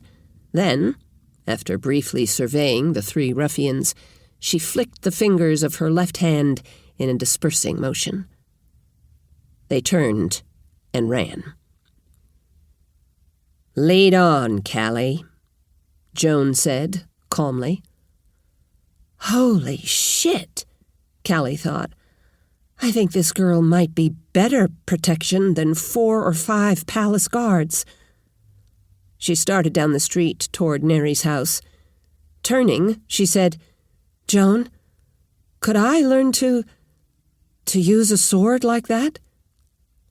The woman in leathers turned to Callie with a puzzled wrinkle between her eyebrows. "You're asking me?" Callie nodded. "What did you call me?" "Joan. Isn't that what you said to call you?" "Oh, yeah, I guess I did." She grinned. "I should listen a little more carefully to what I say, shouldn't I?" When Tarc refocused his Girit back into King Urai's chamber, he found the king approaching the guards where they were gathered around their wounded comrade. Tarc focused his hearing there. The king leaned down close to the guards and whispered, "It turns out the bastard can't hear me when I whisper. I've whispered some ugly shit about him, and he hasn't done anything. So, in a moment, I'm going to send one of you guys for some healers. Come back with healers and the entire King's Guard. Have them surround this room and find the bastard who's been screwing with us. He's got to be some kind of witch, so tell them to kill the son of a bitch as soon as they find him. We don't want him performing any more of his weird—" The king broke off as Tarc's Girit tugged on his testicle. Tarc spoke from above their heads, using a disappointed tone. King Urai, it's not that I can't hear you when you whisper. It's just that I have better things to do than to listen to you all the time. Therefore, I must count on you to police yourself when I'm not paying attention. What I mean by that is that even though you're the king, you shouldn't be committing crimes or taxing your people into poverty. You should spend the majority of the taxes you collect to your people's benefit in the form of policing, protecting the city, building and maintaining sewers, etc. I won't be watching you all the time, but if I find out you committed a capital crime while I wasn't paying attention, you'll get the same kind of capital punishment one of your citizens would. If you're living in too much luxury, you'll have to give money to the poor. Do you understand?" "You can't!" Tarc punched the man's testicle.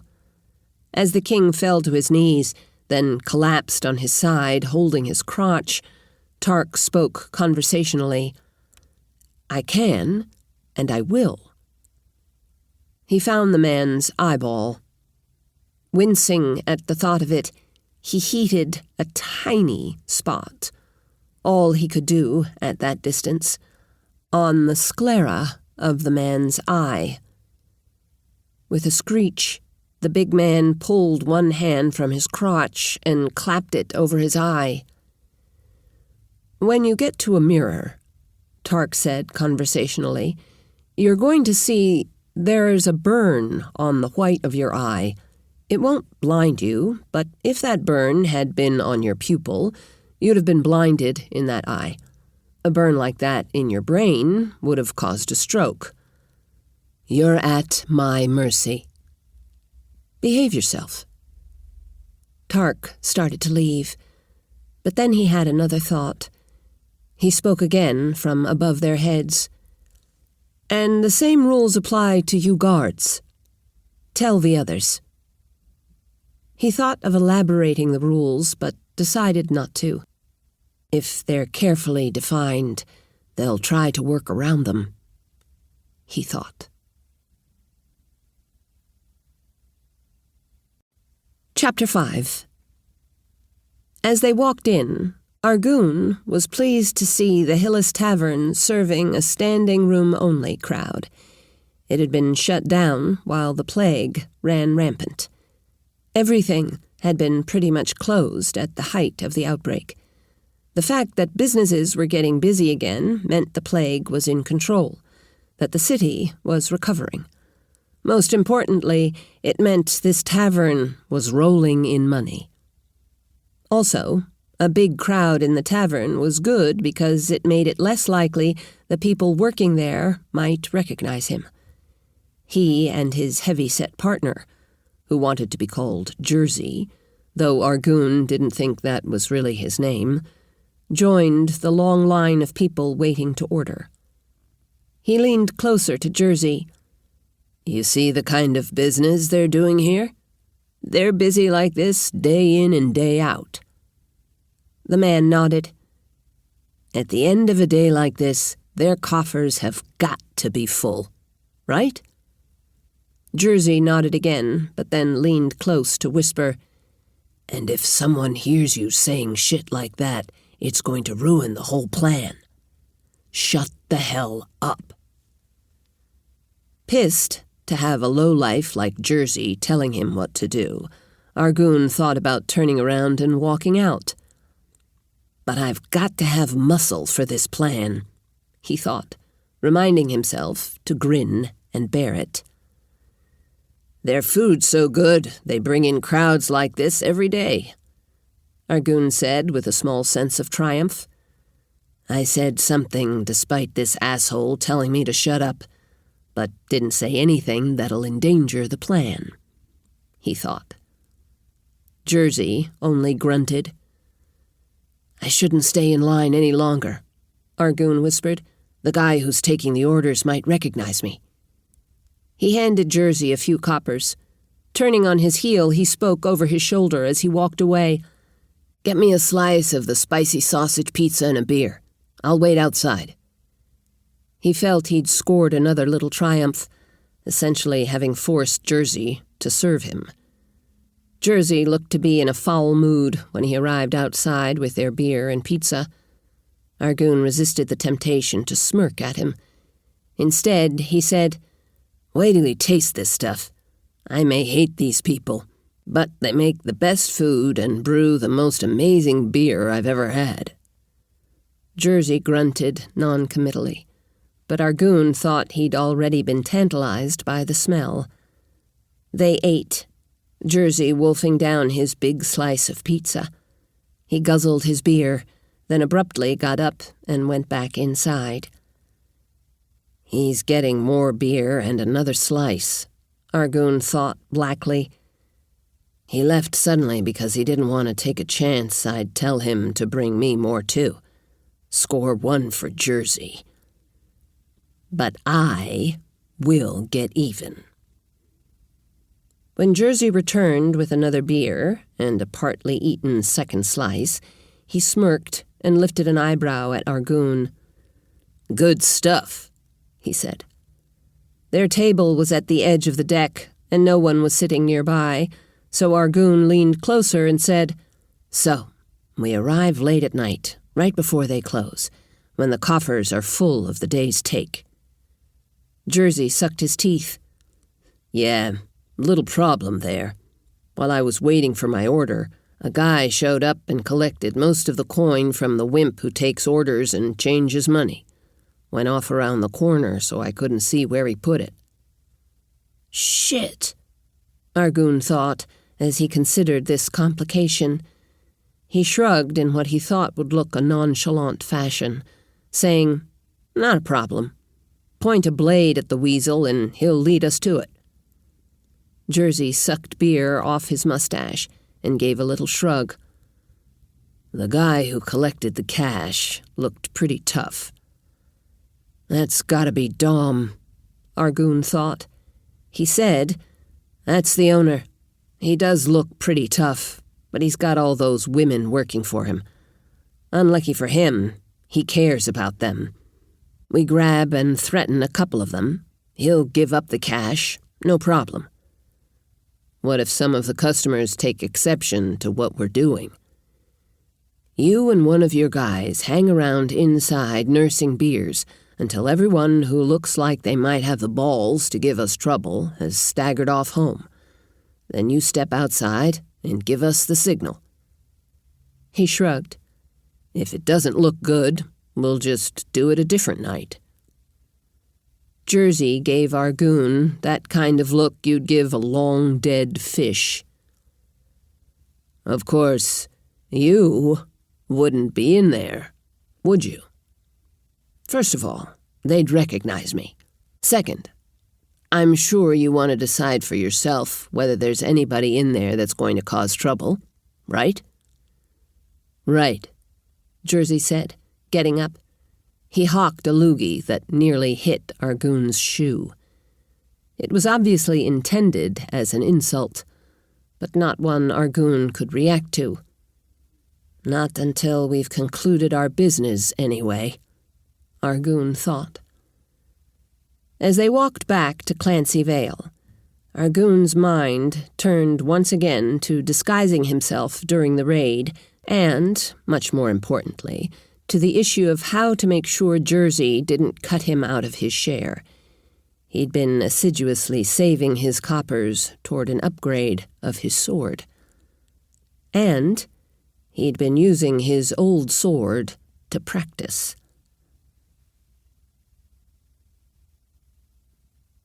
Callie was deep in thought. Her reception when she'd gotten home from being held at the palace had been about what she'd expected, but certainly not what she'd hoped. At first, her family'd been happy to see her, but when she told them how she'd come to get free from the king, they'd become fearful. They'd gotten through dinner the night before, her brother and sister's excitement at having her home blunting any interrogation. But this morning, after her younger siblings had left for their schooling, a post-breakfast session had begun with oblique questions that attempted to divine the likelihood there might be retaliation for her escape. At first, she tried to tell them it wasn't an escape. Nonetheless, they'd kept referring to it by that term. Eventually, she'd blown up, shouting that the guards said the king released her.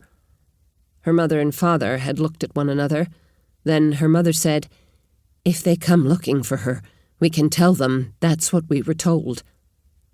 Horrified, Callie asked, "Does that mean if they come looking, you intend to turn me back over to them?" Rather than the vehement denials Callie'd been hoping for, her parents looked at one another again. Then her father said, "Turn you over? No." Then he shrugged. "However, realistically, we can't keep them from taking you if they want." Her mother said, "And we must think of your sister and brother as well." "I'm so screwed," Callie thought. "Maybe," her father said thoughtfully, then looked at his wife. "Maybe we could send her to stay with your brother in Denton's Crossing." Callie's eyes widened. "You'd send me away?" she asked, dismayed. Her father shrugged. You wanted to be safe from the king. We could tell his guards you ran away." "No," she said, shaking her head. The one who freed us, he said the king had a change of heart." "You've," her father grimaced, then euphemized, "met the king. Do you believe that?" Slowly, Callie shook her head, realizing her own father thought of her as sullied goods. "But it may be more that the man intimidated the king, made him afraid to keep doing the things he's been doing." "I'm euphemizing too," she thought. Her father gave her a doubtful look. "I've seen the king. He's massive. It's hard to imagine him being frightened of anyone. And Relth's the largest city around, with the most powerful guard. Who could intimidate him?" "Someone did. He let us go, didn't he?" "You've seen this someone? Someone powerful enough to frighten King Urai?" Callie sighed and shook her head. She knew she couldn't tell her parents that she'd been talking to a voice that came out of thin air. Her father said, "Let me take you down to the caravan grounds this afternoon. We'll see if there's a caravan going toward Denton's Crossing. If so, maybe we can negotiate a passage for you before the king or his guards can come looking." Reluctantly, Callie said okay, thinking she'd tell herself it was an adventure. Traveling with a caravan to see exotic places, though I don't think Denton's Crossing would be very exciting. People who live there probably think Relth's the height of glamour, she thought. She started to go to her room, then turned back to her parents. "I want to go out and check on the other girls, the ones who were held at the palace with me." Her parents looked at one another again. Her mother said, "It might be good. If the guard comes around looking for her, we can say she left. Even if they search the house, they won't find her."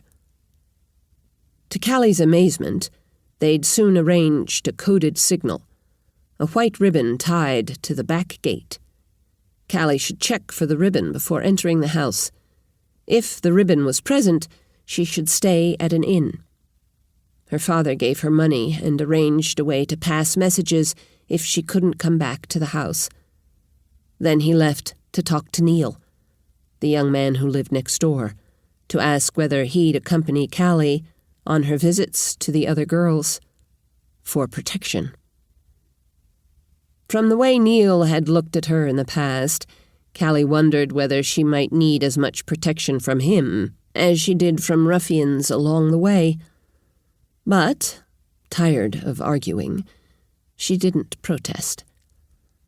While she waited for her father to make arrangements, Callie went back to her room and put on the men's clothing Joan had gotten her. Somehow, wearing them, she felt safer. She was considering how she might pack for a trip to Denton's Crossing when Hood's voice came from the air above her. "Callie?" She jumped. Then, though she knew no one could be above her, she couldn't keep from tilting her head back to stare at the empty ceiling. "Yes?" she responded softly. "It's Hood. I'm checking back to see how you and the other girls are doing." When Callie didn't respond for a few seconds, he continued, sounding uncertain. "You know, like I said I would?" Yes," Callie said, thinking. Then, "How sure are you that the king is going to leave us girls alone? My parents are worried." Pretty sure. Though you've probably heard the saying that the only truly sure things are death and taxes." "No," Callie said acerbically. "I haven't heard that bit of wisdom." She continued, trying not to sound plaintive. My parents want to send me to stay with my uncle in another town. Do you think that's a good idea? By yourself? Oh, probably they'd have you travel with a caravan. You should be safe traveling with a caravan. So, you don't think I'd be safe here? I think, he began slowly, you'd be safe if I was watching King Urai every moment. But I can't do that. I won't even be in Relf all the time. I think the king's worried enough he'll behave, but I can't be sure of that. What's he worried about? In a harder tone, Hood said, He's worried I'll find out if he gets up to his old tricks. And then you'd punish him? There was a moment of silence. Then Hood said, Oh, yeah. Callie had the distinct impression that whoever Hood was, he'd nodded during the moment of silence, then realized she wouldn't see a nod and spoke instead. He doesn't seem as all-knowing and all-powerful as I'd thought, she thought. So, she said with dismay, you might come around and punish him for killing me and my entire family, but it wouldn't do me or mine much good, right? That's true, Hood said, not happily. Well, Callie said, you said you came to check on how I was doing. I'm fine right now, but worried about the future. I don't know about the other 5 girls. I was just about to go check on them. By yourself? No, my dad's asking the neighbor boy to go with me. There was a knock on Callie's door. Her father spoke through the door. Neil's ready to go. Okay, Callie called to her father. More quietly, she spoke to Hood. I'm going now. He didn't respond. When Callie met Neil in the entry, she could hardly miss the way his eyes roamed over her. She glanced at her father. He seemed oblivious. As they started walking to Neri's house, Neil said, You're wearing men's clothing now? His tone was both amused and disbelieving. Yeah, she said curtly, not thinking she could possibly explain it to a guy like Neil. Decided to just give up on getting a decent man after... For a moment, Callie didn't understand what he was saying. Then she realized, he thinks I'm spoiled goods. That no one will want me after the king's had his way with me. That whether or not the king actually did, everyone's going to think he did, and no one will want me because of my reputation, she thought. She turned on Neil with narrowed eyes. Putting as much venom as she could in her voice, she hurled her words. I think I've got an excellent chance with a decent man. Probably not with an asshole like you. Neil jerked back. Then his face reddened. You slut. He drew back a hand, but Callie beat him to it, delivering the hardest roundhouse slap she could. To her astonishment, he staggered several steps, then sprawled onto the street. She stepped closer, strongly tempted to kick him while he was down. His mouth was bleeding. Did I hit him so hard it split his lip? Or did he hurt himself when he fell? Do you still say hurt himself when I apparently knocked him down? She thought.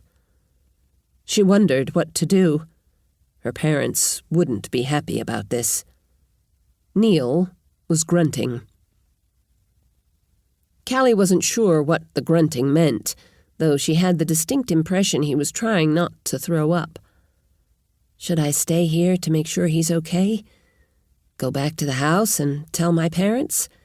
Go back and tell Neil's parents? Abandon him and try to check on the other girls by myself? she thought. Then Neil decided it for her. He said, his voice full of vitriol, "So, a slut and a witch. I don't know what kind of hex you put on me, but you'd better get back to your mommy and daddy."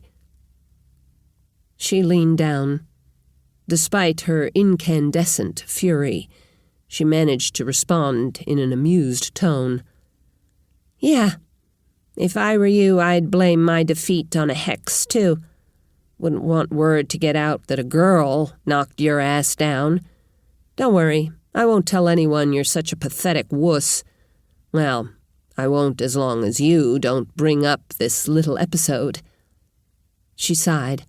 "Since you apparently wouldn't be much protection anyway, I'll just make the trip by myself." Shaking in reaction, she straightened and continued on her way toward Neri's home. "And just what am I going to do if I run into ruffians like the ones Joan protected us from?" she thought.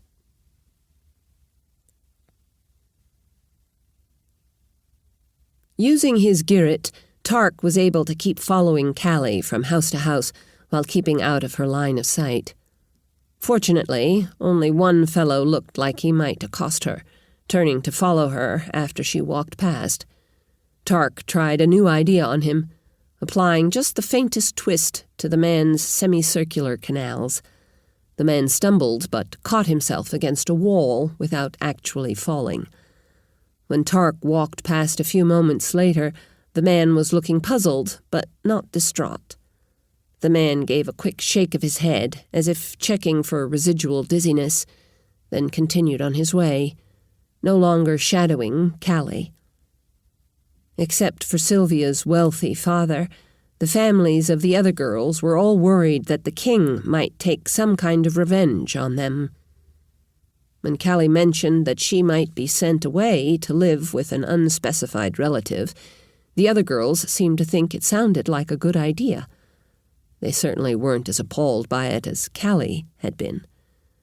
By the time she finished speaking to the last of the 5, Callie was talking as if she thought it was a good idea herself. The more he thought about it, the more Tarc agreed. Charlotte looked up when the door of the pharmacy and cosmetic shop opened. Because of the girl's millimeters-long crew cut, it took Charlotte several seconds to recognize Dawsey Hyllis.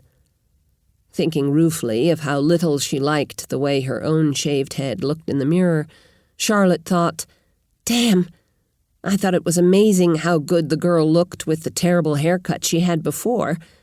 Now I find out she looks gorgeously cute even after she's had her hair cut off right down to the scalp." Charlotte smiled. "Hi, Dawsey. You guys need more antibiotic already?" No," Dawsey said, blushing. "I'm hoping to talk to Morgan." "Oh," Charlotte said, surprised. Why would this gorgeous girl want to talk to my dorky cousin? She wondered. "I'll see if he's here," she said, turning for the door into the chemistry. Why did I say that? I know very well he's here. Do I really think he might tell me he doesn't want to talk to the prettiest girl in Clancy Vail? She thought. As she walked over to the bench Morgan was working at, she suddenly realized her dorky cousin had matured. He's actually kind of cute, she thought, wondering when that had happened. "Morgan," she said softly, "Dawsey Hyllis is out in the pharmacy and cosmetic shop." To her astonishment, Morgan sat up like someone had poked him with a sharp stick, turning wide eyes on Charlotte. Charlotte continued. "She says she wants to talk to you?" Morgan jolted to his feet and brushed past her on his way to the shop at a run. "He's in love," Charlotte realized with amusement. Or thinks he is. Though why wouldn't he be? She's so damn... Charlotte turned to look at the recipe for the synthesis he'd been working on. Crap! I have no idea where he's at on this. He could waste a lot of expensive precursors if he misses a step while he's out talking to her, she thought. Charlotte's initial reaction was to let him get in trouble. It's what he'd do to me. She frowned, but maybe it's time for a truce. She followed him to the shop, but the door wouldn't open. She snorted. He bolted it, she thought. He'd secured the door because he didn't want her coming in while he was talking to Dossie, which shows how tragic our cousinly relationship is, but it's also hilariously funny. Time to formally begin our truce, she thought. She took a moment to compose herself, then rapped sharply on the door. Morgan, tell me what step you're on, and I'll keep your synthesis going. A moment later, Charlotte heard the bolt draw back. The door opened a crack that was completely filled because Morgan was leaning so close she couldn't see. Thanks, he whispered, looking terribly relieved. I'm on step 23. The next step will be after one more turn of the glass. He immediately shut the door, and she heard the bolt shoot home again. You owe me, Charlotte said, but she whispered it. Then she thought wistfully, Good luck, cousin. She turned back to Morgan's bench. While Tarc worked his day's stint as a guard, another caravan left, and a new one pulled into Relf's huge caravan grounds. The new one took the previous caravan's prime position between the Norton caravan and the city. Tarc decided that after his shift, he'd walk through the new caravan on his way into town to check on the king and the girls. Lizeth was the one who came to relieve him. Gonna go check on your girlfriends? She asked truculently. Girlfriends? Those pretty little things you rescued. The young women you insisted I rescue? Tarc asked, letting irritation seep into his tone. Yeah, those, Lizeth said, still sounding surly. Tarc studied her for a moment, wondering about her moods. It'd be nice to have Mom or Casey tell me what's going on with her. Though, he thought, mentally rolling his eyes, they'd tell me it'd be an invasion of her privacy if she didn't request treatment. Returning to the question at hand, he said, We probably do need to keep an eye on them and the king. Have you checked in on them recently? No. I figured you'd be checking on those grateful girls often enough for both of us. Aren't you worried about them? She stared at him a moment, then almost repeated herself verbatim. No, I figured you'd be checking them enough for both of us. Is she jealous? Tarc wondered. He decided he'd better not ask. Instead, he said, Do you want to check on the king, and I'll keep an eye on the girls? No. Or vice versa? No. Well, Tarc said, putting a cheerful lilt in his voice, I think someone should check on them, so I guess I'd better go do it. He turned toward the other caravan and the town. There was something familiar about the other caravan. Tarc turned in place, looking around at their stalls. Since he and his parents hadn't gone to many caravans when they'd lived in Walterston, it pretty much had to be a caravan he'd visited in Clancy Vail. Oh, he thought, recognizing a sandwich stand. This is the caravan with that jeweler, Fava. Tarc looked around until he found her stand, then dropped in for a visit. When he arrived, she was busy with another customer. He watched out of the corner of his eye and saw the man was examining one of the gorgeous blue oval stones Dahners teleported out of Fava's big chunk of raw lapis lazuli. Fava quoted a price of 2 golds. Tarc was stunned. Fava'd sold Tarc the big chunk of raw lapis lazuli for a silver, and there were 100 silvers in a gold. Dahners cut handfuls of spheres, ovals, teardrops, and cylinders out of the raw stone, and Tarc had sold all of them to Fava for 3 golds. But if she's selling each of Dahners' stones for more than a gold, she's making an incredible profit, he thought. The man dickered with Fava until they settled on a price of 1 gold and 70 silvers. When the man left, Fava looked over and saw Tarc grinning at her. She rolled her eyes. "You've been listening," she said accusingly. "Why, yes," Tarc said, with a little laugh. "It's been very educational." Sounding despondent, she said, "You're going to raise my prices." Tarc snorted. "That only seems fair. I think you've got plenty of margin." She shook her head dejectedly. "What are you doing here in Relth?" "Traveling to visit some old friends." Fava brightened. "Can you make me more stones?" "No, sorry. My friend that makes them's still in Clancy Vail." Fava said, "We're headed that way." Her eyes narrowed. "Will you be there when we get there?" "No, I'm going the other direction." Dismayed, she said, "Can you tell me who cuts and polishes those stones? I really need more inventory." Tarc gave a little laugh. "I'd be crazy to connect you directly, wouldn't I?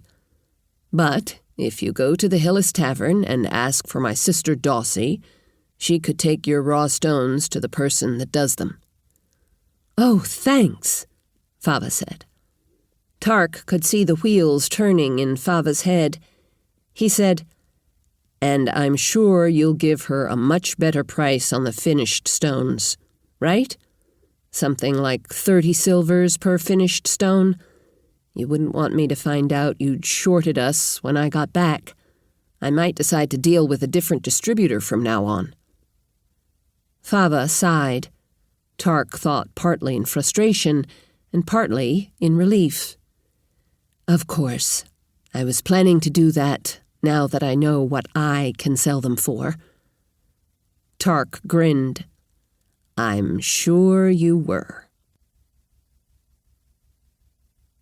Entering Relth, Tarc first headed for the palace to find out what the king had gotten up to.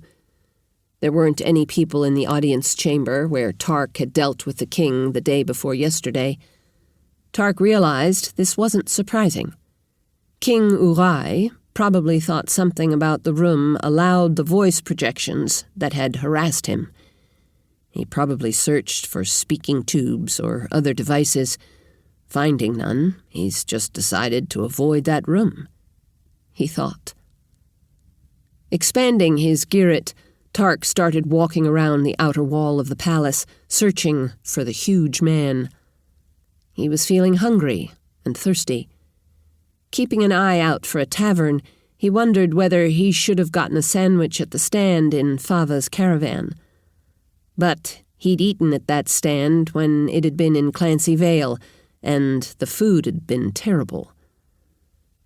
Coming around a corner, he saw the palace tavern where he and Dossie had stayed when they rescued their mother. I should go visit that place, he thought, thinking about how they'd tried to have him robbed. Somebody should see what kind of unsavory things they're up to now, he thought. He decided not to waste time on the tavern. Then he saw a couple of king's guards step up to the door, furtively look around, then go in. If those guys are having a beer in a den of thieves like the Palace Tavern, Tarc thought, that's probably a bad thing. He turned toward the tavern. Opening the door, Tarc stepped into the dimly lit bar. As before, many of the patrons turned to see who'd come in. At first, Tarc didn't see the two guards. Then he recognized their helmets on the floor beneath the table in their booth. The two men looked uncomfortably out of place. All the tables were full. Tarc looked over at the bar. The bartender, who'd tried to have Dawsey and Tarc robbed, wasn't to be seen. A different guy was tending. Tarc walked over and took a seat at the bar. The tender lifted his chin questioningly. Tarc said, "Beer." The tender nodded and headed for his spigot. Sitting at the bar put Tarc's back to the guards at their table. He'd have preferred to be able to see their faces, but it wasn't much of a problem. He expanded his girret behind him. The tender brought him a mug of beer. It was terrible. Another man took a seat in the booth with the guards. Tarc turned and glanced at him. The man didn't look like an upstanding citizen. Turning back to the bar, Tarc used his girret to listen. "Well, out with it. You two don't come around here unless you're wanting something unpleasant done." A different voice, presumably one of the guards, said, "A botched robbery." By botched, I assume you mean make it look like a robbery in which the thieves didn't expect anyone to be home. There was a pause, during which Tarc's girret showed one of the guards' heads nodding. The same voice went on. And when they encountered someone, that someone had to die? Someone's entire family. Surprising Tarc by having any scruples, the man said, "Oh, geez. Women and children, too?" There was no verbal response, just the guard's head nodding again. "What's the pay?" the first voice asked. "No guards nearby. You keep the goods. Shoddy investigation." "Shit. The first one we could make sure of ourselves.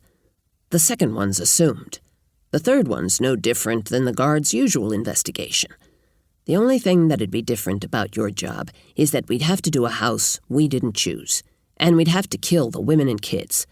We don't need jobs like this one." Tarc heard the clicking of coins. "Golds," he thought from the slightly muted sound. Then the second voice said, "Also, we wouldn't find it necessary to investigate some of your current enterprises." "Okay," the first voice said, resignedly. Tarc's girret showed hands moving together, then coins clicked again as they transferred from one man to the other. "Who?" Icicles shot down Tarc's spine when the man said, "Salvador Descartes' home." He'd learned the names of the 6 girls' fathers when he'd followed Callie from house to house the day before. Descartes was Neri's last name. What do I do? Tarc wondered, feeling panicked. He closed his eyes and took a deep breath. This had to be because the king had decided to seek revenge on the girls and their families. Uraid decided to distance himself by hiring the job out to the local criminal element, presumably so the voice that had chastised him wouldn't connect the killings back to him. But if I tell the king I've learned of the plan before it even got started... Tarc gave himself a nod. I can make him call it off, he thought. Tarc's furious thought process almost kept him from hearing the outlaw's next question. "When?" "Tonight." "Oh, come on. We need time to scout it out." "There's nothing to scout. Rich family's home. Kill everyone. Steal anything that looks valuable. Tomorrow. Tonight. Tarc pictured rolled eyes on both sides of the conversation. He looked out one of the tavern's small windows. It was already getting dark. With so little time, I couldn't count on the king successfully calling the mission back. He sighed, drained his beer, regretted not leaving the disgusting dregs in the mug, and got up. On his way out of the palace tavern, he eyed the men at the table and took careful note of their appearances. Out on the street, he saw a vendor roasting sausages. He bought 2 sausages, flatbreads to wrap them in, and a bottle of water. Eating them, he started for the Descartes home. The bastards aren't going to show up until after midnight, he thought, but I won't be able to sleep for fear of missing them. I'll be up most of the night, and I'm going to be exhausted for my morning shift guarding the caravan. He passed a cafe and stopped in for a large coffee.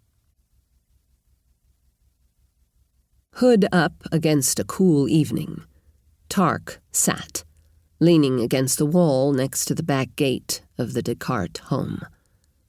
His Girret showed him 5 warm bodies inside the building, presumably the parents and 3 children. Or possibly 2 children and a maidservant. Or 1 parent, 3 children, and a maidservant. It didn't really matter, but he found himself wondering. Despite the coffee and his curiosity, he was having a hard time staying awake. He pulsed his Girret out its full distance, over 200 meters now, to see if anyone was coming yet. His heart quickened when he found a cluster of 7 warm spots on a corner a block and a half away. Finally, he thought. Then he felt some dismay to realize he was happy the crew of criminals might be here. I should be hoping they'd decided to call it off. Instead of relieved, this'll soon be over. And I should be worried that it'll go badly. These are probably experienced fighters. There are 7 of them, and I only have 6 throwing knives with me. He thought. A mistake could easily get me killed. After a moment, he thought, I already made a mistake, not carrying my ankle knives all the time. Confirming their likely identity, the 7 human-sized warm spots started moving toward the Descartes block. Then, to his dismay, they split up. 3 proceeded down the street in front of the house, and 4 started for the alley Tarc was sitting in. Shit, Tarc thought, getting to his feet. It being a shorter distance, the 3'd probably arrive at the front door before the 4 got to the back gate. He used his telekinesis to flip open the latch on the back gate and slipped through.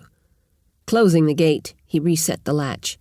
He tugged the gate so the iron on both sides of the latch would be in solid contact. Then, leaning his head down right next to it, he melted a tiny weld. The weld wouldn't hold against much, but they'd have a hard time sliding a knife blade through the gap and lifting the latch from the outside. They'd either have to break the gate or climb over the wall. Tarc trotted through the garden to the back door.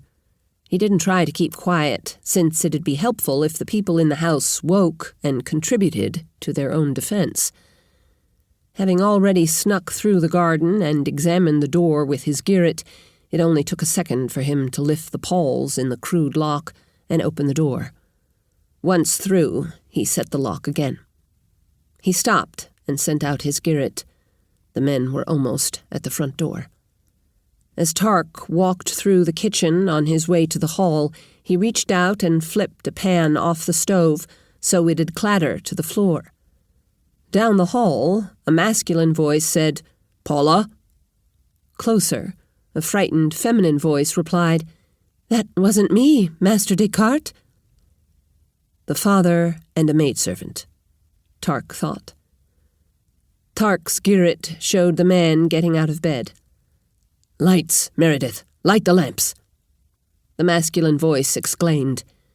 The man was moving to a closet, hopefully getting a weapon. The three men approaching the front door from the outside were almost there.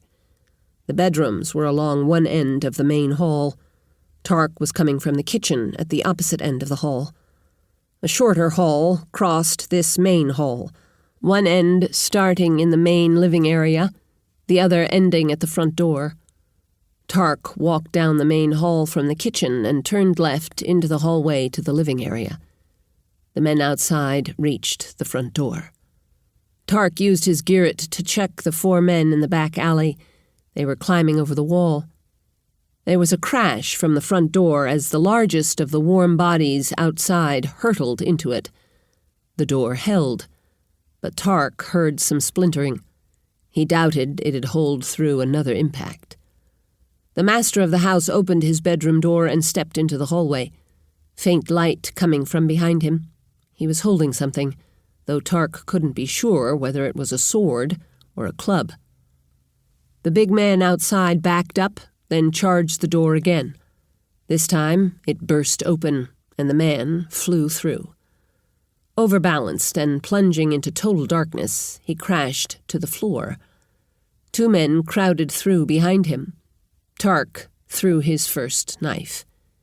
His Girret guided it into an eye socket. As the man on the floor was just beginning to rise, Tarc threw his second knife. It also, unerringly, flew into an eye socket. Its victim collapsed on top of the man on the floor.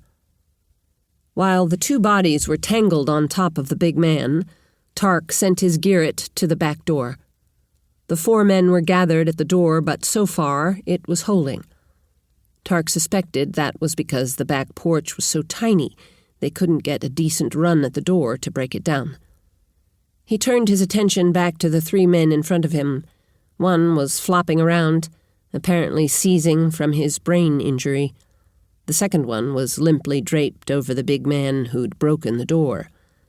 The big man seemed to be in a wide-open panic over what had happened to his compatriots. Tarc's Girret showed him Descartes coming down the bedroom hallway.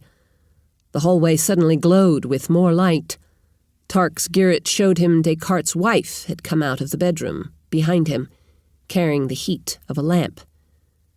The big man was frantically pulling himself out from under the bodies of his two associates when the homeowner arrived at the corner and practically beheaded him with a sword. As the homeowner started to look toward Tarc, he quick-stepped through the living room and dining room into the kitchen.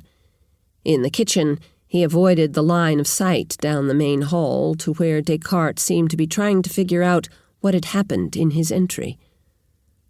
The back door into the kitchen burst open under the assault of the four men there.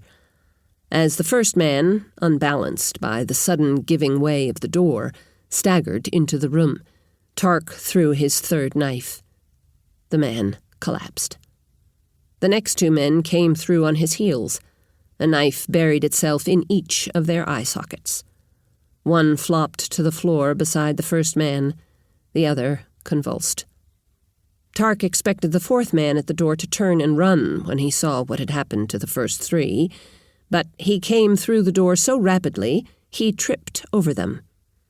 Tarc's knife found its way into that man's eye as he arched his back to keep his head from hitting the floor.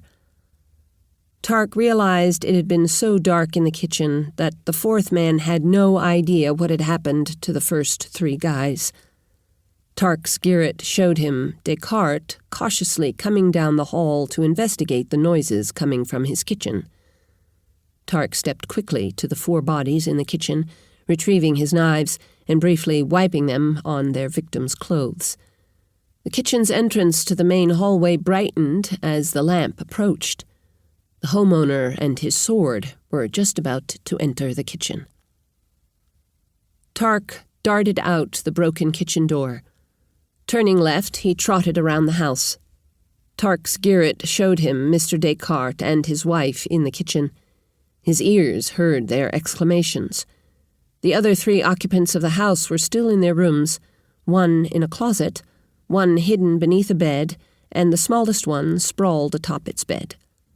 Tarc thought, the one on top of the bed's probably a child, young enough to sleep through such a commotion. He sent his voice in beside the one under the bed. "Neri?" he whispered. In a voice filled with both trepidation and hope, she said, "Hood?" "Yes. Some men broke into your house, but they're dead. You should be safe." "What? Why?" Not knowing what to say, Tarc didn't answer her. Arriving at the front door, he confirmed that none of the occupants of the house were coming that way. He stepped through the broken door into the entry and retrieved his other 2 knives. Back outside, Tarc headed out of the city, looking forward to his sleeping role at the caravan. However, he only went a block before turning wearily back to the Descartes home. "I've got to stay. What if someone else comes? The Descartes don't even have doors to protect them anymore," he thought. An hour later, Tarc decided he could safely head back to the caravan. Descartes had wakened his neighbors, and someone had gone to get the guards. Their neighborhood was fully alert and well lit. They were safe. Chapter 6. After finishing his guard shift the next day, Tarc took a nap, then headed back into Relf. This time he walked all the way around the palace walls, finding the king in a large chamber some distance from the audience chamber he'd used before. To Tarc's surprise, the big room was positioned directly against the outer wall of the compound. At first, it seemed crazy to him, but then he realized that, from the king's perspective, the tall, thick outer wall might seem to provide more protection than a thinner wall in the middle of the compound. He might especially believe it gave better protection from a witch's hex. Tarc listened to the goings-on in the chamber, but the king seemed to be carrying out ordinary business. Tarc turned toward the palace tavern, wondering whether he could justify leaving the king alive after he'd attempted but not succeeded in a capital crime. If only I understood the politics in Relf well enough to know whether there actually would be another battle for succession, he thought. Entering the tavern, Tarc tried to look unsociable as he crossed the room to take the same bar seat he'd had the afternoon before. When the tender arrived, he asked, "You have any better beer than that piss you served me yesterday?" "Costs more." The man quoted a price. Tarc nodded, then watched to make sure the man actually did draw it from a different spigot. When the beer arrived, it was still awful, just not as bad as the beer he'd had the evening before. "I hope it still has enough alcohol to keep it from carrying disease," Tarc thought. He certainly wouldn't drink the water in a place this filthy. Tarc turned on his stool to look out over the patrons in the rest of the room. No guards this afternoon, he thought. Yet. His eyes roved. They stopped when he recognized the man who'd talked to the guards the night before. Realizing he shouldn't stare, Tarc sent his eyes skipping on from patron to patron around the room. No one else I recognize, he thought, turning to hunch over his beer at the bar. He took another sip. With a grimace, he thought, "At least I don't have to worry about enjoying the beer so much I over-imbibe." Tarc was about to send out his Girret to check on the room when a hand fell on his shoulder, telling him he should have had it out already. "Hey, pretty boy," a deep, gruff voice said. Tarc turned slowly, irritated he'd let the man come up on him unawares. "If you think I'm pretty, you need to get out more." "Ha ha," the man rumbled. "If I say you're pretty, you're pretty. Nobody in here's gonna disagree with me. See?" He lifted an arm out to one side, bunching the muscles. Tarc stared at the man. Is he picking a fight? If so, why? Or is he actually interested in me? He thought. Just in case, Tarc found the man's semicircular canals, then sent his gyret into the man's abdomen, finding the cluster of autonomic nerves behind the stomach, known as the solar plexus. He resurveyed the other men in the room. There were no women, wondering if the room were full of the kind of homophobes he would have expected in a place like this, or... The man answered Tarc's question by saying, "We don't like pretty boys in here." He swung a big roundhouse. As he ducked away from the oncoming fist, Tarc tried his new technique, giving the man's semicircular canals a gentle twist. The disequilibrium turned the man's aggressive stance into a stumble. Tarc's dodge would have caused the telegraphed punch to miss, but the man's stumble was toward Tarc. It realigned the swing so the man's fist did strike Tarc's chest. It didn't hit as hard as the man had intended, because, in reacting to his sudden imbalance, he'd partially aborted the blow. It might not have struck with the force the man had intended, but it still felt like getting hit by a sledgehammer. Tarc was stunned for a moment, but then returned the favor, slugging the man in the gut. Tarc missed his aim point in the upper central abdomen, but it didn't matter, since Tarc's gyret twanged the guy's solar plexus as he struck. Tarc's powerful arm did drive the man backward. The guy's eyes widened as the breath whooshed out of him. He took another stumbling step backward and fell onto a table, scattering its patrons and crashing through the wood to land on the floor, heaving for absent breath. Surprised, Tarc momentarily gaped at the outcome, then got his expression in control. He gave the fellow on the floor what he hoped was a loathing look, then turned back to his beer. This time, he kept out his gyret so he'd know what was happening behind his back. The bartender stepped over. He said, "Hey, you owe us for that table." Tarc suppressed his instinct to apologize. Instead, without looking at the bartender, he jerked a thumb over his shoulder at the man on the floor behind him. "Put it on his tab. He started it." Tarc could hear muscles wheezing as he tried to draw breath. Tarc's gyret showed the brawny man rolling to his stomach. The bartender leaned closer. "He's a good, regular custom." Without looking up, Tarc lashed a hand out to grab the bartender's vest and jerk him close. "He isn't a good customer, is he? He breaks your furniture." As Tarc slowly lifted his gaze to stare into the bartender's eyes, he used his gyret to move the fluid in the man's ears as gently as he possibly could. The bartender's eyes twitched in typical reaction to an ear twist. His face paled. Looking queasy, the man stammered, "No, sir." "Glad you agree," Tarc said, shoving the bartender away and turning to look at the man on the floor behind him. The guy had turned on his hands and knees. He was starting to move some air, but still looking distressed. Tarc said, "You're going to pay the bar for the table you broke, right?" The man turned a sullen face partway up toward Tarc. "Hell no!" Tarc planted a solid kick in the man's gut, gyret strumming the solar plexus again. As the man fell on his side, holding his belly, Tarc turned back to the bartender. "I'll check with him again in a moment.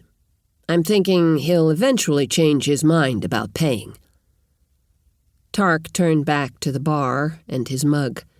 He had another sip of the nasty beer while watching everyone in the bar with his Girret. Silence reigned a few more seconds. Then a few people started talking in low whispers. 30 seconds later, conversation had resumed. Though Tarc's Girret continued general observation of the customers, to be sure none were posing him a threat, he focused now on listening to the man who'd spoken to the guards the night before. He has to be some kind of local crime boss, Tarc thought. If he'd just been a low-level criminal leading his own small crew, he would have died with the other robbers at Descartes' home. He thought. From the position of the man's head, Tarc thought the guy was staring at Tarc's back. He regretted attracting attention, but he didn't know how he could have avoided being attacked. He tried looking surly in hopes of avoiding any interaction, but that hadn't worked. Was I attacked because Muscles really thought I was homosexual and has a thing against them? Or just because they don't like strangers in here? He thought. Tarc refocused on the crime boss. The man was sitting by himself at a table near the wall, one that gave him a view of the entire room. His head pivoted so it no longer faced Tarc, but Tarc thought he curled a finger. The man got up from a table of 6 and stepped over to sit with the boss. Leaning close, the boss said, "I don't like that pretty boy at the bar. Make sure he has an accident after he leaves." The second man said, "Permanent or temporary?" "Permanent. Before he dies, make sure he knows he should have paid for my table." Oh, geez, Tarc thought, disgusted, though not surprised, that they thought so little of human life. Also that they had so little fear of the local policing structure. But, from what they'd said, it sounded like the crime boss owned the Palace Tavern. He's probably at least the local crime lord, which fits with his being the one to make a deal with the guards, he thought. The man left the crime lord's table and went back to his table of 6. After a moment, 2 of the 6 got up and left the tavern, presumably to wait for Tarc's exit. Tarc glanced out the window. Twilight again, he thought.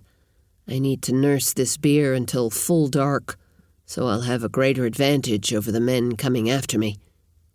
He turned and looked at Muscles, now up onto his knees. "You gonna pay for that table you broke?" he asked the man. "Sure," the man grunted, hatred in his eyes. He's planning to catch me in a back alley himself, Tarc thought. I'm gaining quite the assortment of enemies. He paused to consider how they should be dealt with. The boss man's guilty of arranging capital crimes. Anyone he sends after me is guilty of intent to commit murder. Besides which, they've probably committed previous murders. Muscles? Maybe he's just a bully.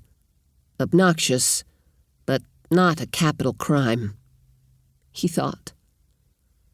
The outside door opened, and the room suddenly stilled. Tarc's Girret showed him 2 men had entered.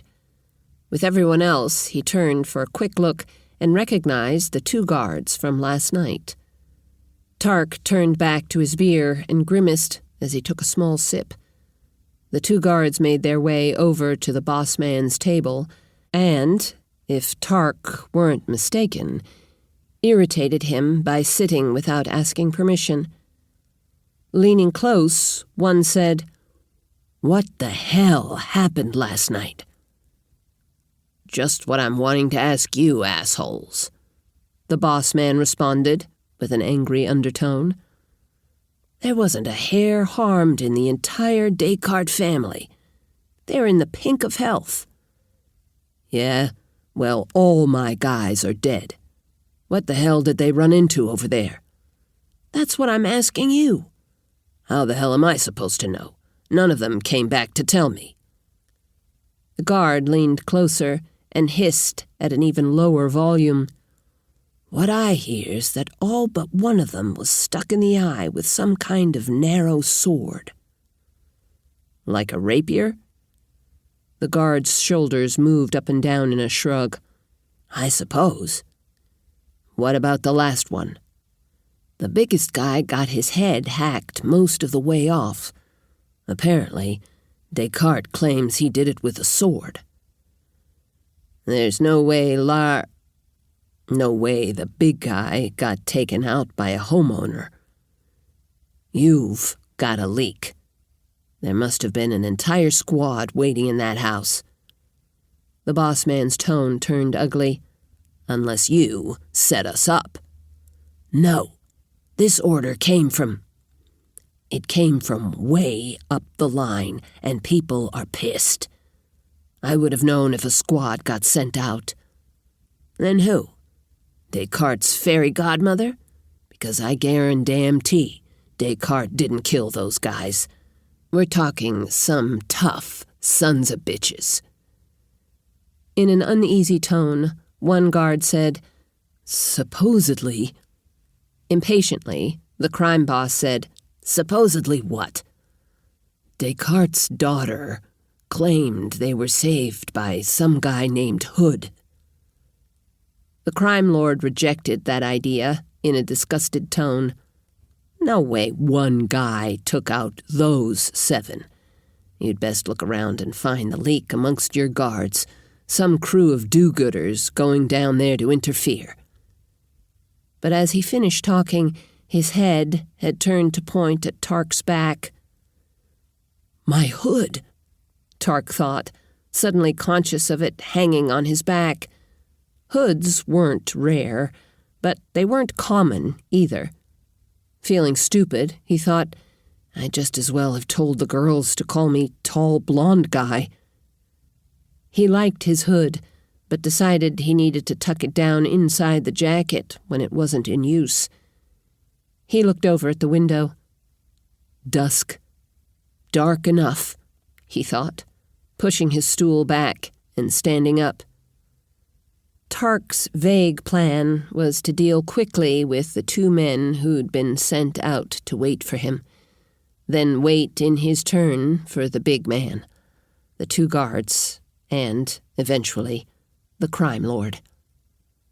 He still needed to try to figure out what to do about the king himself. He laughed at himself when he realized that the problem of the king was so difficult he was putting it off in favor of dealing with mere murderers. As he went out the door, his Girret showed him the 2 guards were standing and getting ready to leave. Crap, he thought. Of course I'm going to have to deal with all of them at once. He turned west toward the palace so he'd wind up between the guards and their destination. Finding the 2 men who'd been sent out to kill him required no stroke of genius. As soon as he came out the door, his Girret showed him 2 men leaning up off the wall across the street. Seeing Tarc's direction, one of them trotted off down the street to the west to get ahead of him. The other one started crossing the street as if going to the tavern, but then he curved around to fall in behind Tarc. Not wanting to get too far away from the tavern and lose track of the guards, Tarc turned south at the next corner. He intended to go around the block. That'd leave any bodies out of sight of the tavern. He turned left into the alley, then trotted 12 meters, 40 feet, east, where he stopped in a deeply recessed doorway. His Girret showed the nearest of the 2 men hurrying to the alley entrance. The one who'd trotted on ahead was returning at a dead run. The first man paused at the corner into the alley. Tarc wondered if he'd sensed the trap, then realized he was just waiting for his compatriot. The second man might be returning at a run, but he hadn't made it to the corner yet. The second man couldn't see him, so he didn't yet know what corner he was about to turn. The first guy wanted his backup to know he was going into the alley. When the second man came into the line of sight, the first man waved him on, then stepped into the alley to check on Tarc's whereabouts. He took 10 steps before Tarc stepped out of the doorway and let fly with a knife. Tarc trotted down and grabbed the collar of the man's jacket. Flipping the body over, he dragged it over next to the recessed doorway and leaned it up against the wall, trying to position the man to look like a drunk in his cups. Tarc pulled his knife out of the guy's eye socket and gave it a quick wipe on the victim's clothes. He stepped back into the doorway with a few seconds to spare. The second man came around the corner at a run, then stopped, head on a swivel. After a moment, evidently wondering where his partner was, he hissed, "Victor!" Tarc thought surely he'd wonder about the man sagging against the wall, but vision was poor in an alley lit only by stars. Besides, sodden drunks were likely common in the area near the Palace Tavern. The man started cautiously down the center of the alley, head pivoting back and forth, but taking no notice of his partner's dead body. As his head pivoted away, Tarc stepped out of the doorway. As it pivoted back, the knife flew. Tarc retrieved his knife, wiped it, and trotted away, moving quickly west through the alley of the next block, then turning north back to the street that led to the palace gate. His Girret showed him the warm spots of the 2 guards moving down that street. Tarc barely made the corner before the 2 guards, so he came around it with his knife cocked back to throw. As he let fly, he realized in horror that the 2 warm spots he'd followed represented a man and a woman. Panic-stricken, he slammed all the force of his Girret into turning the knife. It missed the woman by 1 to 2 centimeters, actually passing through her hair. She shrieked. The man shouted, "Hey, what the hell?" By then, Tarc had barreled past them. Despite the dark, his Girret easily found the knife because it was warm from his own body heat. Snatching it up, he kept running east, back toward the Palace Tavern. His Girret showed the man took a few steps after Tarc. Then, apparently thinking the better of it, he stopped and returned to the woman. Tarc made the corner, then turned and stopped, hands on his knees and heart pounding in reaction. "I've got to be more careful," he thought. For a moment, his subconscious rose up and tried to excuse his recklessness with thoughts that a man and a woman in this neighborhood after dusk probably weren't the best of citizens. "They might be saints," he remonstrated. "They could have been in this neighborhood caring for the poor, hungry and sick. There's no excuse for what almost happened," he thought. Getting hold of himself, Tarc forced himself to ignore what he'd almost done and consider the tasks remaining. His spirit quailed for a moment at the possibility that he might make another appalling mistake. The thought that he should go back to the caravan before he really did hurt an innocent rose to the surface of his mind. Then he reminded himself of the kind of mayhem the 2 guards and the proprietor of the Palace Tavern would cause if they weren't curbed. And the king, he thought grimly. How can I possibly get Uri in control when I'm only going to be here a few more days? Sending his Girret out to its widest extent, Tarc looked for another pair of warm bodies. Hopefully they'd be the guards this time. There were 2 heading south, not toward the palace, but maybe they're going home, he thought. He started loping that direction. The guards could have split up, he thought with dismay, each heading for his own home. As he ran, Tarc searched for 2 separate individuals. Unfortunately, in the 200-plus meter radius his Girret could cover, there were plenty of separate individuals. If they split up, I've probably lost them, and if I chase them too far, I might come back to find the crime lords disappeared as well, he thought. No, those are the guards, he thought, getting close enough to recognize uniforms on the 2 men he'd been coming up behind. At the sound of Tarc's boots running up behind them, the two guards turned to assess the nature of any possible threat. When Tarc slowed to a stop about 3 meters, 10 feet, away, the two men drew their swords. The one who'd done all the talking at the tavern spoke disdainfully. "What do you want?" Lifting his chin interrogatively, Tarc asked, "Who ordered the deaths of the Descartes?" "No one," the guard barked, lifting his sword and striding forward.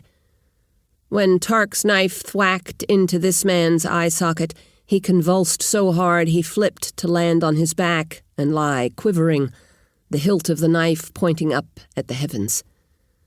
Tarc expected the second guard to run. Instead, the man dropped to his knees, tilted his head back, and started mumbling. "Prayers," Tarc thought. Tarc stepped closer. "Who ordered the deaths of the Descartes?"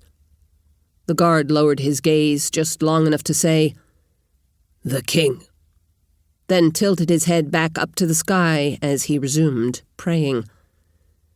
Discomfited by the man's reaction, Tarc stared at him. He'd been thinking of the two guards as interchangeable evil clones of one another. This one's voice was distinct enough that Tarc realized he'd never spoken in the palace tavern. Tarc thought his attitude was different as well. Contemplatively, Tarc asked, "And what do you think of King Urai?" The man didn't even tilt his head back down to look at Tarc this time. He only interrupted his monologue with his god long enough to say, "Urai is despicable," then resumed, mumbling. Tarc toed a paver's edge, thinking, "If so, why do you do the king's bidding?" "He'd have my wife and children tortured and killed." The guard resumed his prayers. "Shit," Tarc thought. "Why is it never straightforward?" "Why not flee Relf with them?" he said. A shrug. "Then he'd torture and kill my parents and siblings, and my wife's parents and siblings." He paused, as if thinking, then said, "Well, he'd probably enslave my sister. She's pretty." The man went back to his mutterings. Keeping an eye on the second guard with his girit, Tarc stepped to the first guard and retrieved his knife. He carefully wiped it, digging at the crevices next to the tang while thinking he needed to remember to wash and oil it. Straightening, Tarc sent out his girit to make sure no one else was about to sneak up on them. Tarc turned and looked at the second guard, still on his knees, muttering at the heavens. "I can't kill him," he thought. "He's as much a victim as everyone else around here." Stepping closer, he said, "You can go." The man's face tilted down and toward Tarc. Even just in the starlight, Tarc could see the wide-eyed surprise on his face. "No, you've got to kill me too. Please, if you don't, my wife and children will be tortured alongside me." He paused briefly, then in a quiet voice full of emotion said, "No child deserves to die that way." "What? Why would someone kill you or your family?" "They already think I'm not," his voice fell, "gung-ho enough. They've questioned my loyalty because I didn't." The man didn't finish the sentence, but Tarc felt sure he'd failed to carry out some deeply disturbing order. Tarc was about to ask when the man continued. "I was assigned to Lieutenant Gordon so he could turn me around. If he dies and I return unscathed..." He shook his head. "Trust me, it'll be horrible, and not just for me." Tarc rubbed at his temples, trying to fend off an impending headache. Why can't anything have an easy answer? He thought for a moment, trying to conceive of some plan that might get this man and all of his family out of Relf. And, of course, the wife's family. Probably the dog and cat, too. Tarc thought morbidly. This king's so much worse than I ever imagined. Oh. Tarc turned to the guard. What would happen if the king died? Would there be another war of succession with a lot of people getting killed? The man nodded.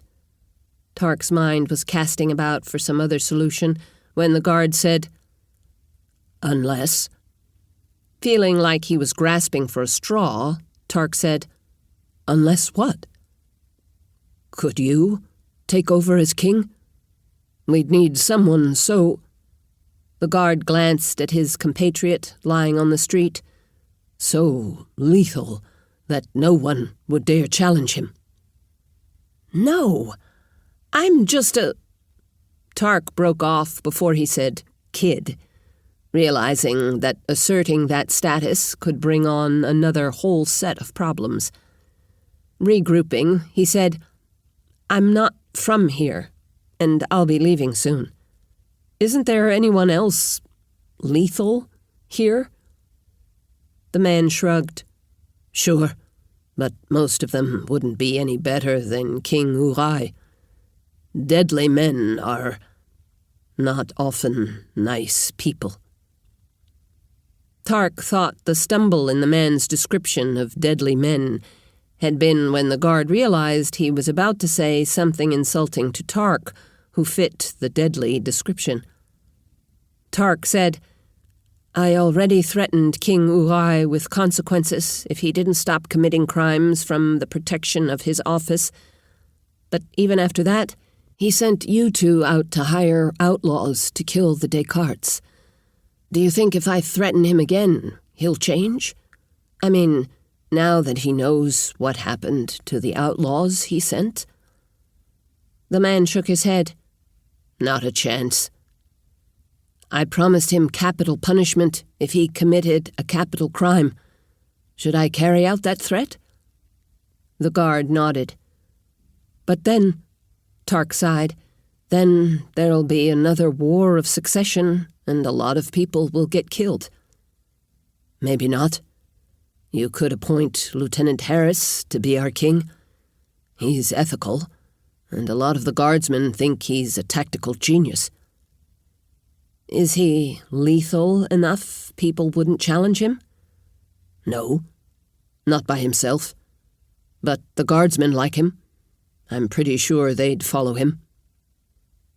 "Okay," Tarc said resignedly. "Let's go talk to him." Me?" "Yes, you," Tarc said, feeling irritated. "Why do I feel like I'm the grown-up in this conversation, and that I'm talking to a wet-behind-the-ears kid?" he thought. "I'm trying to help your city, but I don't know how it works. I need your help. Hell, I don't even know how I'd find your Lieutenant Hyllis." "Okay," the man said, standing. Glancing past Tarc, he asked, "What do we do about Lieutenant Gordon?"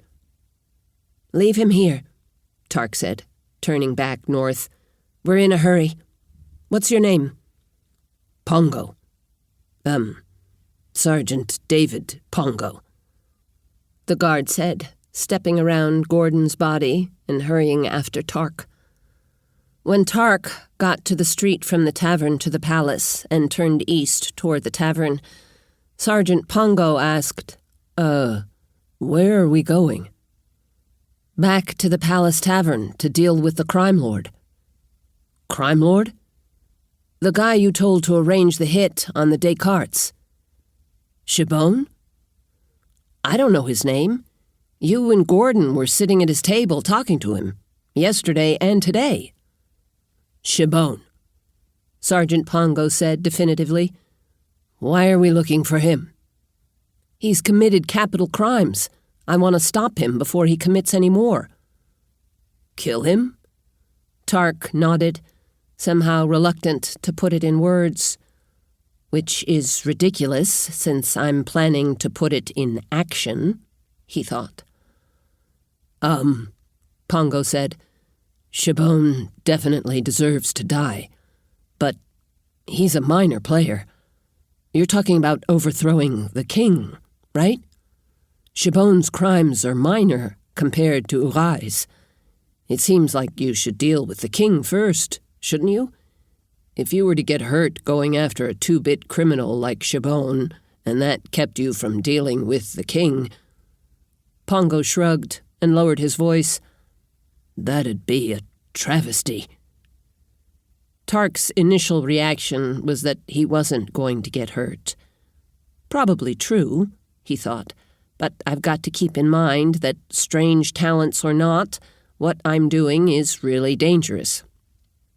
I've got to keep reminding myself just how dangerous it is. Hopefully remembering that'll keep me from doing something tragically stupid. A moment later, Tarc laughed on realizing his second reaction was that if he got hurt, Relf's regime change wouldn't be his problem anymore. Tarc stopped walking. My reactions aside, Pongo's suddenly talking like the adult in this conversation, he thought ruefully. You're right, he said, turning back to the palace. Let's go find Lieutenant Hyllis. Pongo dutifully followed along for a few steps before diffidently saying, Lieutenant Hyllis lives south of here. Oh, Tarc said, embarrassed. Should we turn left on the next street, or go back one? We should go get Lieutenant Gordon's uniform first, Pongo said. It'll delay the hue and cry if they don't immediately recognize he was a palace guard, and we may need an extra uniform for you to wear getting into the palace. Tarc winced, somehow put off by the thought of wearing a dead man's clothes. You're right. Thanks. Jamal Harris had almost finished his dinner when he heard a knock on his front door. Always cognizant of the risks inherent to his position, he waved his family out of the line of sight to the door. Harris carried over a lamp. Holding it up to the door's high window, he looked out through his peephole. Sergeant David Pongo, of late assigned to Lieutenant Gordon, stood just in front of his door. Harris momentarily pondered the vicissitudes of an organization that'd assign its most caring and conscientious sergeant to its most vicious lieutenant for retraining. Retraining to be as brutal as Gordon, Harris thought. He shifted back and forth, looking to either side of Pongo. He didn't see Gordon. Unfortunately, the peephole didn't have a wide enough angle of view. Gordon might be standing out of sight to the left. And Harris didn't trust the vicious Gordon. Gloomily, he thought, Gordon could be here to remove me as an impediment to someone or the other of his many nasty plans. Harris drew his sword and held it down along his leg. Hanging the lamp on a hook behind him, he lifted the bar from the door and opened it a few inches, ready to slam his shoulder into it should someone try to force their way into the house. I wish I had backup, he thought. Eyeing Pongo, he said, Good evening, Sergeant. What can I do for you? Pongo said, uncertainly. We were hoping to come in and talk. We? Harris said. Is Lieutenant Gordon hiding somewhere? No. Lieutenant Gordon's... He's dead, sir. Harris blinked. Not what I expected, he thought, suppressing the smile that threatened to leap onto his face. What happened? You remember what happened at the Descartes' home last night? That Descartes supposedly killed a bunch of Chabon's men, come to rob him? Yes, sir. He didn't do that by himself, sir. No shit, Harris said dryly. Yes, sir. The fellow that, helped out the Descartes. He killed Lieutenant Gordon, too." "I see. And we know that because—" "I was there, sir." Can we come inside, sir? I'd rather not attract attention." Harris blinked again, realizing he'd forgotten Pongo's earlier use of we. His eyes flicked to the side, but he still didn't see anyone. "We? We who?" Myself and—" Pongo's eyes flicked to his right. He spoke in a whisper, though loud enough for Harris to hear. "I didn't get your name." A voice came from the shadows beside the door, where Pongo's eyes had glanced. It said, "Call me Hood." To Harris's surprise, the voice sounded as if it came from a fresh recruit. After all his years ordering around young men, Harris found himself using a commanding tone when he said, "Step in front of the door so I can see you." Then, with a little shiver, he thought, if this guy just sounds young, but he's really the one responsible for the events at Descartes' home, I could regret speaking so abruptly. With a slight rustle of clothing, the man stepped away from the wall of Harris's house. He didn't step to the door, as Harris expected, but walked out into the yard behind Pongo, turning so Harris could see him. Tall and slender, but with wide shoulders, the man was wearing a jacket with a hood that shadowed his face. Before turning, he'd placed himself so the shadow Harris cast, where he blocked the lamplight coming from inside the house, fell on his face. The young man's features remained hard to discern. However, Harris felt sure he'd never seen the man and continued to feel like he was only a teenager. Trying not to laugh, he said, "So, is Hood a reference to your choice of clothing?" "Sure," the young man said impatiently. "Are you going to let us in? Or are we going to stand out here until someone comes to see what's going on?" "I'm not sure I want you in my house. Who the hell are you?" Pongo answered, Sir, he's the one." "The one what?" "The one who saved the Descartes, and that did in Lieutenant Gordon." Harris's eyes went back and forth from one man to the other. He spoke slowly. "If he killed Lieutenant Gordon, why isn't he under arrest?" Not that Harris didn't think Gordon deserved to die, but that he didn't want someone going around indiscriminately killing King's guards. I wouldn't want to try to put him under arrest," Pongo said, with a nervous glance at the young man behind him. "Sir, there's important stuff for us to talk about, but we really should come in before someone sees us." "I'm not sure I want this guy and his men inside with my family, especially if his men are really the ones who killed all those people at Descartes' house." The man let out a stifled snort, then said, "How about if my men stay outside? I'll be the only one who comes in." Harris was about to say, "Okay," if the man left his sword outside, then realized the man wasn't wearing one. That seemed peaceable.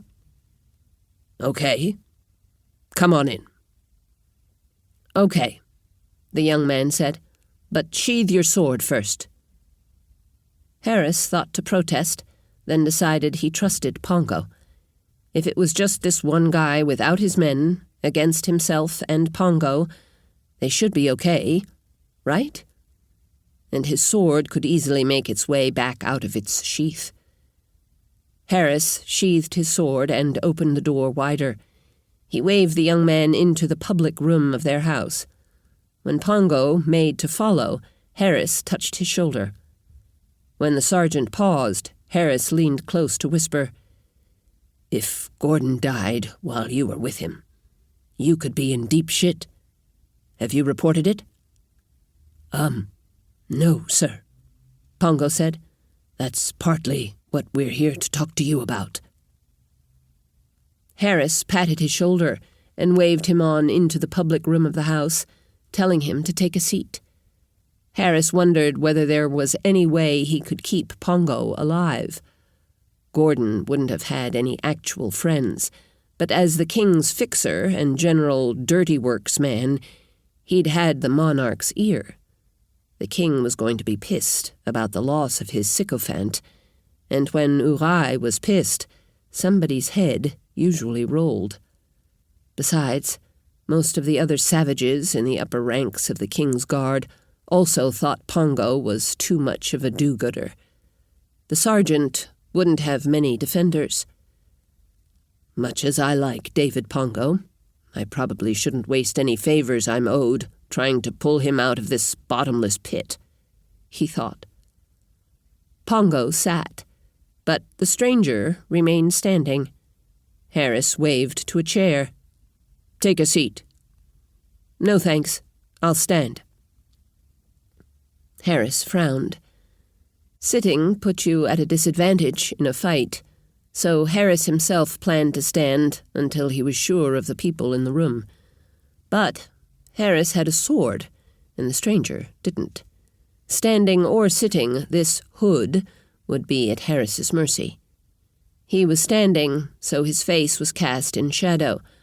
Perhaps that was what he was trying to achieve? Ignoring that, Harris asked, "Okay, what are we supposed to talk about?" The two men looked at one another.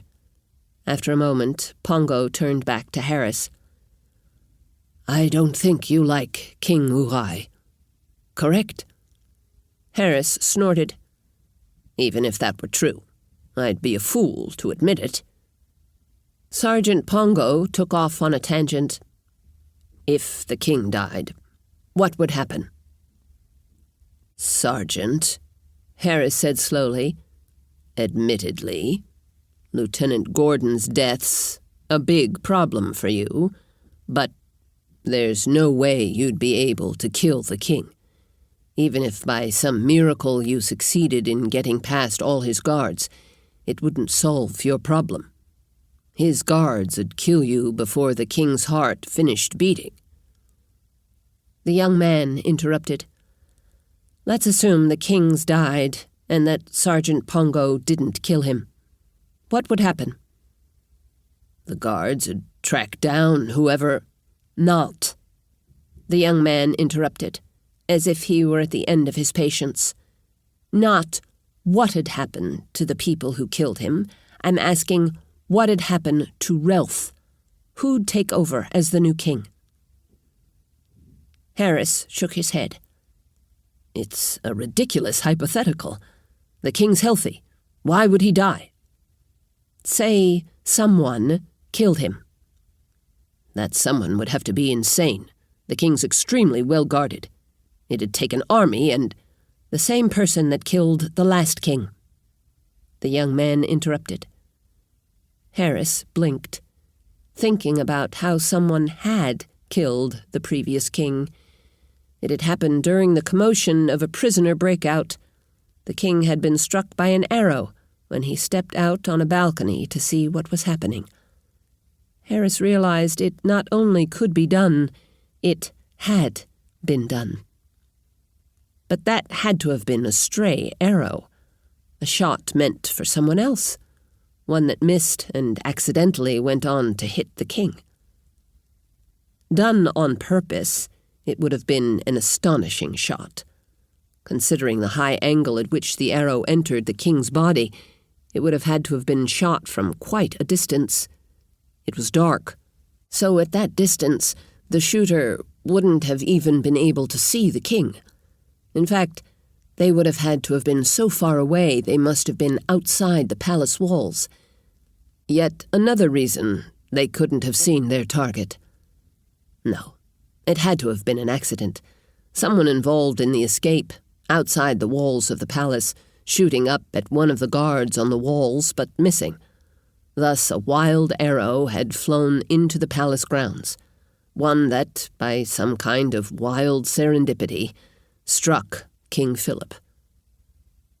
Shaking his head, Harris said, "The arrow that killed the last king did it by accident, even if—" "Good God, man!" the young man interrupted explosively. "That's not the question. Stop trying to figure out how we'd kill this king and focus on the problem of what'd happen if he was dead. Would there be a war of succession with hundreds of people killed again? Is there someone who could take over without much trouble? Is there someone who could take over with a little help? Would whoever became king be better than the one you've got? Those are the questions that need answers." Hotly, Harris responded, "You can't just ask me to ignore that problem. It's insurmountable, and—" The young man interjected, "Peephole. Door." Thinking someone was trying to peer in through the spy hole in his door, Harris spun to look. With a thwack sound, a throwing knife suddenly appeared, sunk deeply into the eye hole, quivering from the impact. Moments later, with thwack, thwack sound, 2 more throwing knives appeared in the door. One was 2 centimeters left of the one in the peephole. The other was exactly the same distance to the right. After gaping for a moment, Harris suddenly realized it wasn't a rapier that killed all those men at Descartes' place. He thought. He turned to stare at the young man. Licking suddenly dry lips, he said, "You don't actually have any men waiting outside, do you?" In the shadow of his hood, the young man's head shook. He spoke impatiently. "Now, what's going to happen when the king dies?" After a moment's thought, Harris musingly said, "The king hasn't designated a successor. Probably thinks he's going to be king for decades. Even if he had a named successor, there'd be a fight. The question is whether someone has the wherewithal to quickly win that fight, or whether it'd turn into a drawn-out battle with a lot of dead." Sergeant Pongo said, "Lieutenant Gordon would have attempted to take the throne, but he's gone." "There's that," Harris said. "Captain Keith or Lieutenant Lars might go for it as well. Last time several of the merchant princes threw their hats in the ring. I think we could count on Sergio Martin to try it again." Harris glanced at the stranger. "Martin's a vicious bastard who's been hiring his own little army and calling them guards. He'd be hard to stop." Hood looked uncomfortable. "Sylvia Martin's father?" "If you're talking about the Sylvia Martin who was being held by the king, yeah. I'm pretty sure the king only had her arrested in hopes of forcing some concessions out of her father."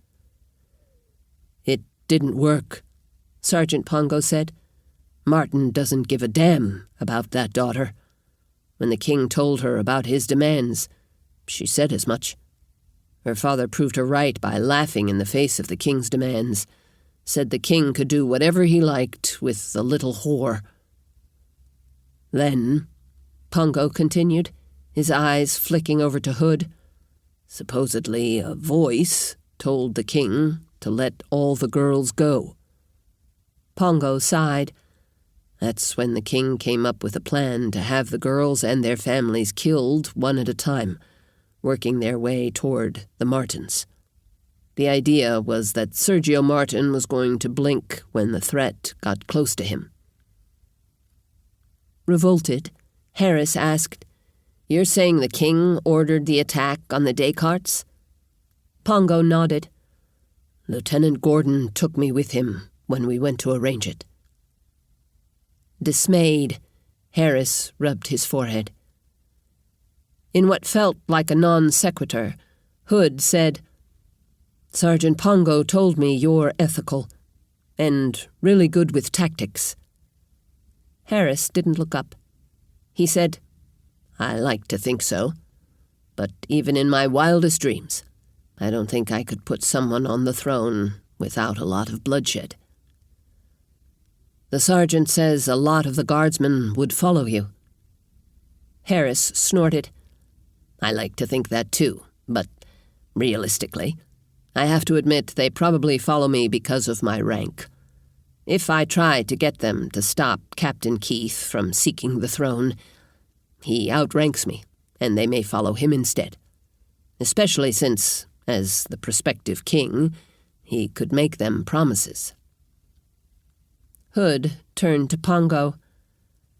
"And you think Lieutenant Harris would make a better king than any of the men he thinks would attempt the throne, right?"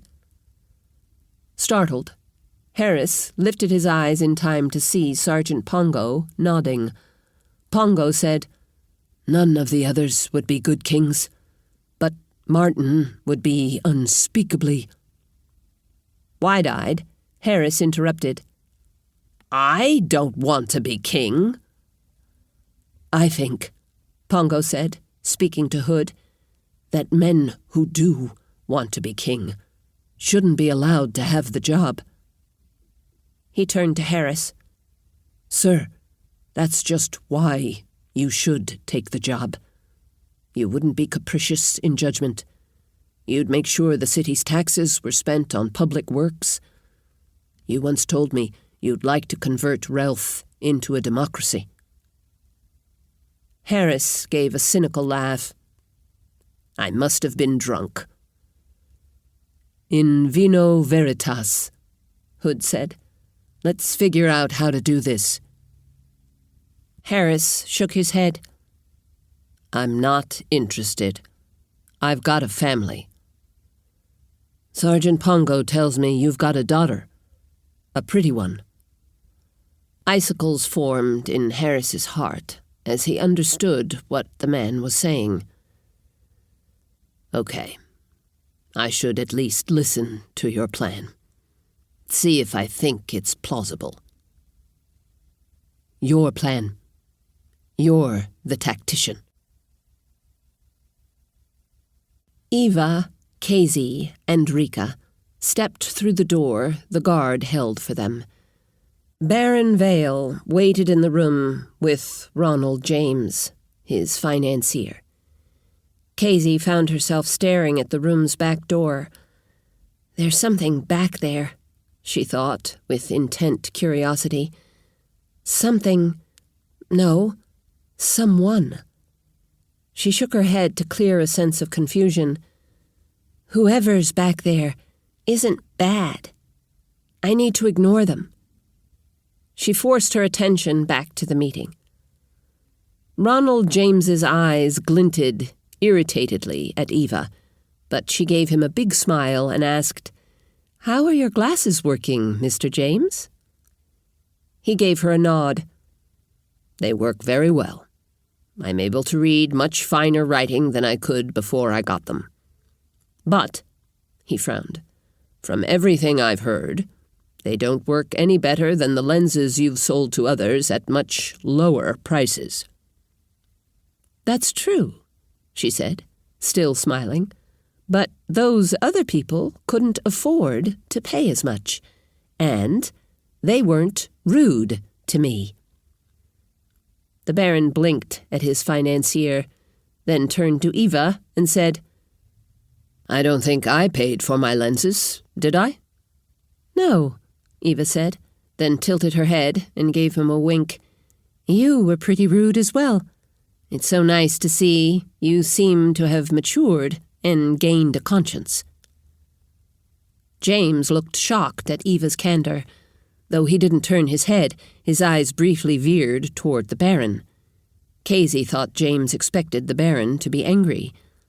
Instead, Baron Vail turned to James. "It seems I should have paid at least as much as you did, Ronald. How much was that?" James glanced knowingly at Eva as he said, 50 silvers per lens. A gold for both." Even though she wasn't very close to James, Casey's telepathy told her James, bearing a grudge, had quoted a lower price than he'd actually paid, so the Baron would pay Eva less as well. Not because he thought he'd get the extra money, but because he was pissed and wanted to screw Eva out of it. However, Eva said pleasantly, "Mr. James, it must have slipped your mind that after our negotiations, you eventually agreed to pay us 60 silvers each, or a gold and 20 silvers for both." James looked like he'd bitten into something sour, but he admitted, "Oh, yes, I'd forgotten." The Baron turned and studied James. After a moment he said, mildly, "That seems unlikely, Ronald. I've never known you to forget a copper, owed, invested, received, or spent. Is there some bad blood between you and Miss Hyllis?" No, Baron. I was just trying to get you a better deal than I received myself." The Baron gave James a disappointed look. "Remember, I've decided to do my best to deal fairly with my subjects." He turned a benevolent smile on Eva. "I certainly wouldn't want to short our town's best healer, especially after she stopped the plague before it killed a lot more of our people. If I ever get sick, I'll be wanting her help." He turned back to his financier. "I'd appreciate it if you'd issue her a gold and 30 silvers out of my personal account." "Certainly, sir," James said, rolling his eyes in annoyance as he did so. The Baron turned back to Eva. "I trust the plague's truly under control?" Eva indicated Rika. "Baron, this is Rika Sani. She's the one in our little group of healers who specializes in epidemics, like the plague that just struck Clancy Vail. She's been keeping track of what's been happening with the plague." Eva turned her eyes on Rika. "Can you bring us up to date?" Rika bobbed a nod. "Yes, ma'am." As almost everyone knows, the plague started, then spread rapidly through the Grissom ghetto. We were fortunate in that Dossie Hyllis and Jaden Goo were down in the ghetto helping with the difficult childbirth. They were called to a home with 4 dead at a point when only 32 households were involved. She eyed the Baron. "Sir, your help in the response was critical. It markedly limited the spread of the disease to have the militia help enforce the quarantine and clean up the unsanitary conditions in the ghetto. Also using the town's criers to educate the populace helped them protect themselves. I also can't say enough good things about Geller's chemistry. They rapidly scaled up production of their new medicines. Those were instrumental in curing many of the people who'd already been infected." Rika took a breath to go on, but Eva interrupted her. "The Gellers donated that medication. It not only directly saved the people it was given to, but curing them kept them from spreading the disease to others. You could say it saved many, many more people than the ones it actually cured. I hope you can understand that repaying the Gellers from the city purse would make them more willing to make such efforts in the future." Of course, the Baron said. "Just submit a reasonable accounting of the costs to Mr. James here. He'll take care of it." "He's already got that accounting," Eva said. "The fact that they haven't been reimbursed yet is making the Gellers nervous." The Baron looked at James. The financier, looking a little flustered, said, Before we disperse the funds, we thought we should confirm some of the expenditures they claimed in their accounting." The Baron kept looking at James for another moment, then turned back to Eva. "I'm sure the money'll be dispersed soon. If not," he glanced at James again, "please let me know. Do we know how many people actually died?" Eva turned to Rika. She glanced at her notes, then said, "In the end, 522 people were infected. 173 people lost their lives. It's now been 10 days since anyone's died, and 7 days since any new infections have occurred. We're fairly certain the epidemic's over, but we need to remain vigilant about flea control. 173 deaths, the Baron exclaimed. He looked at Eva. And you think we did well? Eva looked at Rika again. Rika said, "In other cities, without the measures you instituted, as many as 8 or 9 out of every 10 people have died. We don't know Clancy Vail's exact population, but we think less than 2 out of 100 people died here. I'm sad to report their deaths, but that's actually a real triumph." The Baron nodded thoughtfully. "Thank you for all you've done. It makes me feel better to know Clancy Vail has someone who can stop plagues." Eva said, "That's something we'd like to talk to you about. Rather than trying to stop them once they're underway, it's much better to keep epidemics like the plague from striking in the first place." The Baron chuckled. "Well, I'd agree with that. But how can we possibly know what kind of plague's going to strike in the future?" "We can't," Eva said, "but we know certain conditions make epidemics much more likely. A lack of cleanliness breeds disease. I can tell you that pipes or aqueducts to provide clean water and sewers to carry away wastewater are enormously important in preventing cholera and typhoid." Casey was glad to see the men grimace at Eva's mention of the 2 dread diseases. Eva continued, "Your authorization of repairs and improvements to the town's aqueducts will make an enormous difference. But it'd really help if we had definitive regulations requiring that outhouses, or at least slit latrines, be used by everyone. Rules enforced by the Guardia. We should be working toward a sewer system as well." The Baron turned and called out, "Jesse!" The room's back door opened, and a page stuck his head inside. "Yes, Baron?" "Ask my secretary to set up a meeting between the Hyllises and that aqueduct engineer. I think his name's Patel. Oh, and have him include Major Simpson of the Guardia." The Baron turned back to Eva, and they spoke some more, but Casey missed it. She was still focused on the page. Jesse. Even though he'd left the room, she was following him with her Girret and tasting his mind as best she could over the distance. "He's what I sensed when we first came into the room," she thought. The young man looked to be barely older than Casey herself. He wasn't classically handsome. He's cute, though. Can you say cute about a guy? Cute or not, there's something about him, she thought. With a struggle, Casey tried to get her mind back in the room for the end of Eva's conversation with the Baron. Then she thought, I've got to get myself invited back up here, learn more about him. She edged a little closer to the guard behind her, guiltily hoping to pull Jesse's last name out of his mind.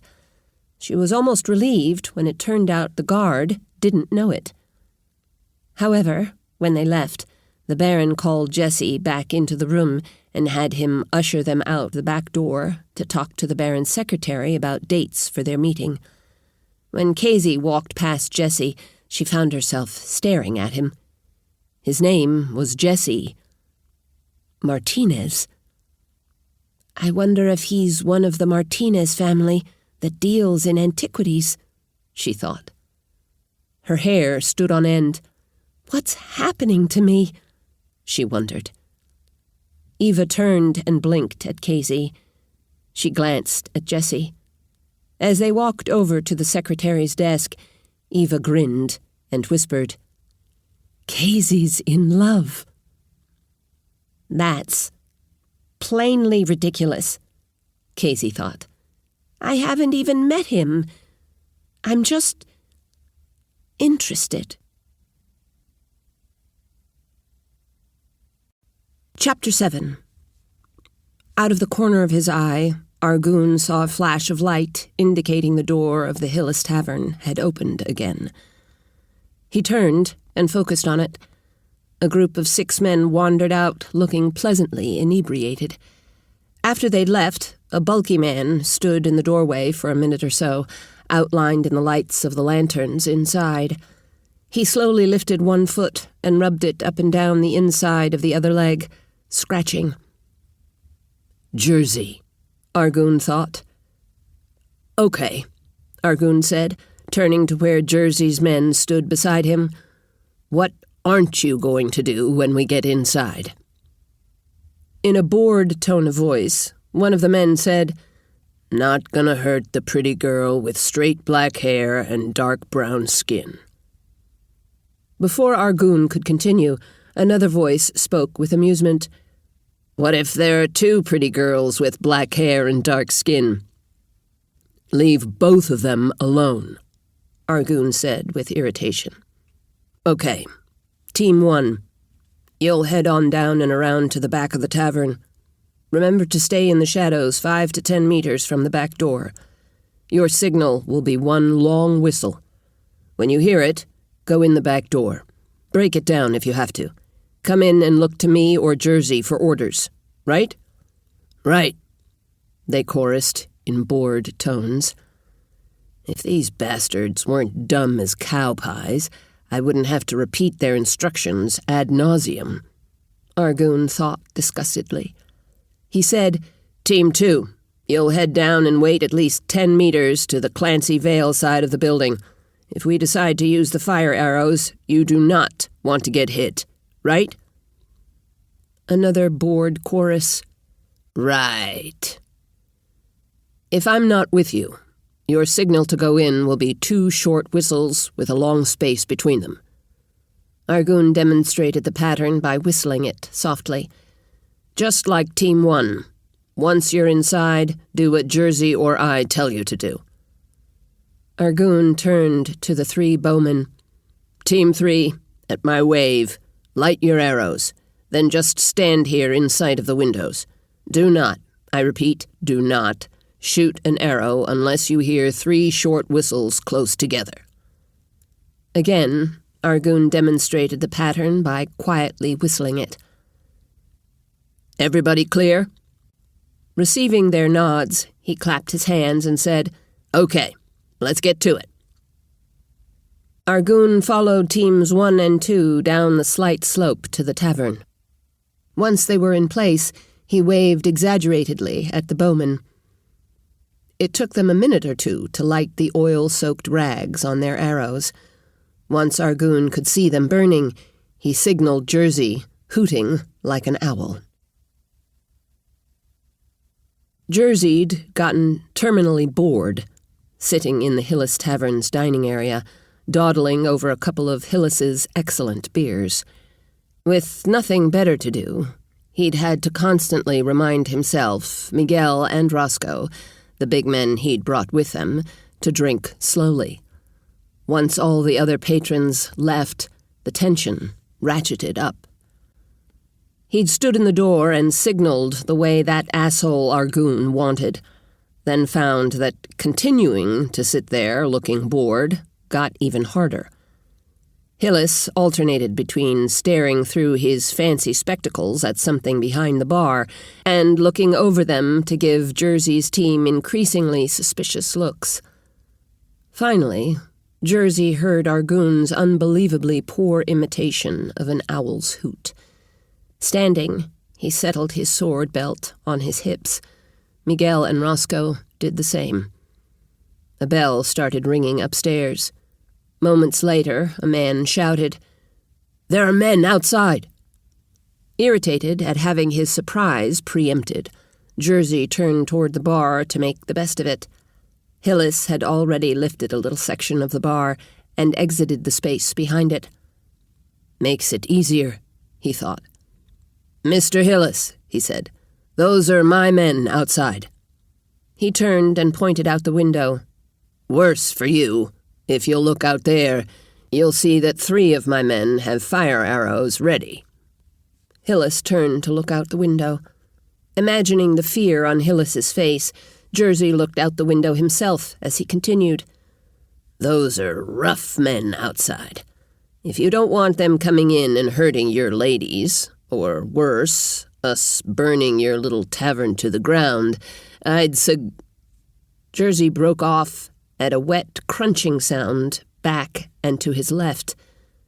A quick glance showed Roscoe staring at a knife handle sticking out of the left side of his chest. Jersey heard the same sound on his right. "Shit," Jersey thought, diving to his left and snatching at the hilt of his sword. The sword was only a third of the way out of its sheath when Hyllis tackled him, bearing him to the floor. Hyllis was bellowing for help at the top of his lungs. Jersey momentarily wondered who Hyllis thought he was going to get help from. The only men who'd been in the tavern were the bookish bartender and the wimpy-looking healer's apprentice. Then Jersey was too busy to think. Hyllis's bear hug kept him from drawing the sword, so Jersey scrabbled for his knife. Hyllis managed to throw his legs around Jersey's middle, continuing to pin his arms to his sides. Surprised by Hyllis's strength, Jersey thought, "His arms are free now."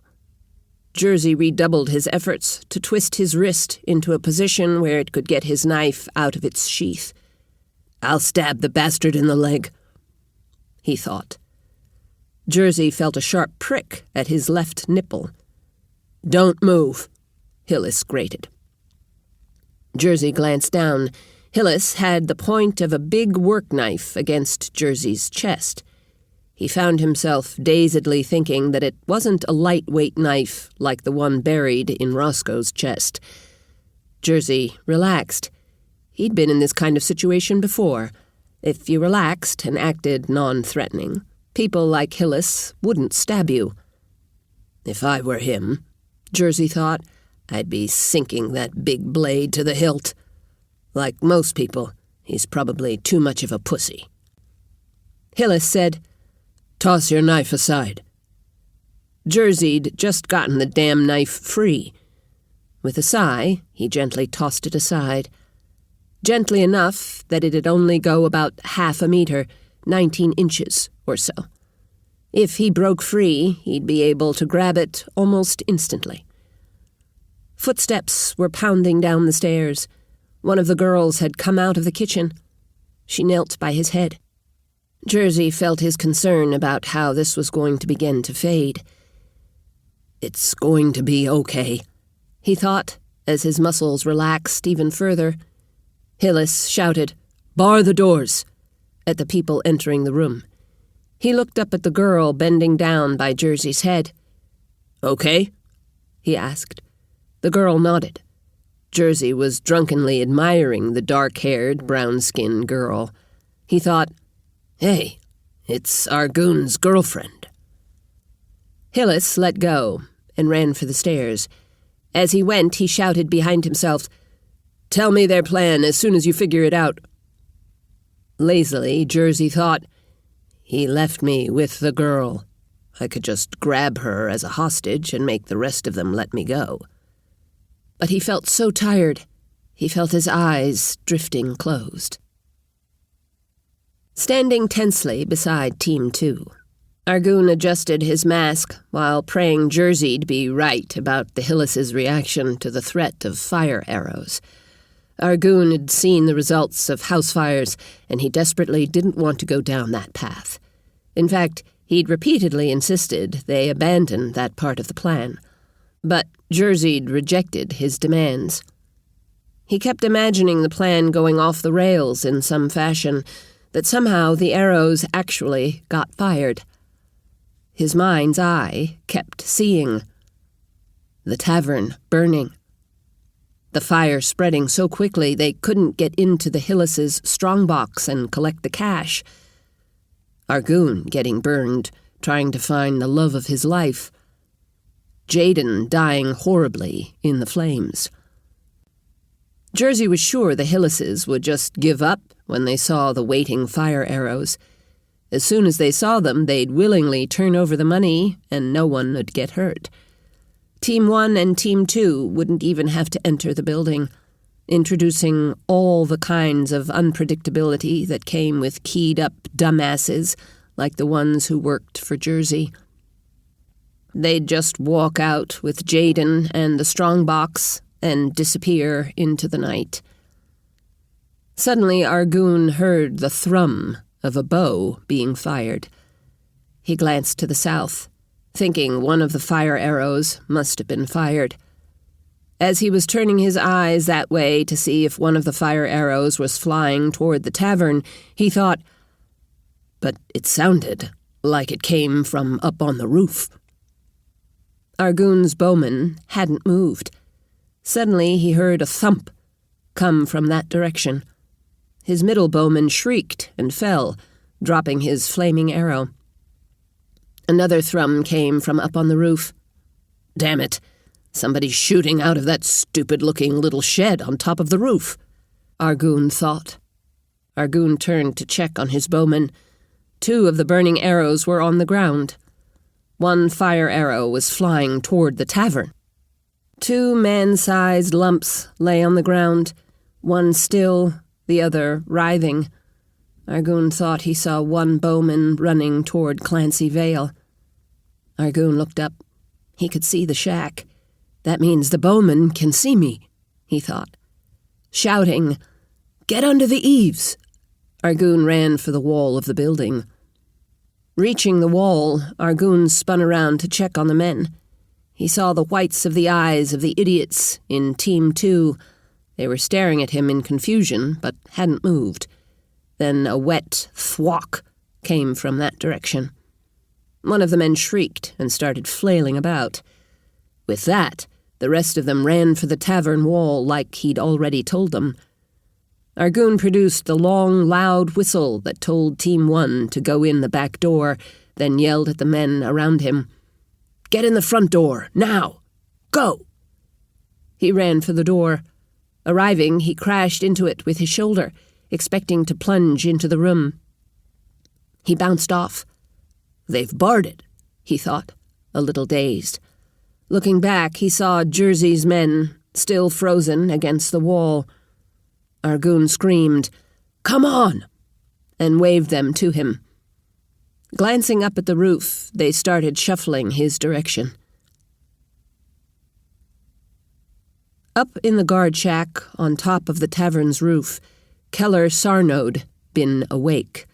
But in the moonless dark, he hadn't noticed the 2 little clusters of men walking toward the tavern. But then someone lit 3 torches about 30 meters, 100 feet, up the gentle slope toward Clancy Vail to the south. The torches cast faint light and shadows around a group of men standing just south of the front of the tavern. From his position, Keller couldn't see the men at the back of the tavern. He glanced once more at the 3 torches. Are those fire arrows? He wondered. Fear gripping his heart, Keller started pulling the rope that rang the bell downstairs. After hearing it clang several times, he plunged for the trap door down into the tavern. Lifting it, he shouted down the stairs to let the Hyllises know there were men outside. That done, he started stringing his bow. Keller looked out again. Those have got to be fire arrows, he thought. He dithered for a moment about whether he should take a shot at the men holding them. He didn't want to shoot without Mr. Hyllis's permission, but it'd be a disaster if one of those arrows set the tavern on fire. Ruefully, he thought, the way I shoot, in the dark at this distance, I'd surely miss. Still, vacillating over whether he should shoot at the bowman, Keller settled for stringing Mr. Hyllis's bow. A moment later, Hyllis swarmed up through the trapdoor, took the proffered bow, and promptly shot 2 arrows at the bowman. To Keller's amazement, despite the distance and the darkness, each arrow dropped a bowman. The 3rd one fired his arrow, then ran. Hyllis looked downward. then shot one of the men standing near the tavern. The rest of them ran in under the eaves where they couldn't be seen. Hyllis dropped the bow, jerked open the trapdoor, and headed down the stairs. Keller shouted after him, "Should I come with you?" "No," Hyllis shouted, turning for the second set of stairs. "Watch for more trouble outside. Shoot him if you can."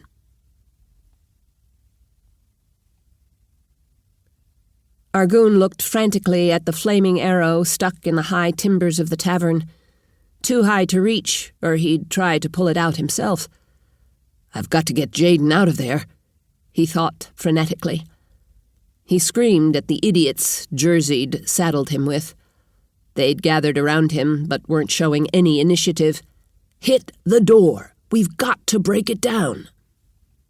Most of them glanced up at the eaves, worrying about arrows. A few backed up a couple of feet, then charged the door with their shoulders. They did it raggedly, rather than as a unit, and bounced off one at a time. "Idiots! All together now! Back up 3 feet!" Argoon was somewhat surprised when they did so. He resisted the temptation to look up at the eaves and see if the bowman had them in his sights. Instead, he shouted, "On 3! Charge the door! 1, 2, 3! This produced a better, though still raggedy, charge. The door sprang inward a little, but bounced back. They must have a hell of a big bar behind it, Argoon thought. While he moved over to the closest tavern window, he bellowed, "Try it again. Back up a little farther." When they still only backed up about 3 feet, he shouted, "More! You've got to get a run at it." They shuffled back a little farther, glancing up at the eaves. Argoon said, "Okay, on 3. 1, 2, charge!" The men charged, but remained somewhat of a gaggle. Their impact was spread out, and though the door bounced again under their assault, it still didn't give. Argoon turned his attention to the shutters over the windows. Each evening at dusk, he'd seen someone from the tavern come out and close the shutters over the windows. He hadn't investigated the shutters because he'd expected Jersey to let the team in through the door. Should have examined the windows as contingencies, he thought, wondering what had happened to Jersey. Still, if they come out here to shut them, I should be able to open them, then break the glass, then... A thought niggled. That if the shutters were intended to prevent break-ins, it seemed crazy to put the fasteners on the outside. Argoon ran his hands up and down the near side of the shutter. On the side he was feeling, he felt heavy, linked eye bolts that were serving as hinges. He quickly stepped to the other side. More eye bolts? He thought, confused. With dawning suspicion, he slid his fingers down along the bolts and found they passed into holes in the wall. They aren't screwed in, he thought, with a suddenly dismayed realization. They go all the way through to the inside of the wall. The bastards pushed the bolts through the wall, then latched them from the inside. Furious, Argoon got his fingers under the corner of the shutter and jerked. It creaked a little, but didn't splinter the way he'd hoped. He heard his men crash into the door again. It sounded like they'd managed to hit it in better unison. Argoon felt surprised they'd gotten their act together without him. He looked over. The door remained undamaged. He jerked on the shutter again, feeling a little give. He yelled at Team 2. "The door's not gonna give. Get over here and help me pull on this shutter. Maybe we can get in the window." One of them laughed. Argoon turned on them, furious over their lack of respect. He saw 2 of them were on their knees, clawing at their eyes. What he'd thought was laughing was violent coughing. They looked like they were having trouble breathing. "What the hell?" he wondered frantically. "I've got to get out of here." Argoon turned to flee, But before he took his first step away from the wall, a sense of great peace came over him.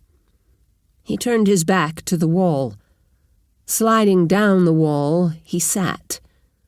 Relaxation swept over him.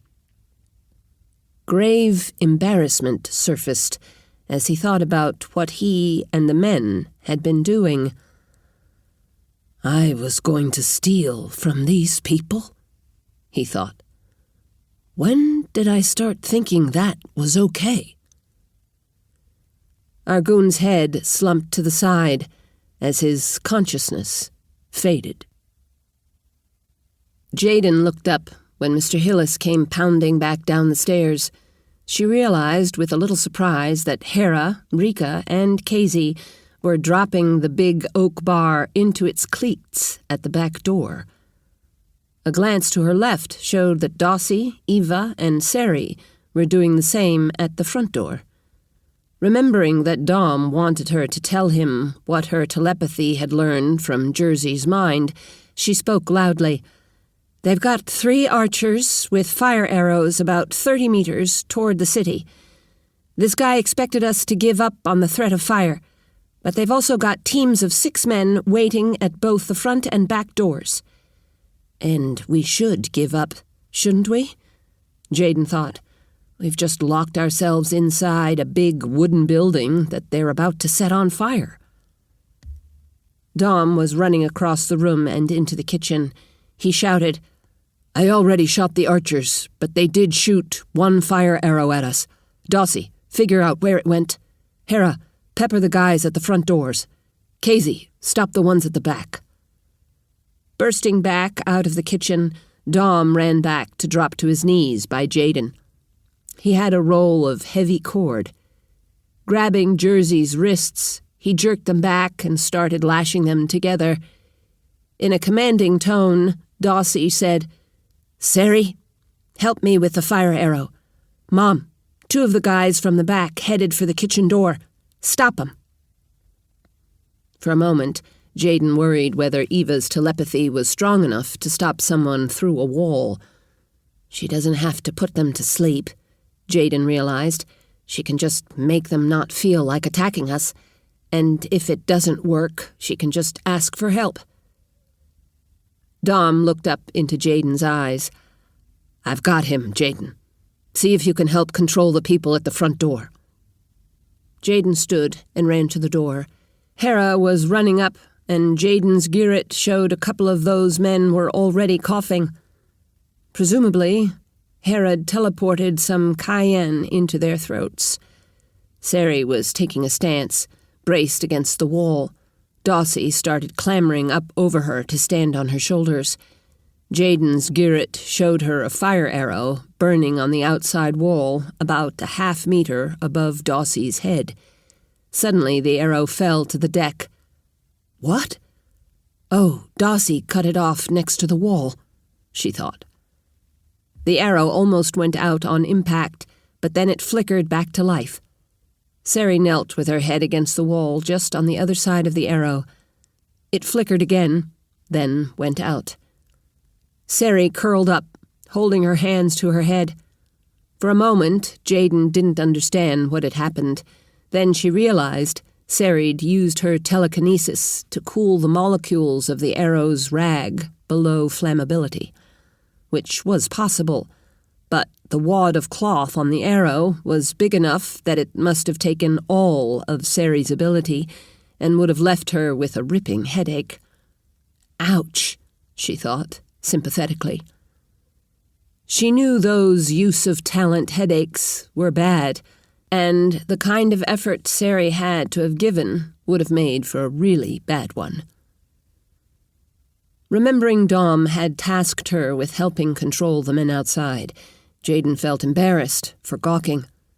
She cast around with her Girret, looking for problems. "Oh, there's another guy over by the window," she thought. She stepped that way and sent her Girret into his mind, calming him. She put him to sleep, the way she'd done Jersey. "It's strange to be fighting, using something I learned to do to help patients," she thought. "Argun?" Jayden wondered as she explored the man's mind. My God, it's Argoon, she thought.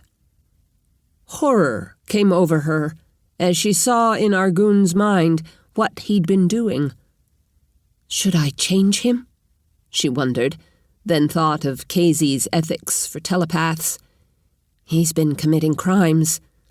She searched deeper, but not capital crimes, though setting this building on fire with people in it, if he'd succeeded, it would have killed people, and that'd certainly be a capital crime, she thought. With resolve, Jayden thought, he needs to be changed. She shook her head. But I shouldn't be the one who does it. Sure as hell, the first person I try to change shouldn't be my ex-boyfriend.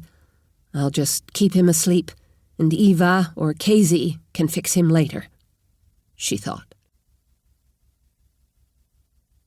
When Argoon woke, he felt relaxed, more relaxed than he'd ever felt in his life. I've never felt so good, he thought, wondering what had happened. Then his memories started seeping back. Remorse set in. I'm vile, he thought, with dismay.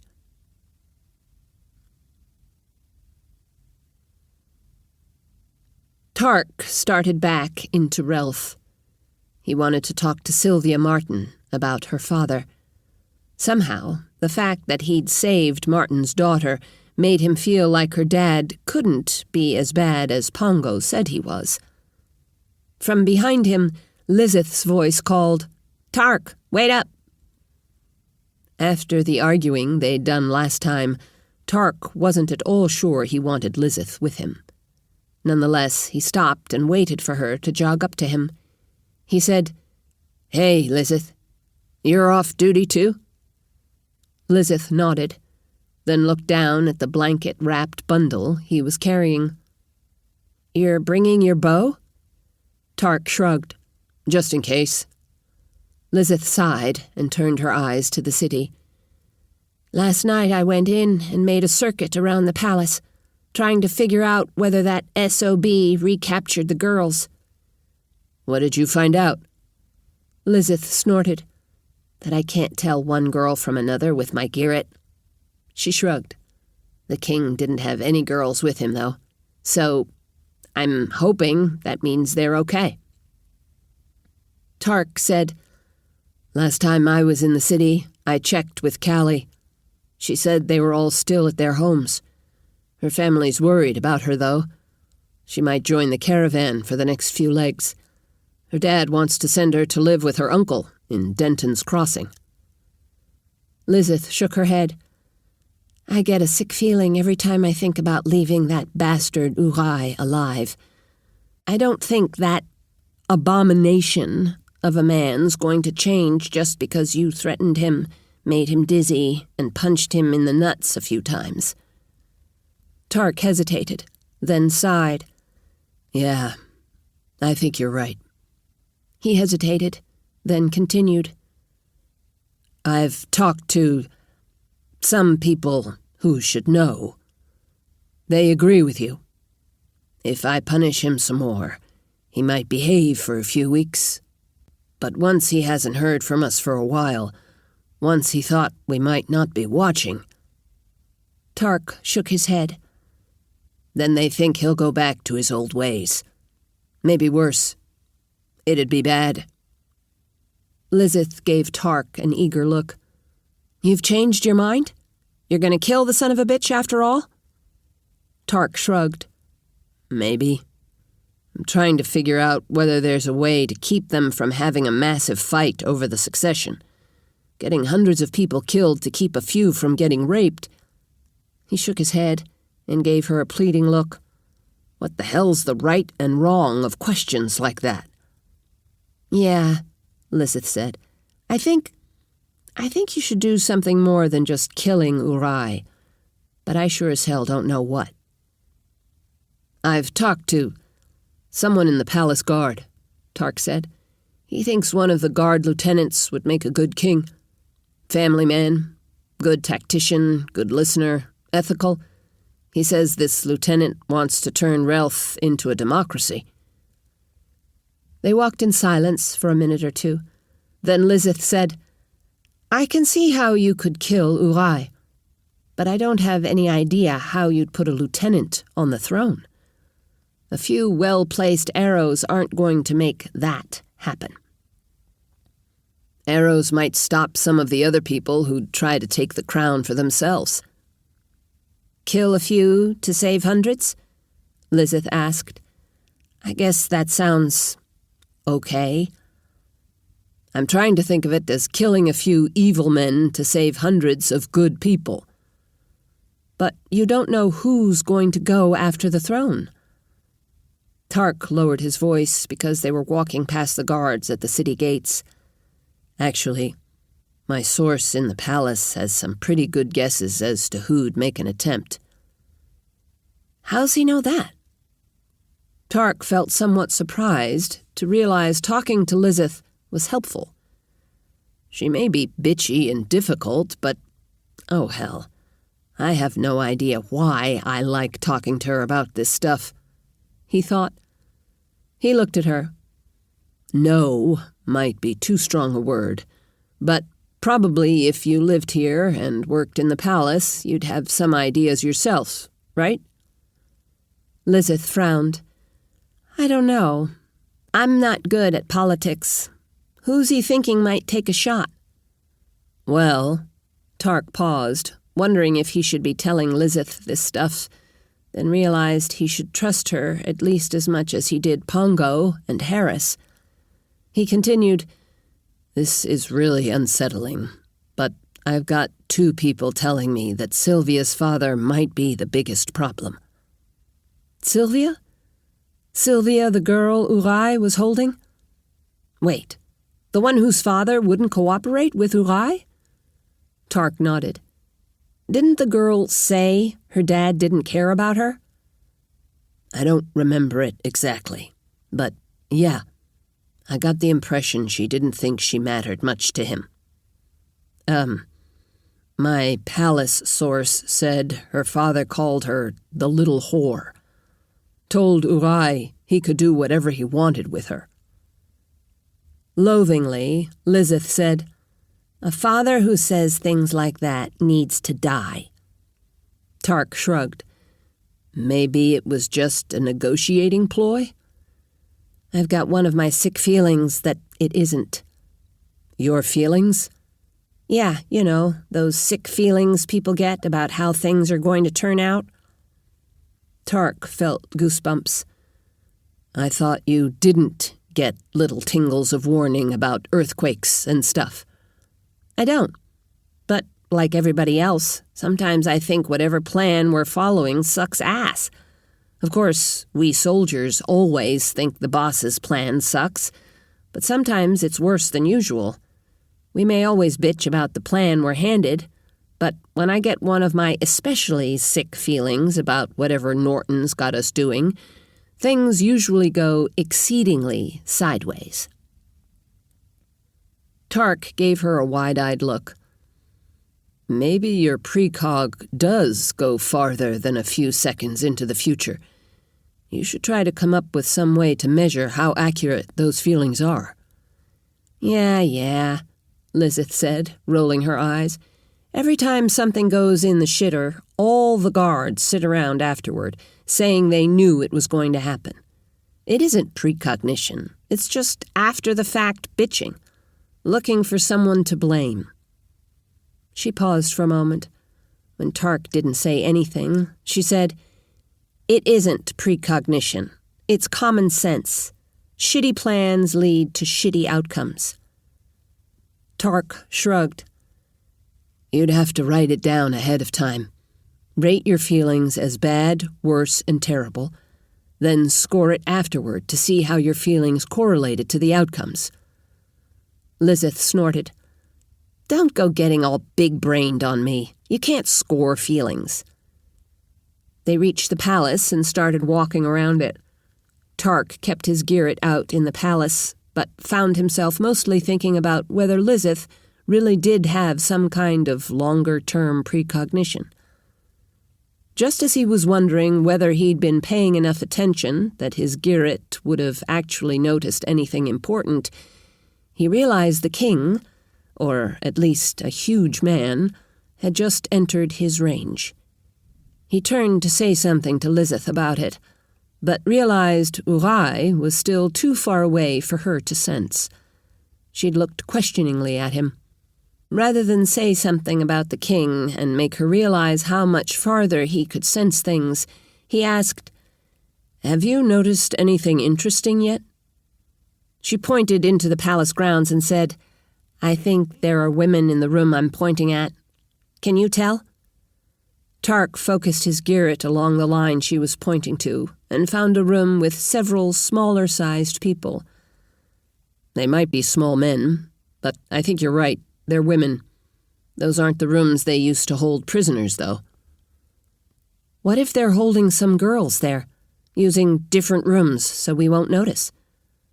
That'd only be a good strategy.